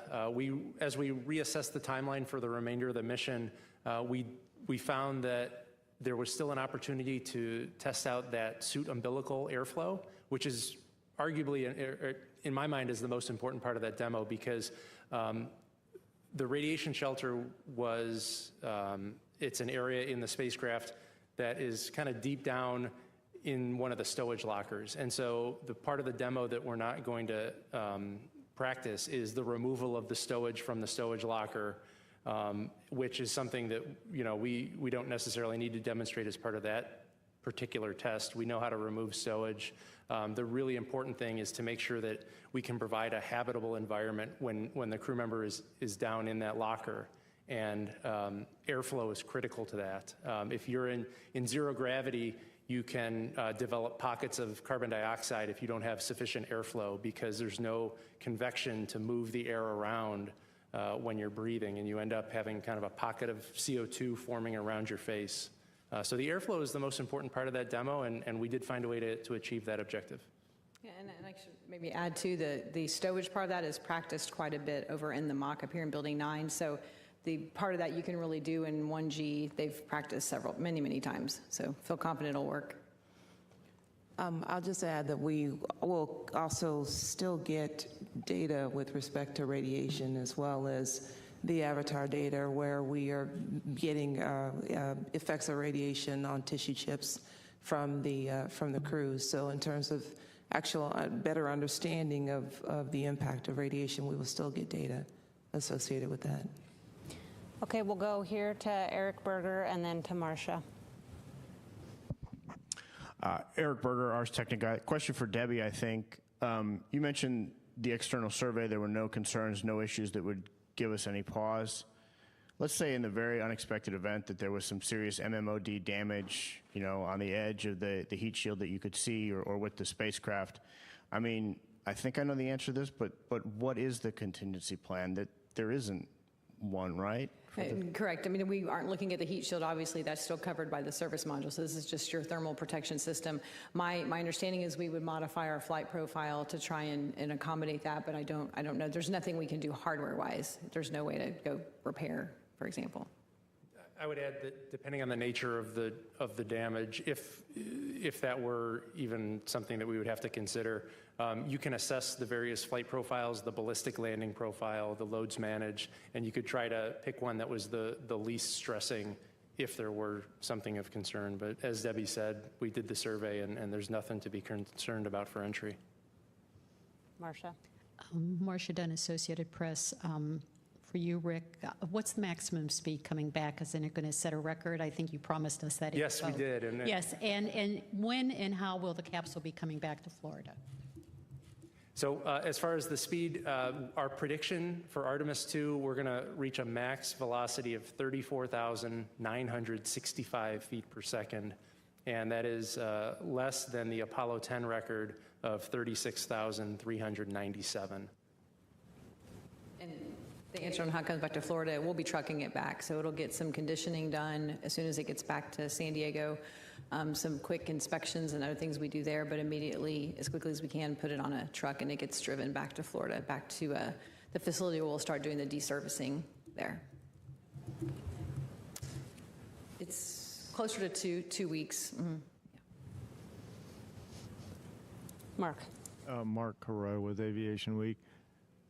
The external imagery that you showed, was that what was taken yesterday morning? Yeah, that was our inbound inspection. So yes, that was the most recent pictures. Okay, go ahead. Mark Kirkman with NSF. Just want to drill down primarily with Rick, I guess, on the crew's experience for entry. Are they going to be heads down at entry interface? Is there any pre-bank? And also, if you can elaborate on the G spikes, the way I understand it is they do that first pull out, there should be a spike, and then there's another one as you come back down on the second side of that. And then just one other add-on to that is, are there any DTOs, any manual control inputs, any PTIs or anything like that that are going to be done in this time frame? So you're correct that the crew members are going to be heads down. That provides them a view of the horizon as they enter. If we were in a different attitude, you wouldn't have that horizon as a reference. Yeah, there are two different spikes in the G loads, but again, the max is 3.9, so you get about two similar 3.9 Gs on entry as you do the various roll reversals. Pre-bank, we do have, we'll roll in to capture the atmosphere right at entry interface, but we're predicting 5 of those roll reversals on the way down.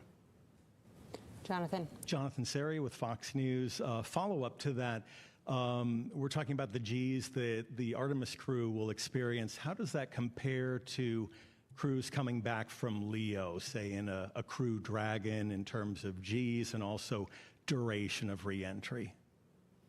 That's a really good question. I would hate to speculate on the numbers, and so maybe we could follow up with you afterwards and give you accurate numbers as opposed to me speculating.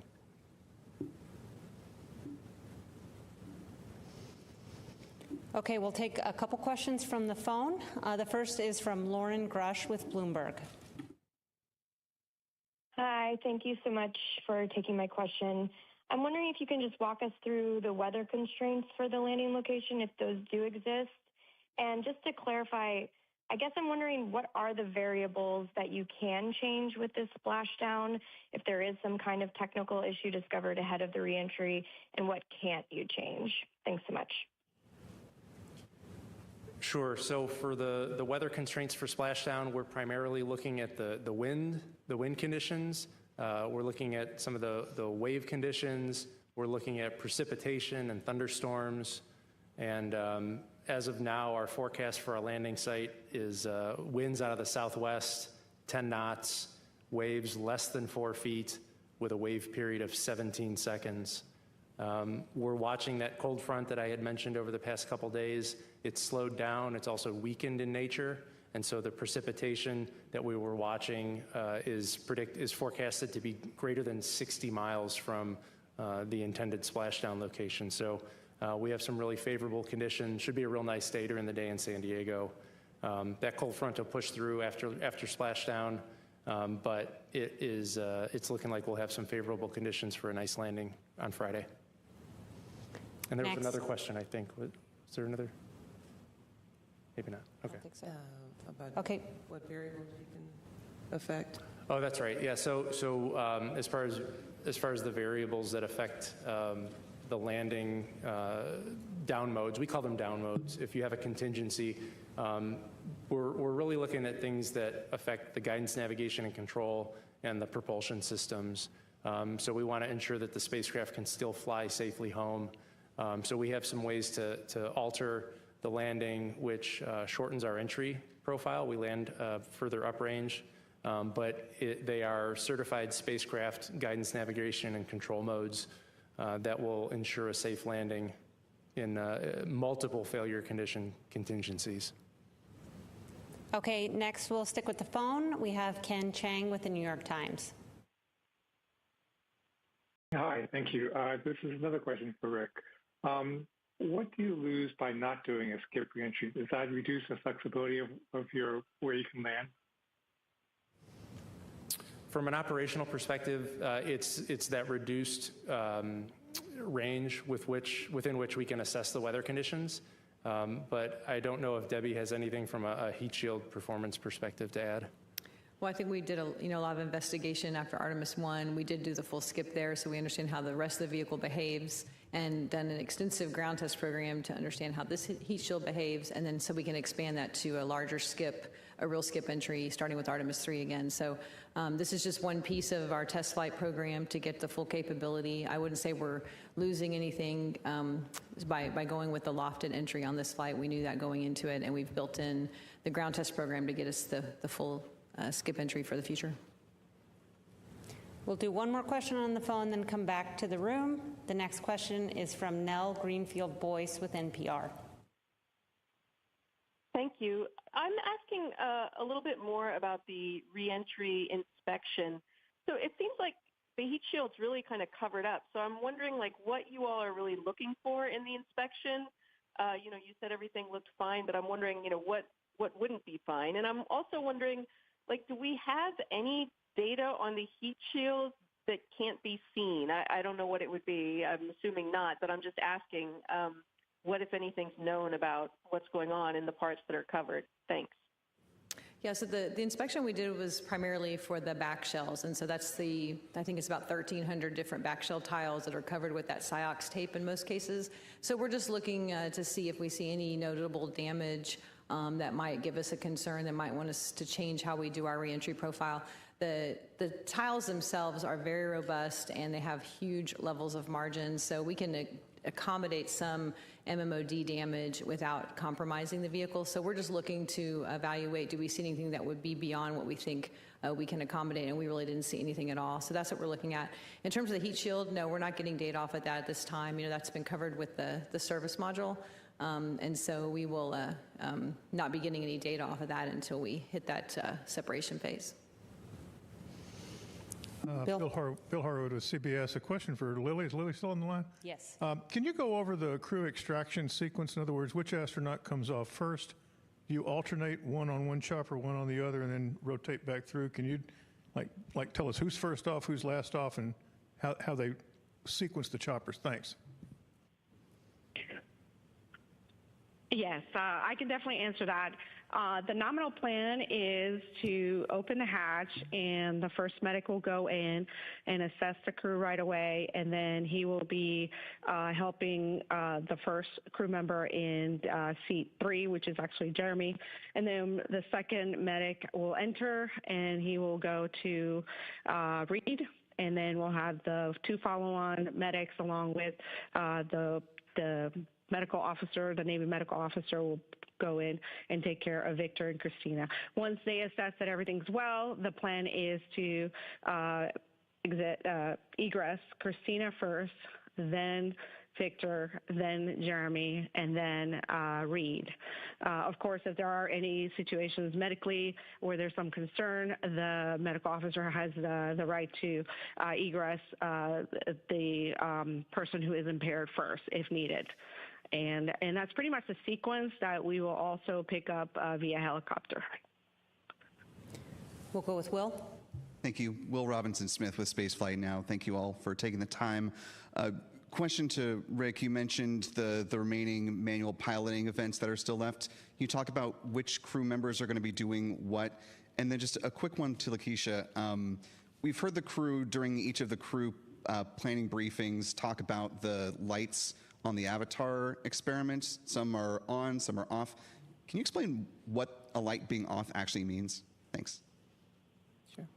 As far as the manual piloting demonstration this afternoon, all 4 crew members are scheduled for that event. And from what I recall pre-flight, Reed really wanted to ensure that this spacecraft could be flown by pilots and non-pilots. And so I would expect everyone to have an opportunity to have a chance to fly the spacecraft so that we can understand the handling capabilities of Orion, both from a pilot's perspective as well as from a non-pilot, because by demonstrating that Orion is capable of being flown by pilots and non-pilots, you open the door for a wider range of future astronaut selections and flight crew assignments, because you no longer have to be beholden to there being a test pilot in the commander and pilot seats. You can really allow anyone in the astronaut corps to help fly that spacecraft. Yeah, to your question about Avatar, we will get you someone to get you a specific answer about the lights on, lights off, but that's an autonomously run system. It's still got good power to it, and it is still functioning. It reported back that it's still functioning as it should, right? So we'll be looking forward to getting that off of the ship to get the data from it at the end of the mission. Thanks. Hello, my name is Ed Lavendero with CNN. Thank you for taking the time today. Can you talk about, and this might be a question for Lily and Reed, how many aircraft, drones, kind of getting eyes on the capsule as it's coming back in for re-entry? And is that number kind of standard, or is it more because this is such the first time there's been a crew on this particular capsule re-entering? Lily, do you want to take that one? I think you would probably be better suited to answer it. I think it's good. Thank you. And Debbie can confirm that there's going to be at least 7 different aircraft, sci-fi aircraft at different altitudes imaging the vehicle. And Debbie, correct me if I got that wrong. No, that's correct. And it's a lot more than we had on Artemis 1. We've added quite a few more air assets to capture more imagery as the vehicle is coming down. Correct. So besides those satellite planes, we will be using 2 of the Navy military helicopters, MH-60s, with our own gimbals. They're going to be at different altitudes who will be much closer to the splashdown, taking imaging of the splashdown all the way until splashdown.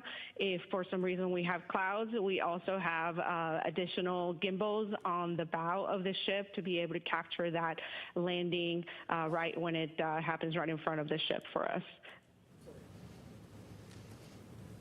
Go ahead. Hi, Andrea Leinfelder of the Houston Chronicle. You know, I was hoping to talk a little more about this being a test flight. We've talked a lot about the toilet, but can you give us a little more information on the water valve and the service module issues that you hope to learn from? Sure. I think early in the mission we talked about a water valve in the water on-off valve in the potable water system that had we saw had inadvertently closed. And so because that's in the service module, you know, we will not be getting the service module back. And so we have designed a bit of a test to do. I think it's happening later today. The timeline's moving around a bit, but to kind of do some additional opening and closing of different valves in that system to learn more about those behaviors. Always taking into account we never will put us at risk of not having water available. So we're actually doing this, now that I think about it, it's later in the mission to make sure that we have all the water we need and we're done with any access to that system that's required. So that's one of the things we're doing, just to learn about the valves in that system, since we won't be getting the service module back. Irene Klotz with Aviation Week for Debbie. Can you discuss a little bit the applicability of the data that's going to be collected about the heat shield wear on Artemis 2 for the heat shields that are being changed for Artemis, actually 4 in particular, and also for 3 since it's not going to be coming back from a lunar orbit? Just what value is that information now? Thanks. Yeah, I'm not sure I'm prepared to talk to you about Artemis 3 today, but you know, the value of the data off Artemis 2, you know, we are flying a different profile, but we have what we expect to see on that heat shield based on that profile and based on our ground testing. So a lot of this data we get is to validate the models and the testing we saw on the ground to make sure we're able to recreate behavior in testing on the ground, and then we can use the recreations on the ground to actually test what we want to do in the future. So we are building what we call the permeable heat shield for Artemis 3 that is designed for lunar returns. We've been talking about Artemis 3 now being maybe a LEO or a HEO mission. Again, we get data back regardless, and so we can look at the heating on that heat shield from return, correlate it to our models, correlate it to our ground testing, and so it's not you have to have those lunar returns. We can use that data to help prove out that design as we move forward. Okay, we'll go there and then to the gentleman in front of you. Hi, Dr. Allison McGraw from Mysterious Meteorites. This is perhaps a question for Debbie. How is the risk assessment for micrometeoroids or orbital debris completed? You know, there's a very defined tool we use called PRA, probabilistic risk assessment, where we actually look at all of the things that create risk for the mission, and MMOD is one of those items. And so we have, you know, MMOD predictions for the environments that we're flying in, the orbits we're flying in, and those feed into that tool, and that's how we determine where that risk falls in that regime. We designed the spacecraft to try and be tolerant to MMOD strikes by putting like I said, a lot of margin into our TPS materials and flying in certain ways to keep the MMOD away from where we don't want it to be. So not a lot we can do with what's out there, but we try and characterize it and analyze to it so we understand what we're accepting. Okay, we can go to you, and then we'll take another question from the phone. Hi, Michael Adkisson, Houston Public Media. I have a question for Rick. I want to ask how reentry for this mission looks different than it did for Artemis 1 and also recent missions over the last, couple of decades, how this is specifically different. And then if I could also get a quick confirmation to tonight's press conference. I tried to figure out if this is the first press conference from deep space before, or at least, out of Earth orbit, and couldn't figure that out 100%. So if anyone has that confirmation. Well, on that one, we'll have to go back and look what they did during Apollo. So we'll get back to you. As far as the changes on entry between Artemis 1 and Artemis 2, The most significant difference is the range from entry interface to splashdown. We've talked a number of times about how we've shortened the entry range. We're down around 2,000 miles for this mission, and that's a function of the certification of the heat shield. And we did just actually get a quick follow-up that there were in-flight opportunities with the crew during Apollo. Okay, we'll go to the phone. We'll get a question from Micah Maidenberg with the Wall Street Journal. Hi, thanks, Rachel. Just a couple of things for Rick. Rick, how long does the period of max velocity that you mentioned last? And can you talk about sort of the expectations for crew during reentry? Are they expected to be silent, make verbal observations about what's going on? Thanks. Yeah, the period of max velocity shouldn't last long. We're continuing to speed up as we speak. We're getting closer and closer to Earth, and our velocity is increasing, and it'll peak out right around entry interface. As for what's going on in the cockpit, it'll be very similar to when you're on board a aircraft flying commercial. The pilots are nothing but professional because they're focused on the task at hand. And so I expect the cockpit to be silent as Reed and Victor monitor the spacecraft performance. If all goes nominal, they will not need to take any actions, but they have been trained working with my team of flight controllers to respond in the event that we are faced with an off-nominal scenario. Our next question is from Joseph Howlett with Scientific American. Hi. From the mission thus far, I'm curious if there's any lessons you've learned that have informed the plan for reentry. Are there any new risks or contingencies that you're thinking about based on what you've learned so far aboard? As far as what we've learned throughout the mission that has changed how we've done entry, we really have had a really well-functioning spacecraft. My team is going to take the console tomorrow, and we're going to have a briefing with the flight crew in preparation for entry. And really, we don't have any major things. Debbie's got the water valve testing that they talked about, but again, we're going to jettison the service module. The crew module propulsion system is nominal. We're going to activate that tomorrow and see how it's functioning. And so we're planning a nominal entry with procedures just as we had developed them pre-flight. Joey. Hey, thanks, Joey Roulette with Reuters. What's the temperature going to be inside the cabin at peak heating or peak velocity? And for any of the little tiny problems that have popped up during this mission, like the toilet and that weird smell that the crew was experiencing, is there anything you have to do with those before re-entry, or is there any problems they might pose during re-entry? Thanks. I would say from a hardware standpoint, nothing we're doing on those relative to re-entry. We have not had any reports of that smell again, and so we'll look more into that in the crew module when it gets back. Things like the wastewater venting, we have some new work planned on the dock at the Naval Base San Diego to try and get some early data off of that system. So we're modifying some things on the ground as soon as it gets here to get some data back very quickly, but nothing that we're changing in the mission profile relative to those items. And recall on entry, the crew will be suited with their visors down in a pressurized suit so that they're going to get cool air, and so regardless of the cabin temperature, they'll remain cool and comfortable in their suits.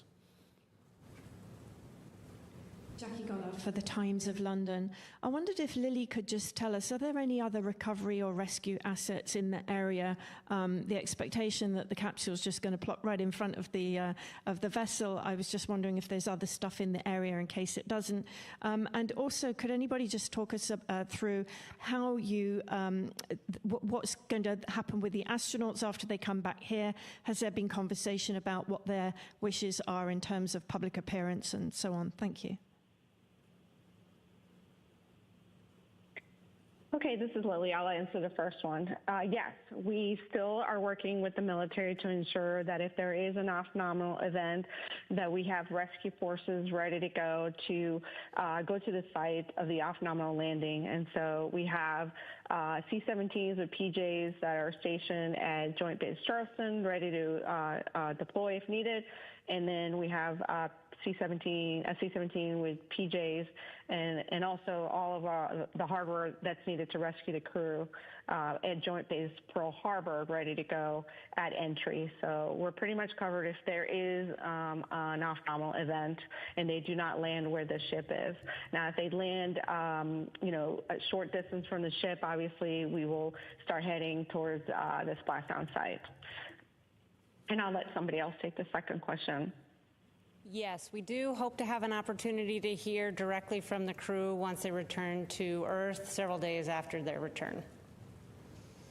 Okay, let's come down to the front row here.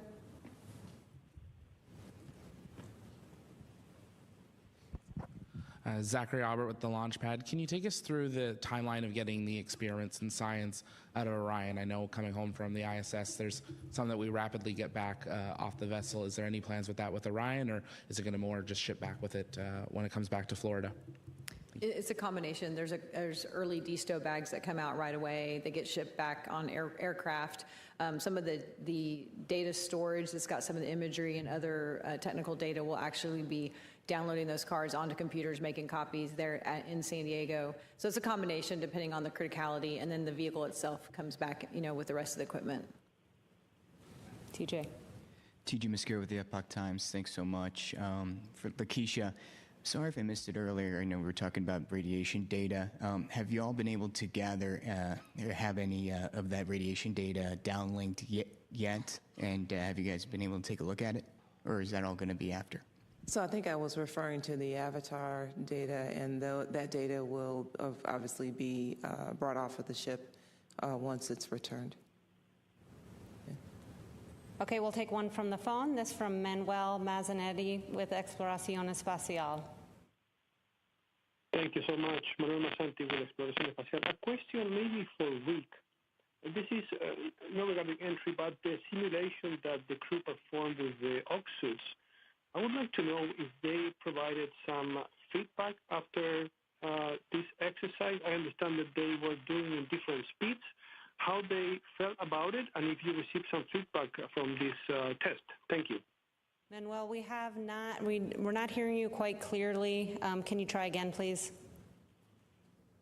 Yes, I apologize. Manuel Mazzanetti with Exploración Espacial. I was asking Rick if he can provide if the astronauts gave some feedback regarding the test with the oxysuits on board the capsule a few days ago.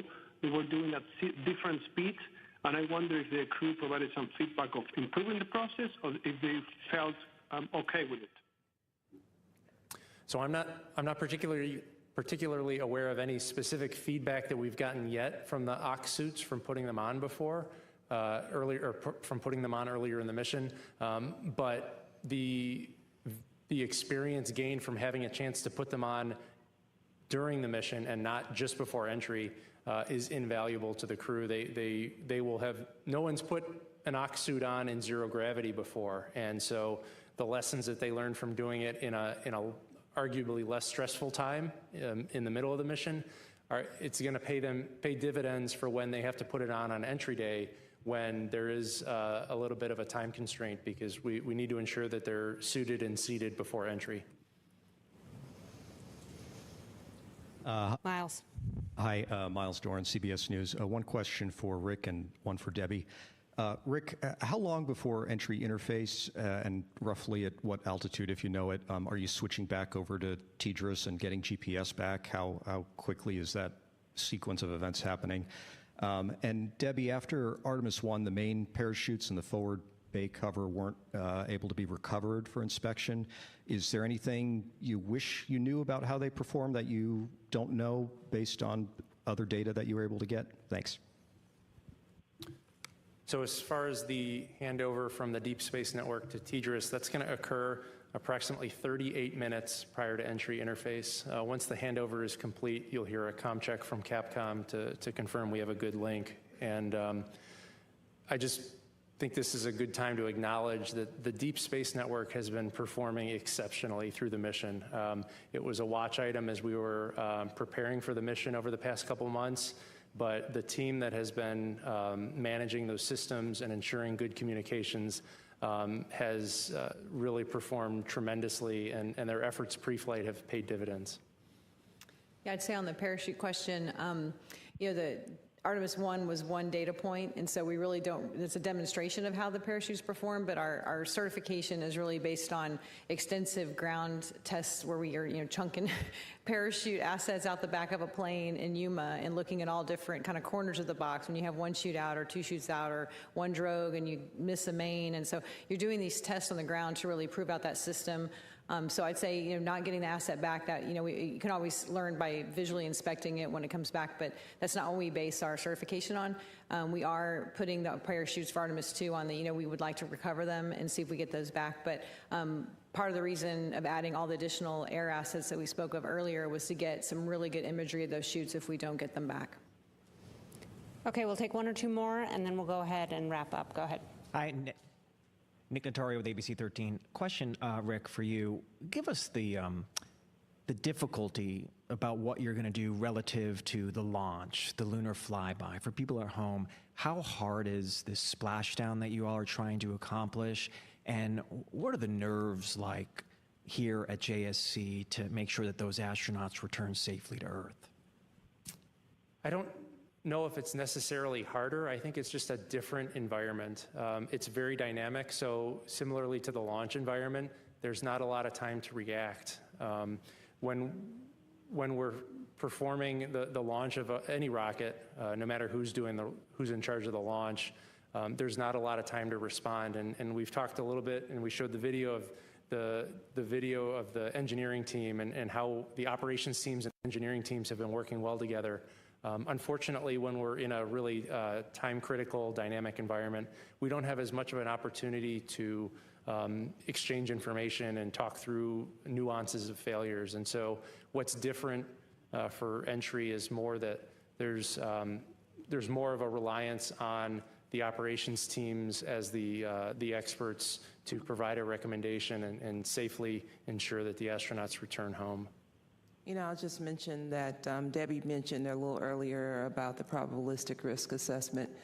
We don't talk a lot comparatively about the risk of one part of the mission relative to another, but obviously, launching the rocket in Ascent is a significant part of the risk that we've retired and is behind us.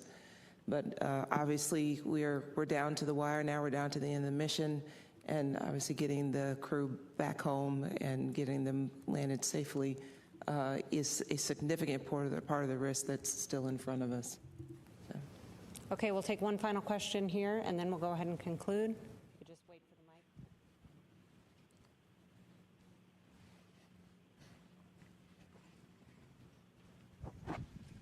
Thanks for taking my question. I'm very sorry, it brings up the dreaded toilet again, but there was some conversation between the crew and control, I think it was yesterday, about the volume in the tank needing to keep on top of that ahead of re-entry. I was just wondering if you could give me some more information about what that concern might have been, or whether it even is a real concern. I take it from your previous answers, you're happy about the conditions for re-entry, but why could that be an issue? And if it is an issue, has it been resolved? Yeah, I think the issue that, if it's specific to reentry, is with that tank, it's not, we've been talking for the last few days, it's not venting as effectively as we had hoped or had planned. And so that tank may have more volume in it on reentry day than our initial models had analyzed. And so we're just looking at, with a tank of that volume, are we okay? And we're perfectly fine. So just double checking loads and things like that. And CG of the spacecraft, things are moved around and packed differently, so all that's part of that assessment we do right before reentry. Okay, we'll go ahead and wrap up. I want to thank our participants for joining us today. We do have one time change coming up with the crew news conference scheduled for later this evening. That will occur approximately an hour later. Plan to start at 9:45 Central Time, 10:45 p.m. Eastern Time. You can stay tuned for all the latest updates, including imagery, at nasa.gov, and thank you for joining us.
Thanks for joining us following our daily press conference. We are live here in the Artemis Mission Control Room, and I'm joined by Seth Lambert, developer of Arrow, the Artemis real-time orbit website that we have all loved keeping track of. Thank you so much for joining us.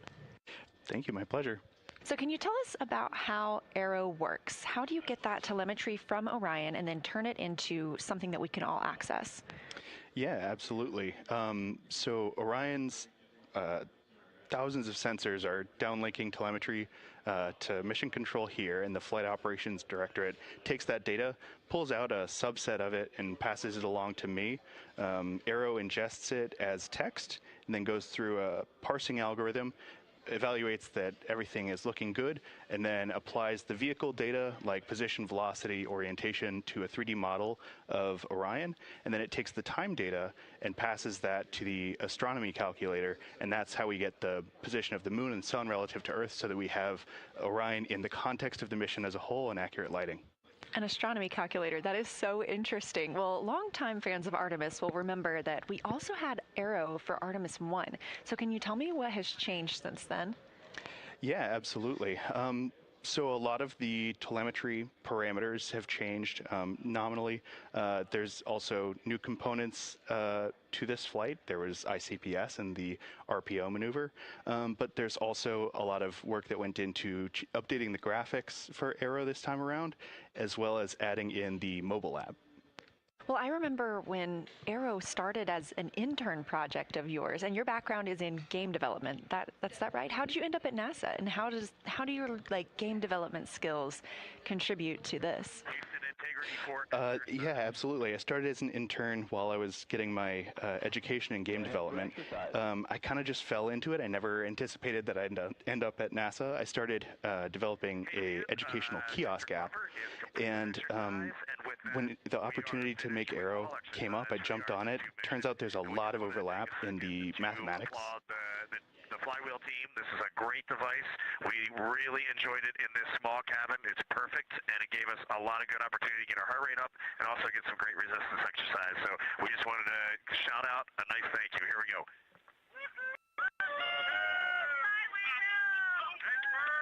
Thank you, guys. Thanks for the words and the cheers.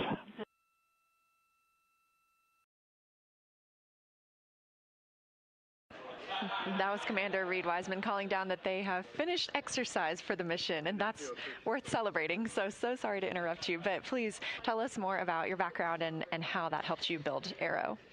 Yeah, there's a lot of overlap between the mathematics that go into 3D game development and tracking a spacecraft. Actually, they're two of the only industries that use the math concept called quaternions, which is an extension of the complex numbers into 4 dimensions to track rotations in space. Wow, that's fascinating. And I love having you here because that's a different background than a lot of people realize that we need at NASA. So I really appreciate that. But the public has really enjoyed keeping up with Arrow. What has been your favorite part of the mission so far? I think my favorite part has been seeing the reaction online to Arrow and seeing it be a spark that people latch onto, and it gets them curious and asking questions and engaging in discussion online with each other about this mission and about what they're seeing through Arrow. And it's been really wonderful to see so many people excited to learn, excited to follow the mission, and feel like they're a part of it through Arrow. That's so cool. Well, we're showing Arrow right now here on the broadcast. And my last question is, besides the broadcast, where can people keep up with Arrow? During the mission, Arrow is available online at www.nasa.gov/trackartemis and on the front page of the NASA mobile app. Very cool. Well, Seth Lambert, developer of the Artemis Real-Time Orbit website, I'm so happy that we got to have you here. We have shown Arrow so many times during the mission, and it just makes perfect sense that we would get to talk to you today. So thank you again. Absolutely. Thank you.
Houston, integrity for the repress 1 note.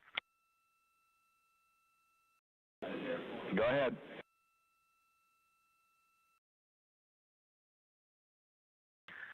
Hey, we had called down a couple days ago about our contingency LIO, either the LIO canisters or the bubble wrap expanding in the depress. Well, everything is back to the right size now, and it all fits back in its stowage area, so that's great news. Copy. Bubble wrap nominal. Thank you.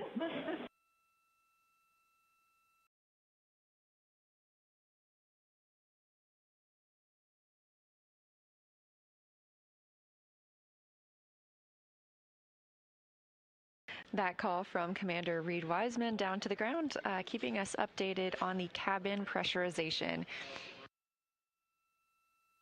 During today's press conference, the crew aboard Orion was instructed to don their hearing protection for cabin repressurization. The cabin pressure at that time was 10.48, and we are now up to 12.73.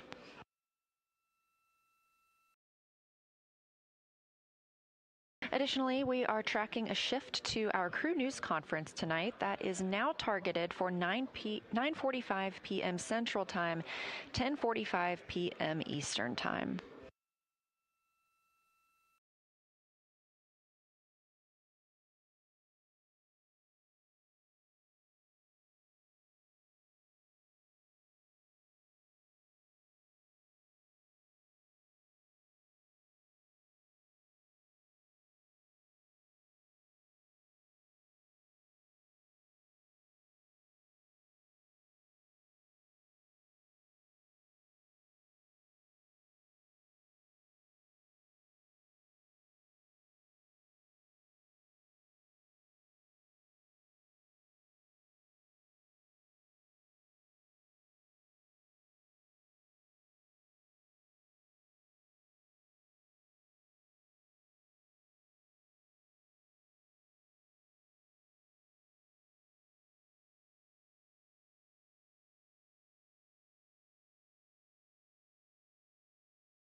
This is Artemis Mission Control with a mission elapsed time of 6 days, 23 hours, and 40 minutes into the flight of Orion for the Artemis II mission.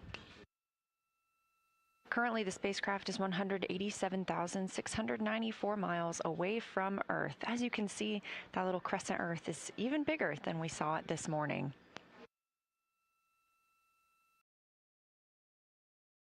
We've recently heard the crew call down that they are complete with exercise, and that wraps up exercise for them for the entire mission. Tomorrow, they will be busy configuring the spacecraft and reviewing their entry procedures.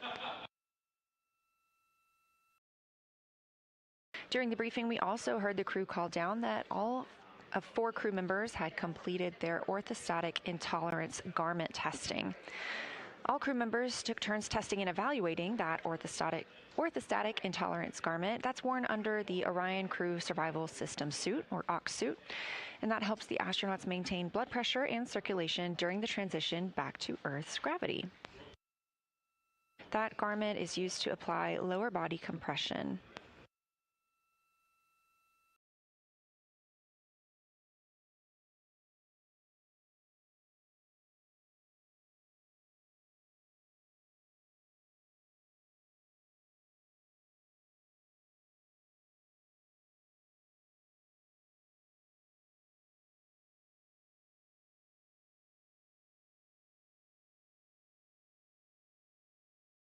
With those activities complete, the crew members are starting to move into their midday meal period. So on the menu for lunch on flight day 8, we have beef stew, smoked turkey, cauliflower and cheese, tropical fruit salad, chocolate pudding cake, chicken noodle soup, roasted turkey, fish with mango salsa, braised red cabbage, pasta with shrimp, beef steak, potatoes, and the cosmic brownie.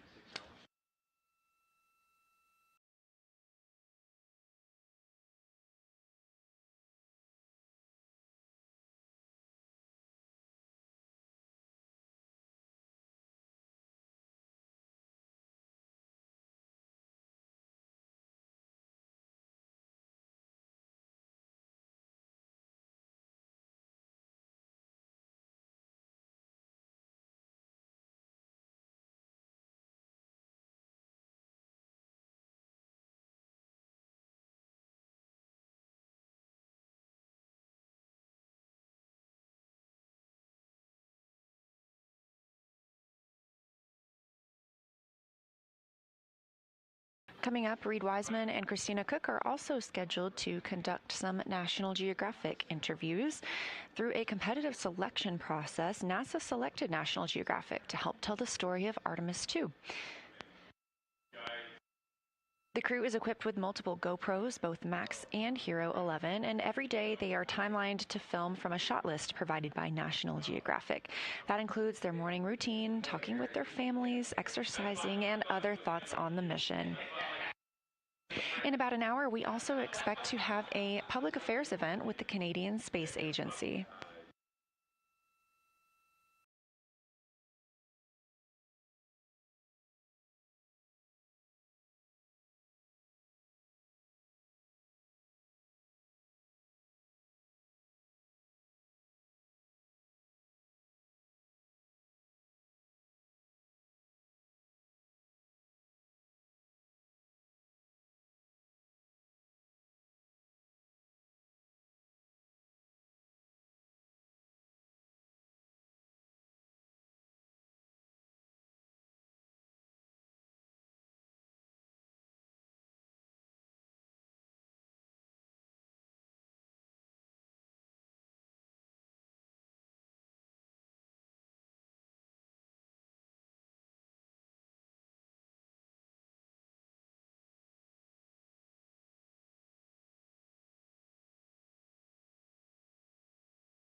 Integrity Houston for Victor and the extra accelerometer task we discussed at morning DPC.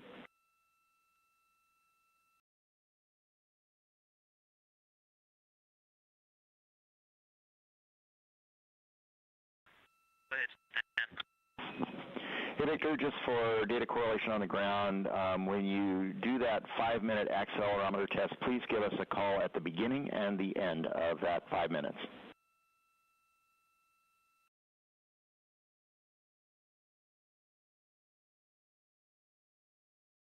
Will do, and if you want, I could put that in work now. Victor, we'd love to take that now. Thank you.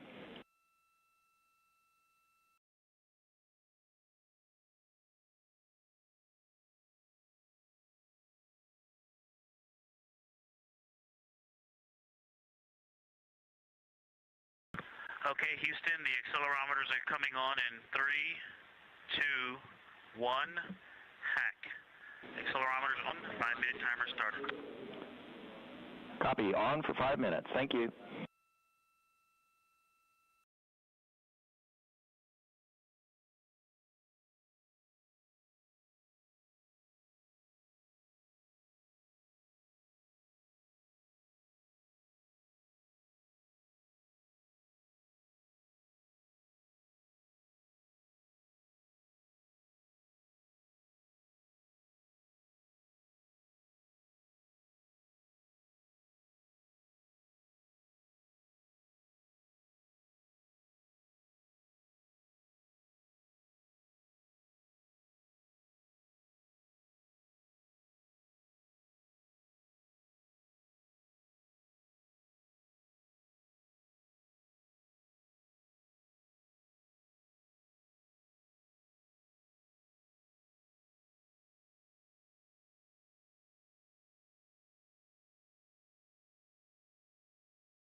This is Artemis Mission Control at Johnson Space Center in Houston, Texas. A mission elapsed time of 6 days, 23 hours, and 52 minutes.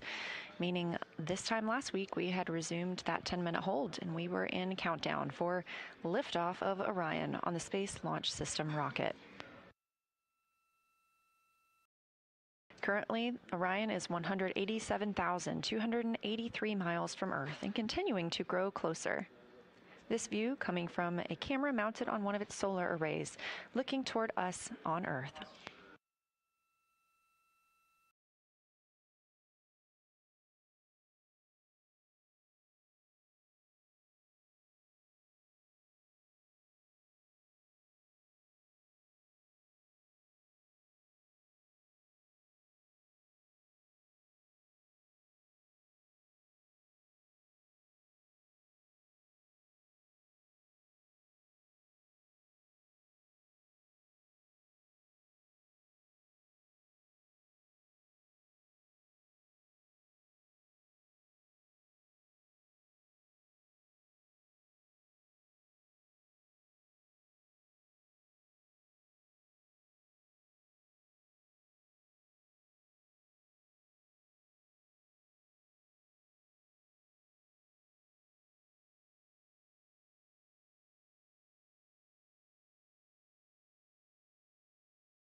Houston, shutting down the accelerometers in 5, 4, 3, 2, 1, off. Copy, accelerometers off. Thank you, sir.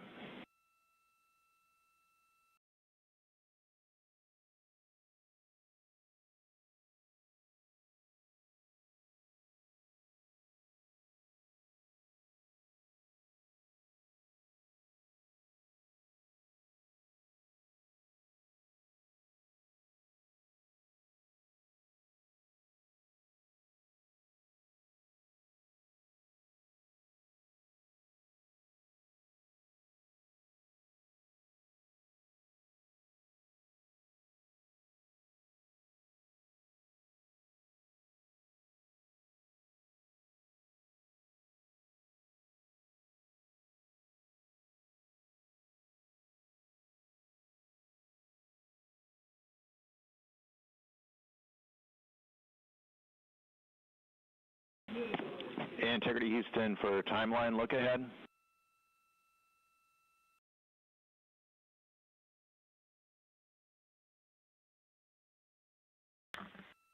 Go ahead, Houston. All right, one more timeline delta with the addition of the leak test for prop. The afternoon news conference, that's your PAO event currently at about MET 3 hours 10, is going to move about an hour to the right. So we'll come up AOS on Madrid. We'll spend about 30 minutes doing prop stuff with you, and then give you 30 minutes to set up the cameras and so forth and start the PAO event after that.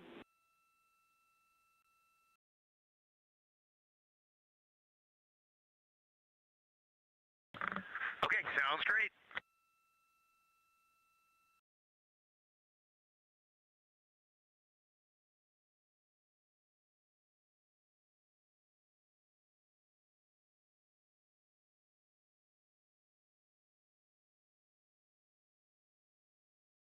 It's Capcom Stan Love in Artemis Mission Control here in Houston, speaking with the crew. Again, our public affairs event this evening will now begin at 10:45 p.m. Eastern Time, 9:45 p.m. Central Time.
Integrity Houston, no action on the enabled caution. That's part of our cabin repress. It should clear on its own soon.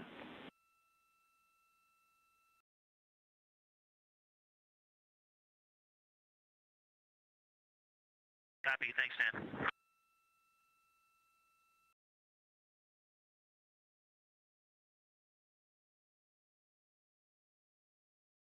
NASA astronaut and capsule communicator Stan Love calling to the crew aboard the Orion spacecraft.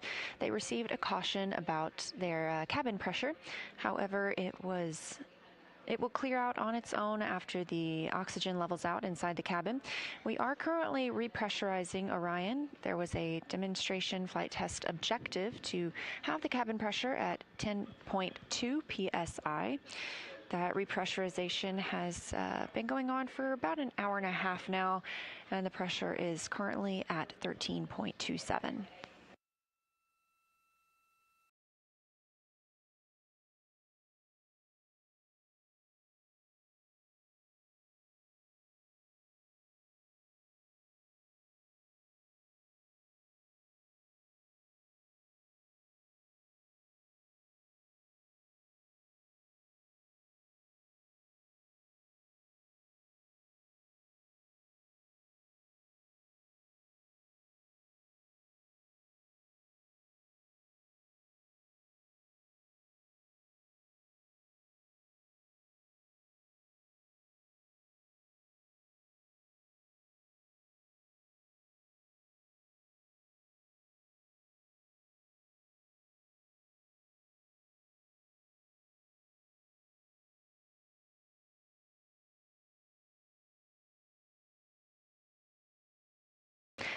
We're currently at a mission elapsed time of 7 days and 6 minutes, meaning it has officially been a week since Orion launched to fly around the moon and come back home to Earth, targeting that splashdown in 2 days, 1 hour, 25 minutes in the Pacific Ocean.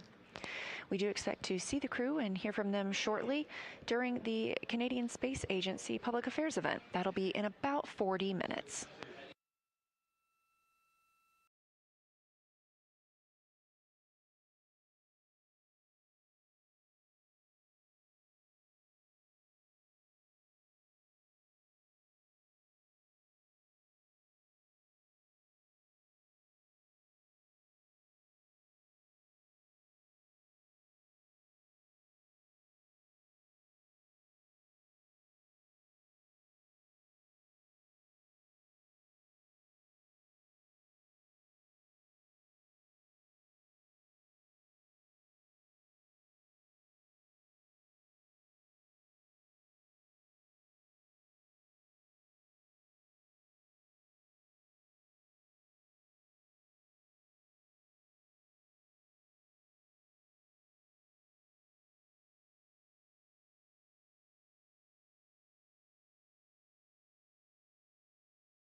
This is Artemis Mission Control at Johnson Space Center in Houston, Texas. You are looking at a live view of the Orion spacecraft in our home planet, Earth.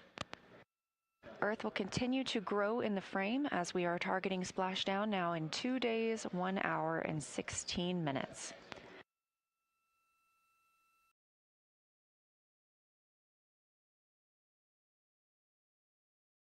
The crew is currently enjoying their midday meal, and we expect to see and hear from them in about 30 minutes for the Canadian Space Agency Public Affairs event.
This is Artemis Mission Control in Houston, and you are looking at a live view of the Orion spacecraft and a live view of Earth. Now today we were expecting to do a dock cam demo and a manual piloting demo, but early in the mission, the team observed a pressure increase in the oxygen manifold of the service module's propulsion system. They isolated a branch of that oxygen pressurization system, and when that was isolated, the oxygen tank pressure increase halted and those pressures steadied out. So since then, teams have been discussing that configuration, and that was flight day 2. They've developed a test plan to further understand the aux pressures when branch 1 is available for pressure control. They ran that test plan through simulations today, and the team is ready to execute that test this evening. Of course, we do have limited time remaining in the mission, and we want to execute this test while the crew is awake so they could back up any commands from mission control. Both the initially planned docking camera demo and manual piloting demo would change the spacecraft attitude and use that prop system. So in order to provide a steady environment for evaluating the test data, mission management approved canceling both of those demos this evening. Of course, we have gotten several checkouts with the docking camera already, as well as we did complete some manual piloting both during the manual piloting demo earlier this week, as well as during the proximity operations demonstration after launch. Also, to provide time to get that test started, we moved the crew news conference by 1 hour, and it's now starting at 9:45 p.m. Central Time.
Integrity Houston, Jeremy, we see you on camera.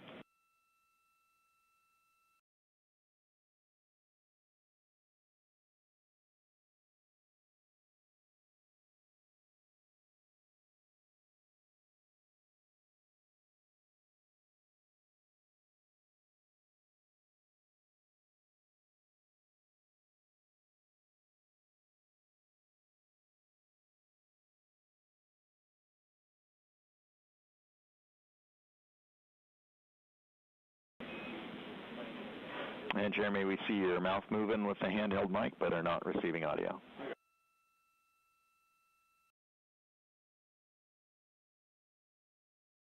And below that, we have you on Building 8 audio.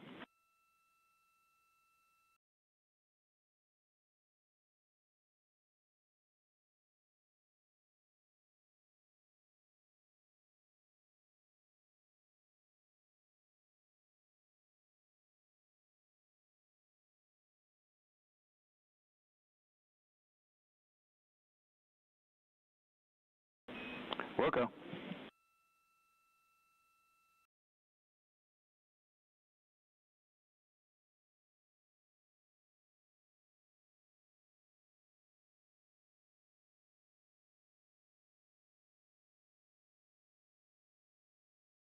A look inside the Orion spacecraft right now at Canadian Space Agency astronaut Jeremy Hansen. He will be conducting a Canadian Space Agency public affairs event coming up.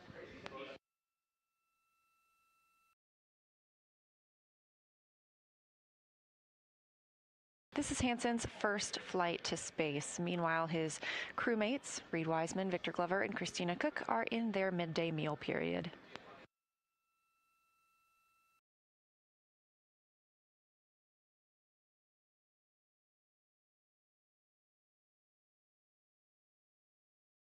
In the background, just behind Jeremy Hansen, you can see the RISE Zero Gravity Indicator. RISE took over the NASA Artemis social media accounts today, so if you're looking for more content on him, you can check them out at NASA Artemis.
Now in frame behind Jeremy Hansen is pilot of the Artemis II mission, NASA astronaut Victor Glover.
Floating into frame for a moment there, Commander Reed Wiseman.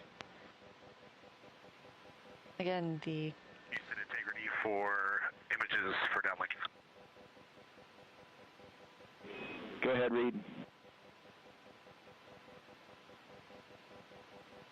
Hey, Stan, I put a single photo in a folder entitled For Matthew Dominic to share with CB on PCD1. If you could get that picture to him, I'd appreciate it. We will get that crucial piece of imagery to Matthew Dominic. Okay, excellent. I was trying to reduce the size of it on Goldstone, and it kept corrupting, so hopefully that file itself is not corrupt. It's the NEF. Sorry, it's a little bit larger. Roger, we'll take a look.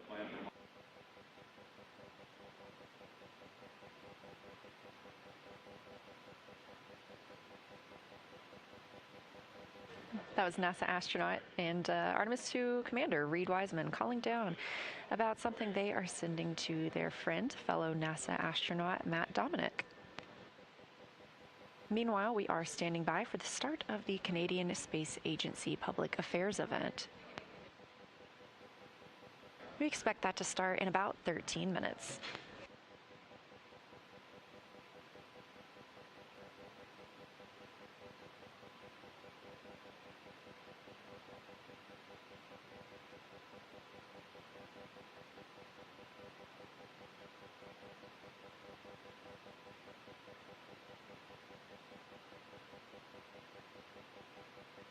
If you look closely, floating in the background are a pair of solar eclipse glasses.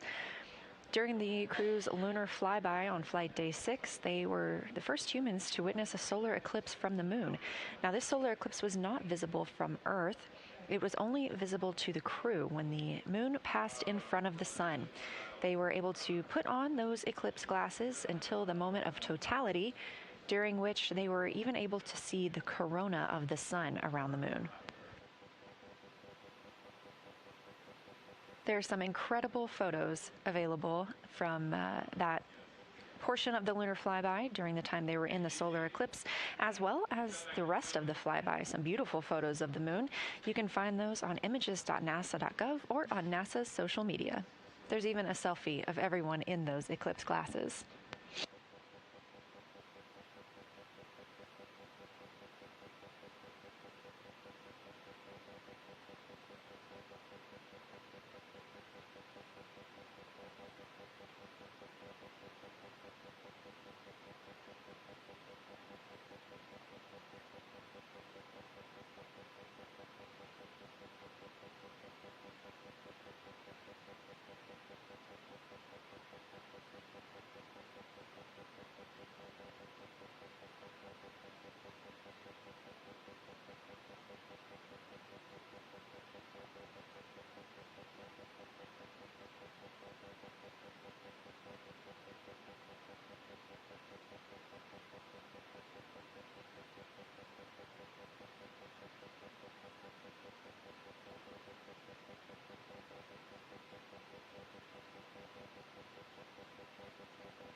This is Mission Control Houston, specifically the Artemis Flight Control Room here at Johnson Space Center in Houston, Texas. A mission elapsed time of 7 days, 39 minutes.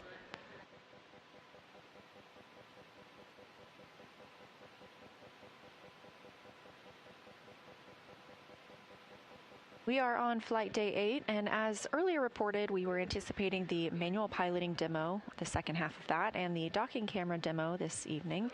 Those have been canceled. They are going to conduct a prop pressurization test.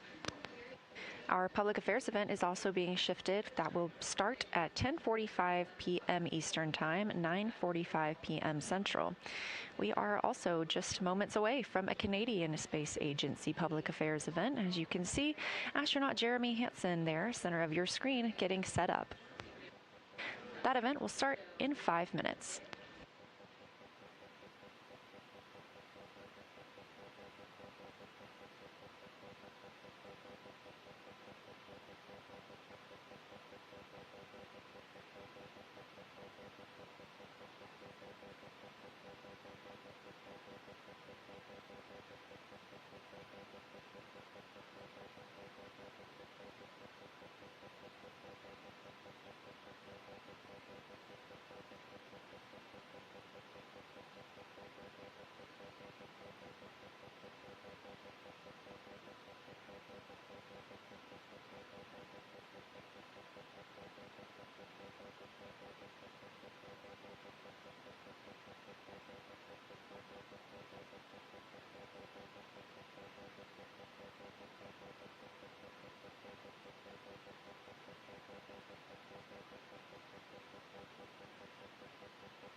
So far today, the crew aboard this spacecraft did a test with their orthostatic intolerance garments. These are essentially a compression garment worn on the lower half of the body and can help reacclimate the astronauts ahead of their return to Earth. They also got in their last exercise before return. Tomorrow will be a very busy day with cabin configuration and studying their entry procedures.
Integrity, this is Houston. Are you ready for the event?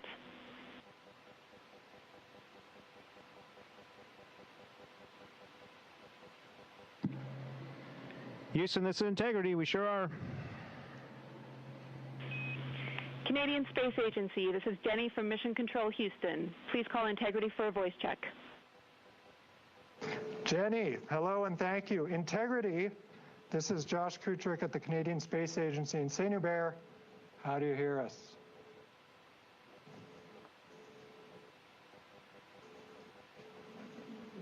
He hears us.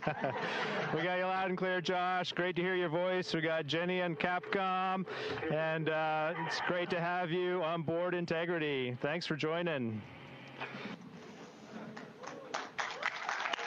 Thank you, guys. We're good? Thank you, thank you, thank you. Jeremy, and to your crew aboard, we have a very special guest tonight who would like to say a few words to you.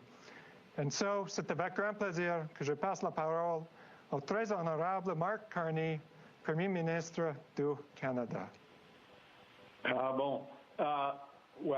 Merci beaucoup, Joshua. Et tout d'abord, Jeremy, je veux commencer en français parce que tous les Canadiens et Canadiennes sont tellement fiers de vous pour bien des raisons. Mais c'était incroyable de vous entendre parler français pour la première fois dans l'espace. And as I say, Canadians are so proud of what you're doing and the collaboration. And I just want to have a chance, if I may. I'm thrilled. I'm absolutely thrilled to be speaking with you, Jeremy, and the crew. We've all been watching and inspired by what you're doing. And I just want to, I'm conscious. I spoke to the president the other day. I think he may have mentioned just how proud we are to be associated with this mission. And, it strikes us in Canada, there's such an incredible team, from the engineers who designed Orion and the rockets to mission control, to Jenny and the team there, the four of you. And I wonder if you just, enlighten us a bit about some of the lessons that you've learned over the years and up there in terms of teamwork and collaboration. I mean, this is such a unique example for the world and beyond. And I heard last point pilot Glover say, I think it was on Easter, he was looking back at what he called Spaceship Earth, and what lessons we can take here on how to work together better down on Earth.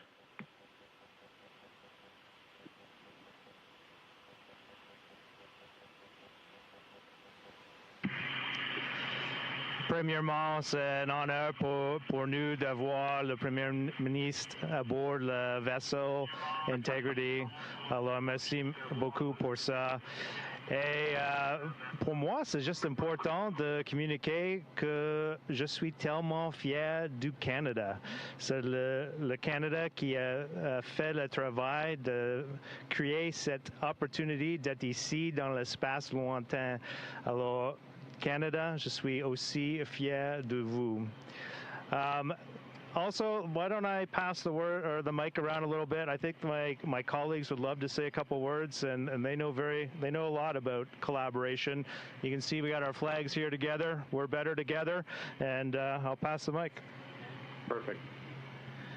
Greetings, Prime Minister Carney. I just wanted to say thank you for the amazing hospitality, and we look forward to sharing all of the discoveries and pictures and experiences with the people of Canada when we get back. And I think I'll just say one word about teamwork is willingness. Willingness is a huge ingredient in a successful team.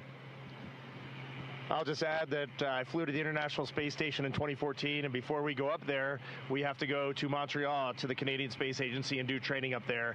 And it was amazing. In just 1 week of my robotics training up there, I have lifelong friends from Canada, and I am honored to serve alongside Jeremy, Josh, and Jenny, truly the finest astronauts I have ever met.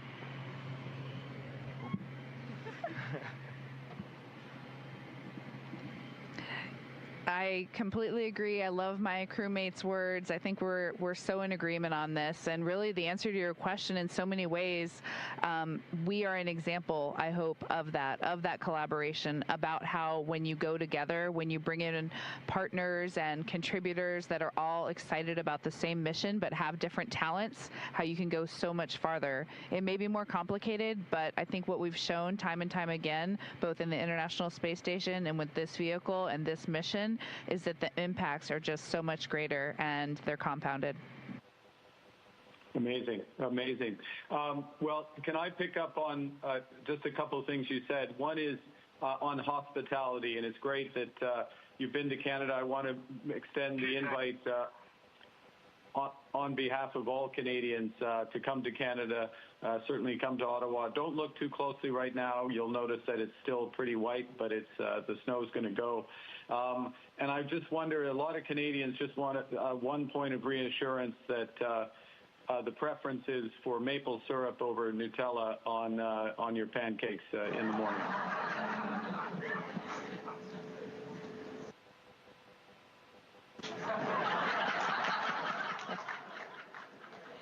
I'll take that as a yes, I hope. Absolutely, sir. I can send Christina to get the syrup right away, but we definitely have it on board. It can make another guest appearance. That's excellent. I'm going to ask two questions. I'm conscious of the time. And she'll bring it over. While I have the mic for a second. All right, over to you. I'm sorry, Jeremy. I'll squeeze in two questions. Well, by the way, we all trust you. You don't have to prove it.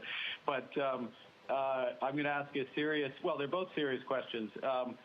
And the first one was, Jeremy, you said the other day that this mission is a risk for a good reason, which really struck me, and it struck me as well. You know, in the countdown when there were some tolerances, and Mission Control had to decide that, you know, it was risk and it was good to go, and everyone signed off. So you're taking risks for a good reason.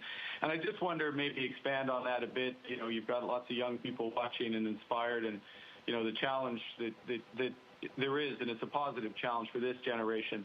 But the other question, which I'll squeeze in, is, you know, we have been following here that the wake-up songs that you've had, from Sleepyhead to Tokyo Drifting.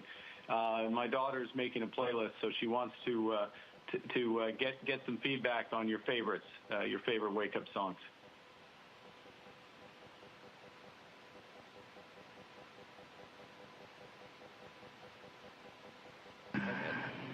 Well, I'll start with the wake-up song, and maybe I'll get it from the crew. But my family suggested the one this morning, Under Pressure, and so that's been my favorite so far. How about I go around, and then I'll wrap up this question. My wife actually replaced one of my songs with a song, Mandisa Good Morning, and it's just a very pleasant. It was actually really pleasant to wake up to, and so I give her a shout out, and that was my favorite one. And I won't quite take responsibility for Pink Pony Club, although it probably is my responsibility. But Tokyo Drifting is a song that my daughters and I listen to every year when we go on our annual vacation to Florida. And so that one meant the most to me. Yeah, the wake-up songs have been absolute perfection. However, they did cut off Pink Pony Club before the chorus, so I really was just singing it all day after that. My song was Sleepyhead because it was after a 4-hour nap after being awake for, I'm not sure how long, but many, many, many, many hours, and I knew that we would need a little backup on that. All right, and my second favorite song will be on Landing Day, but I'll let you wait to see what that one is. I think it's appropriate for the day. The one more thing you asked about risk, and we do think risk is necessary, but calculated risk, well thought out risk, and risk that you balance with others. And so for youth that are making those decisions, do it in collaboration with others. People will point out when you're out over your skis, and so you have to be smart about how you take risks. But as a country, we have to be willing to have some failures, and we fail in this space program, but we assure ourselves we're not going to stay or rest in those failures. We're going to push through them. And so as you've been leading our country telemetry, we know we have to do some things. We have some work to do. We have to be willing to have some failures and be okay with that, but ultimately knowing that we're just going to persist and win in the final calculation. Before you leave us, Prime Minister, I did want to show you this. We have this on board flying, and when we get back, we'd love to make sure this gets to you. So I wrote your name on the back, well, your title on the back. Make sure that it gets to you. Over to you. Thank you, Jeremy. If I may, thank you, Reed, Victor, Christina, Jenny.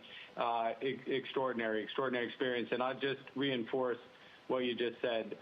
Whether it's in Canada, the United States, right around the world, the examples that you're showing of how to reach literally for the stars, reach for the moon, and not just be satisfied with that, because you're setting a platform for the world to go even farther. And it's hugely inspiring in all walks of life. Canadians couldn't be more proud of you personally, but this mission and our collaboration with the United States. So thank you for making the time, and Godspeed, and enjoy the rest of the mission. And we look forward to seeing you here at some point in Canada for maple syrup on pancakes.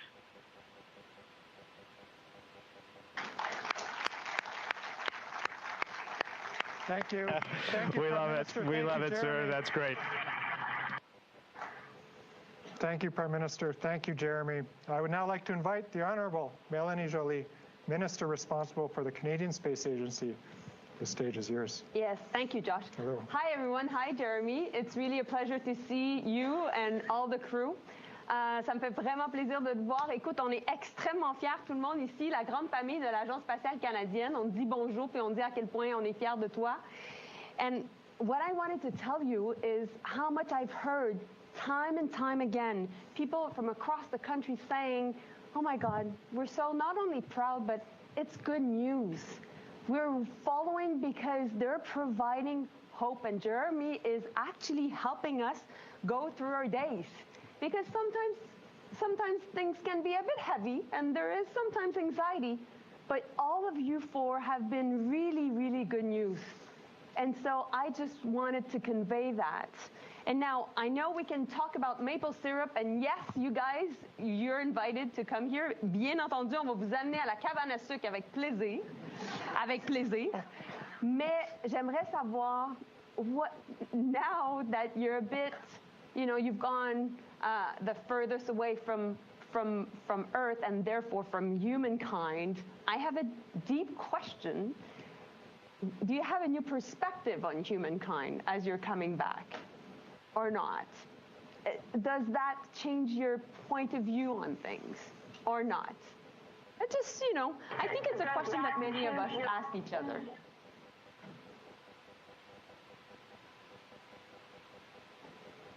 Donc voilà, c'est ma question. Après toi, Jérémy.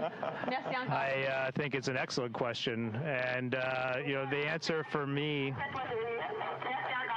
Messy. I think it's an excellent question, and for me personally, it hasn't changed my perspective at all. I've seen some amazing things. The viewpoints and the perspective. I've seen new perspectives, but my perspective on humanity and our place on planet Earth has not changed, because I launched with the perspective that I think there is enough for all. The purpose of humanity is joy and lifting one another up, creating together versus destroying. And that's how I launched. And I launched with the expectations. We often say in this crew, we don't want to set expectations, but I launched with the expectation that I would see the proof of it with my own eyes, and I definitely have. And I think that's really reassuring. And I'm glad, we're all glad. We've been just receiving some touching messages up here. Yours was very heartfelt. We felt it up here. And we're glad that we can remind people that we can do better as a human race by lifting one another up and collaborating. Alors, merci pour la question. C'est vraiment important pour nous à penser des choses comme ça. That was the best. Thank you, Minister. Thank you, Josh. Thank you. Very nice to see you. Thank you. And I think there's lots of young people that want to ask questions. We should do that. We should go right to questions. So, moving right along, Jeremy, Artemis, don't go anywhere. We'll start with a question from the room. Ella. Hi, I am Elamay McCumber, and I am from Gunawaga, and I attend to a Gunawaga Survival School. How does seeing Earth from space change your view on life?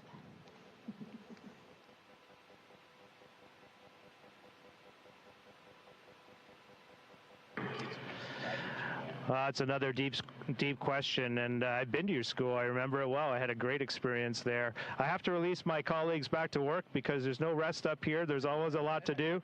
So I'm going to send them off, and then I'm going to answer your question. Thanks for joining me. Appreciate it. I hope we get to visit you.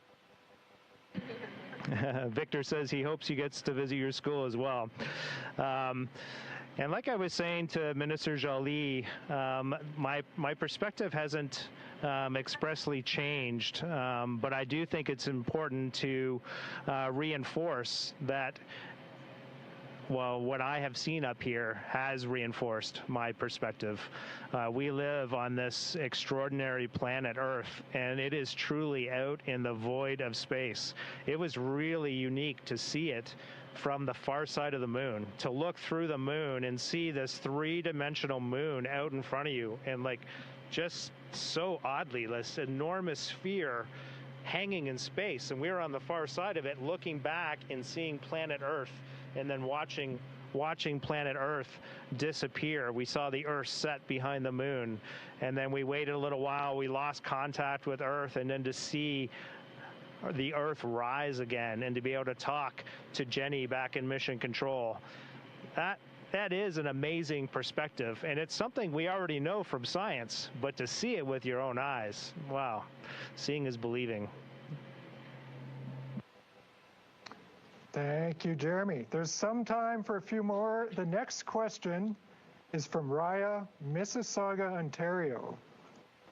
We wanted to know, is there anything that you learned from the elders of the Turtle Lodge that impacted your journey to space?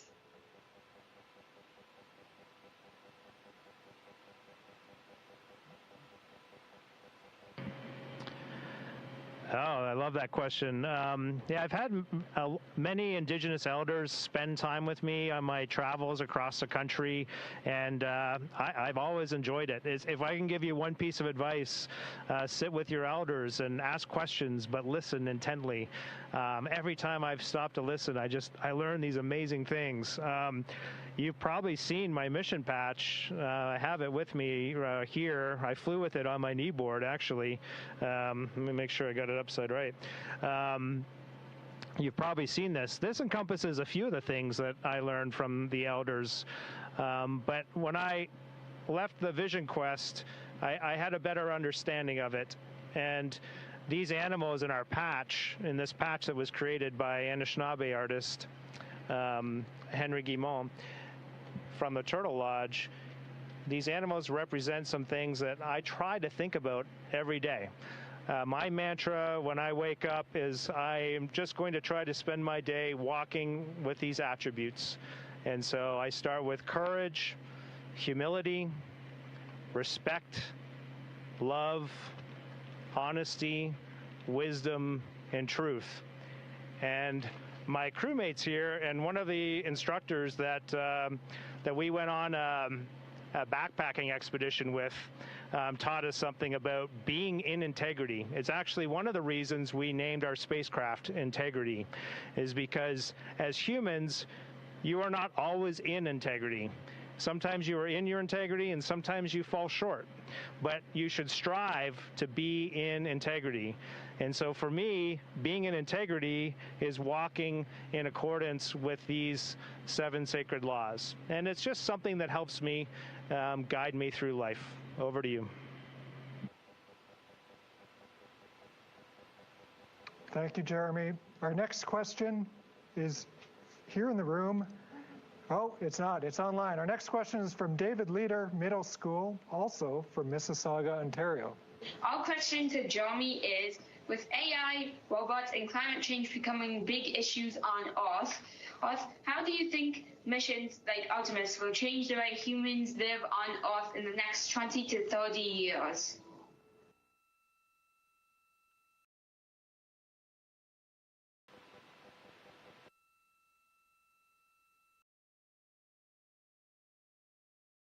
About comms being hard with spacecraft.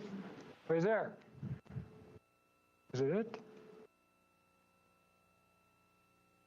Jeremy, if you hear this, I'm going to repeat the question. It was, with AI, robots, and climate change becoming big issues on Earth, how do you think missions like yours will change the way we live here in the next 20 or 30 years? Hopefully you can still hear me, but humans are always pushing the boundaries, always inventing. If you hear this, I'm going to repeat the question. It was, with AI, robots.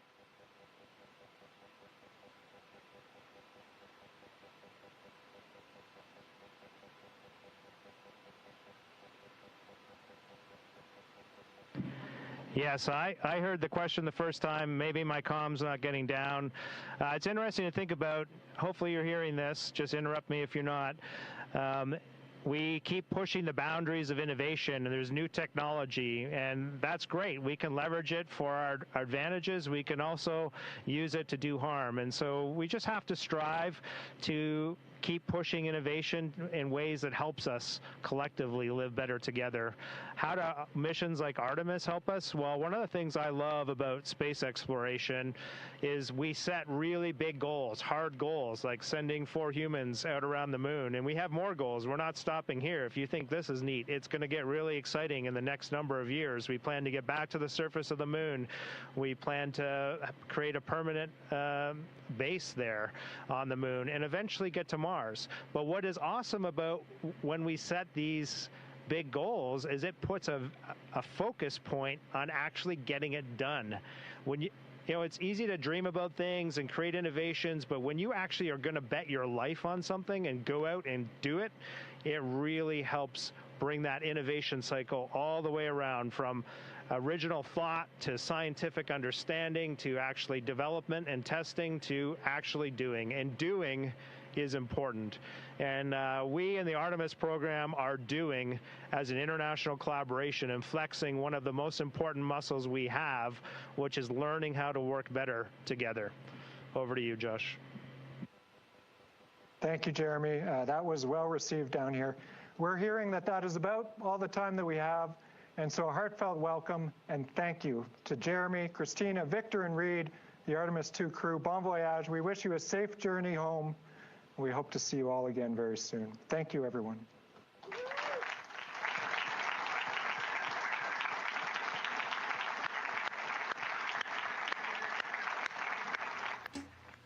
Integrity. This is Houston ACR. Thank you. That concludes our event.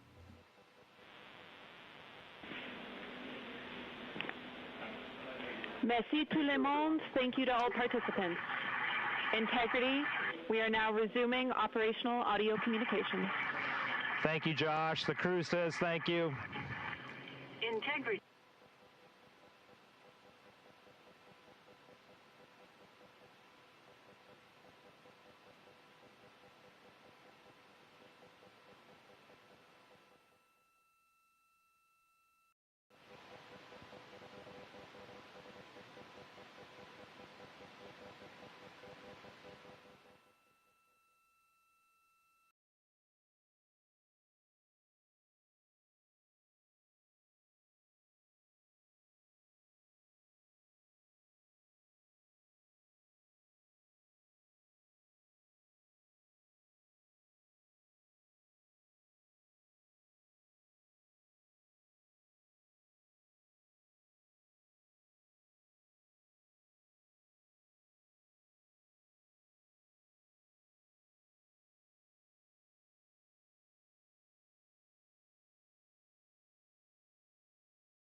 We're live in Artemis Mission Control here in Houston, Texas at Johnson Space Center.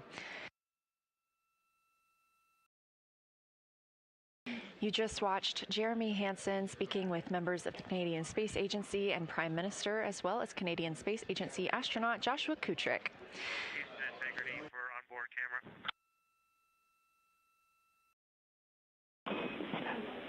Go ahead, Jeremy.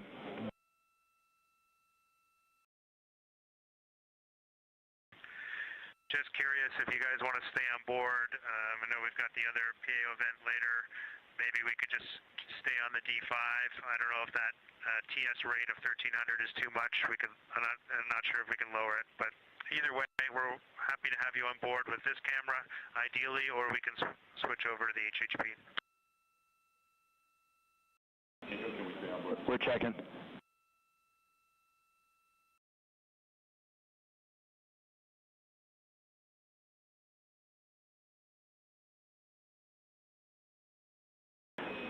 Jeremy, we'll stay with you on the D5 for another 14 minutes, and we have a day rate change, and we'll have to drop it.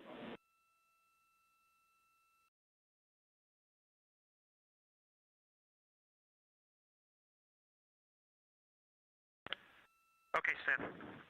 I'll turn the audio off and then bring it back on board. Good plan, sir. And we loved your PAO event.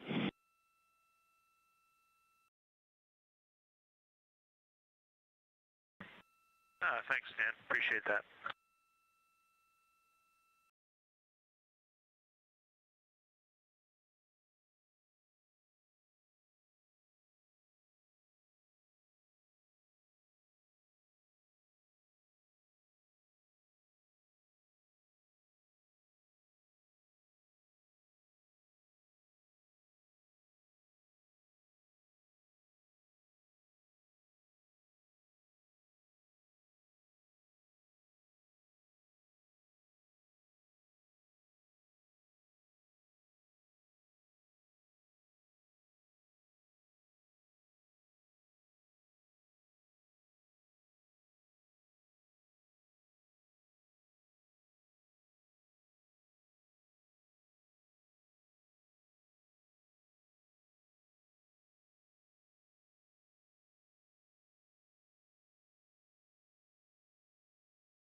You're looking at a live view inside the Orion spacecraft. That is NASA astronaut Christina Cook.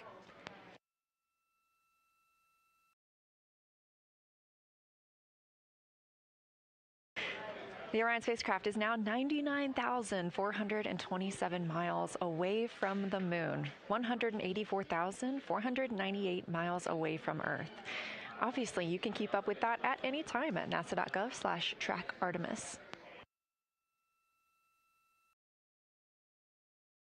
Inside the cabin, the crew members are finishing up their midday meal. And again, a reminder, our news conference with the crew members will happen at 10:45 p.m. Eastern Time tonight.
Integrity Houston for timeline, 2 items.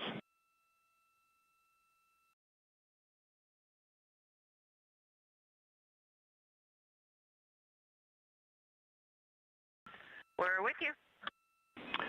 All right, first, since we are not doing the docking cam bearing objective anymore, you can wait on docking cam install until just before bedtime, so we don't need it early anymore. Next, the flight director conference coming up here in a minute or two is going to be on Open Around Earth to discuss the valve leak characterization.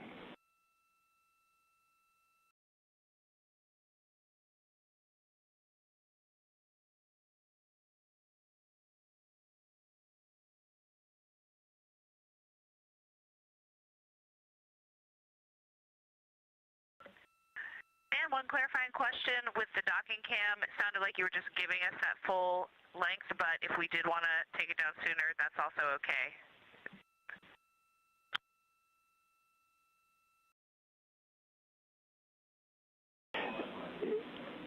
And Christina, sorry, bad words. All we really mean is plug it in sometime before bed. We understand it's already installed.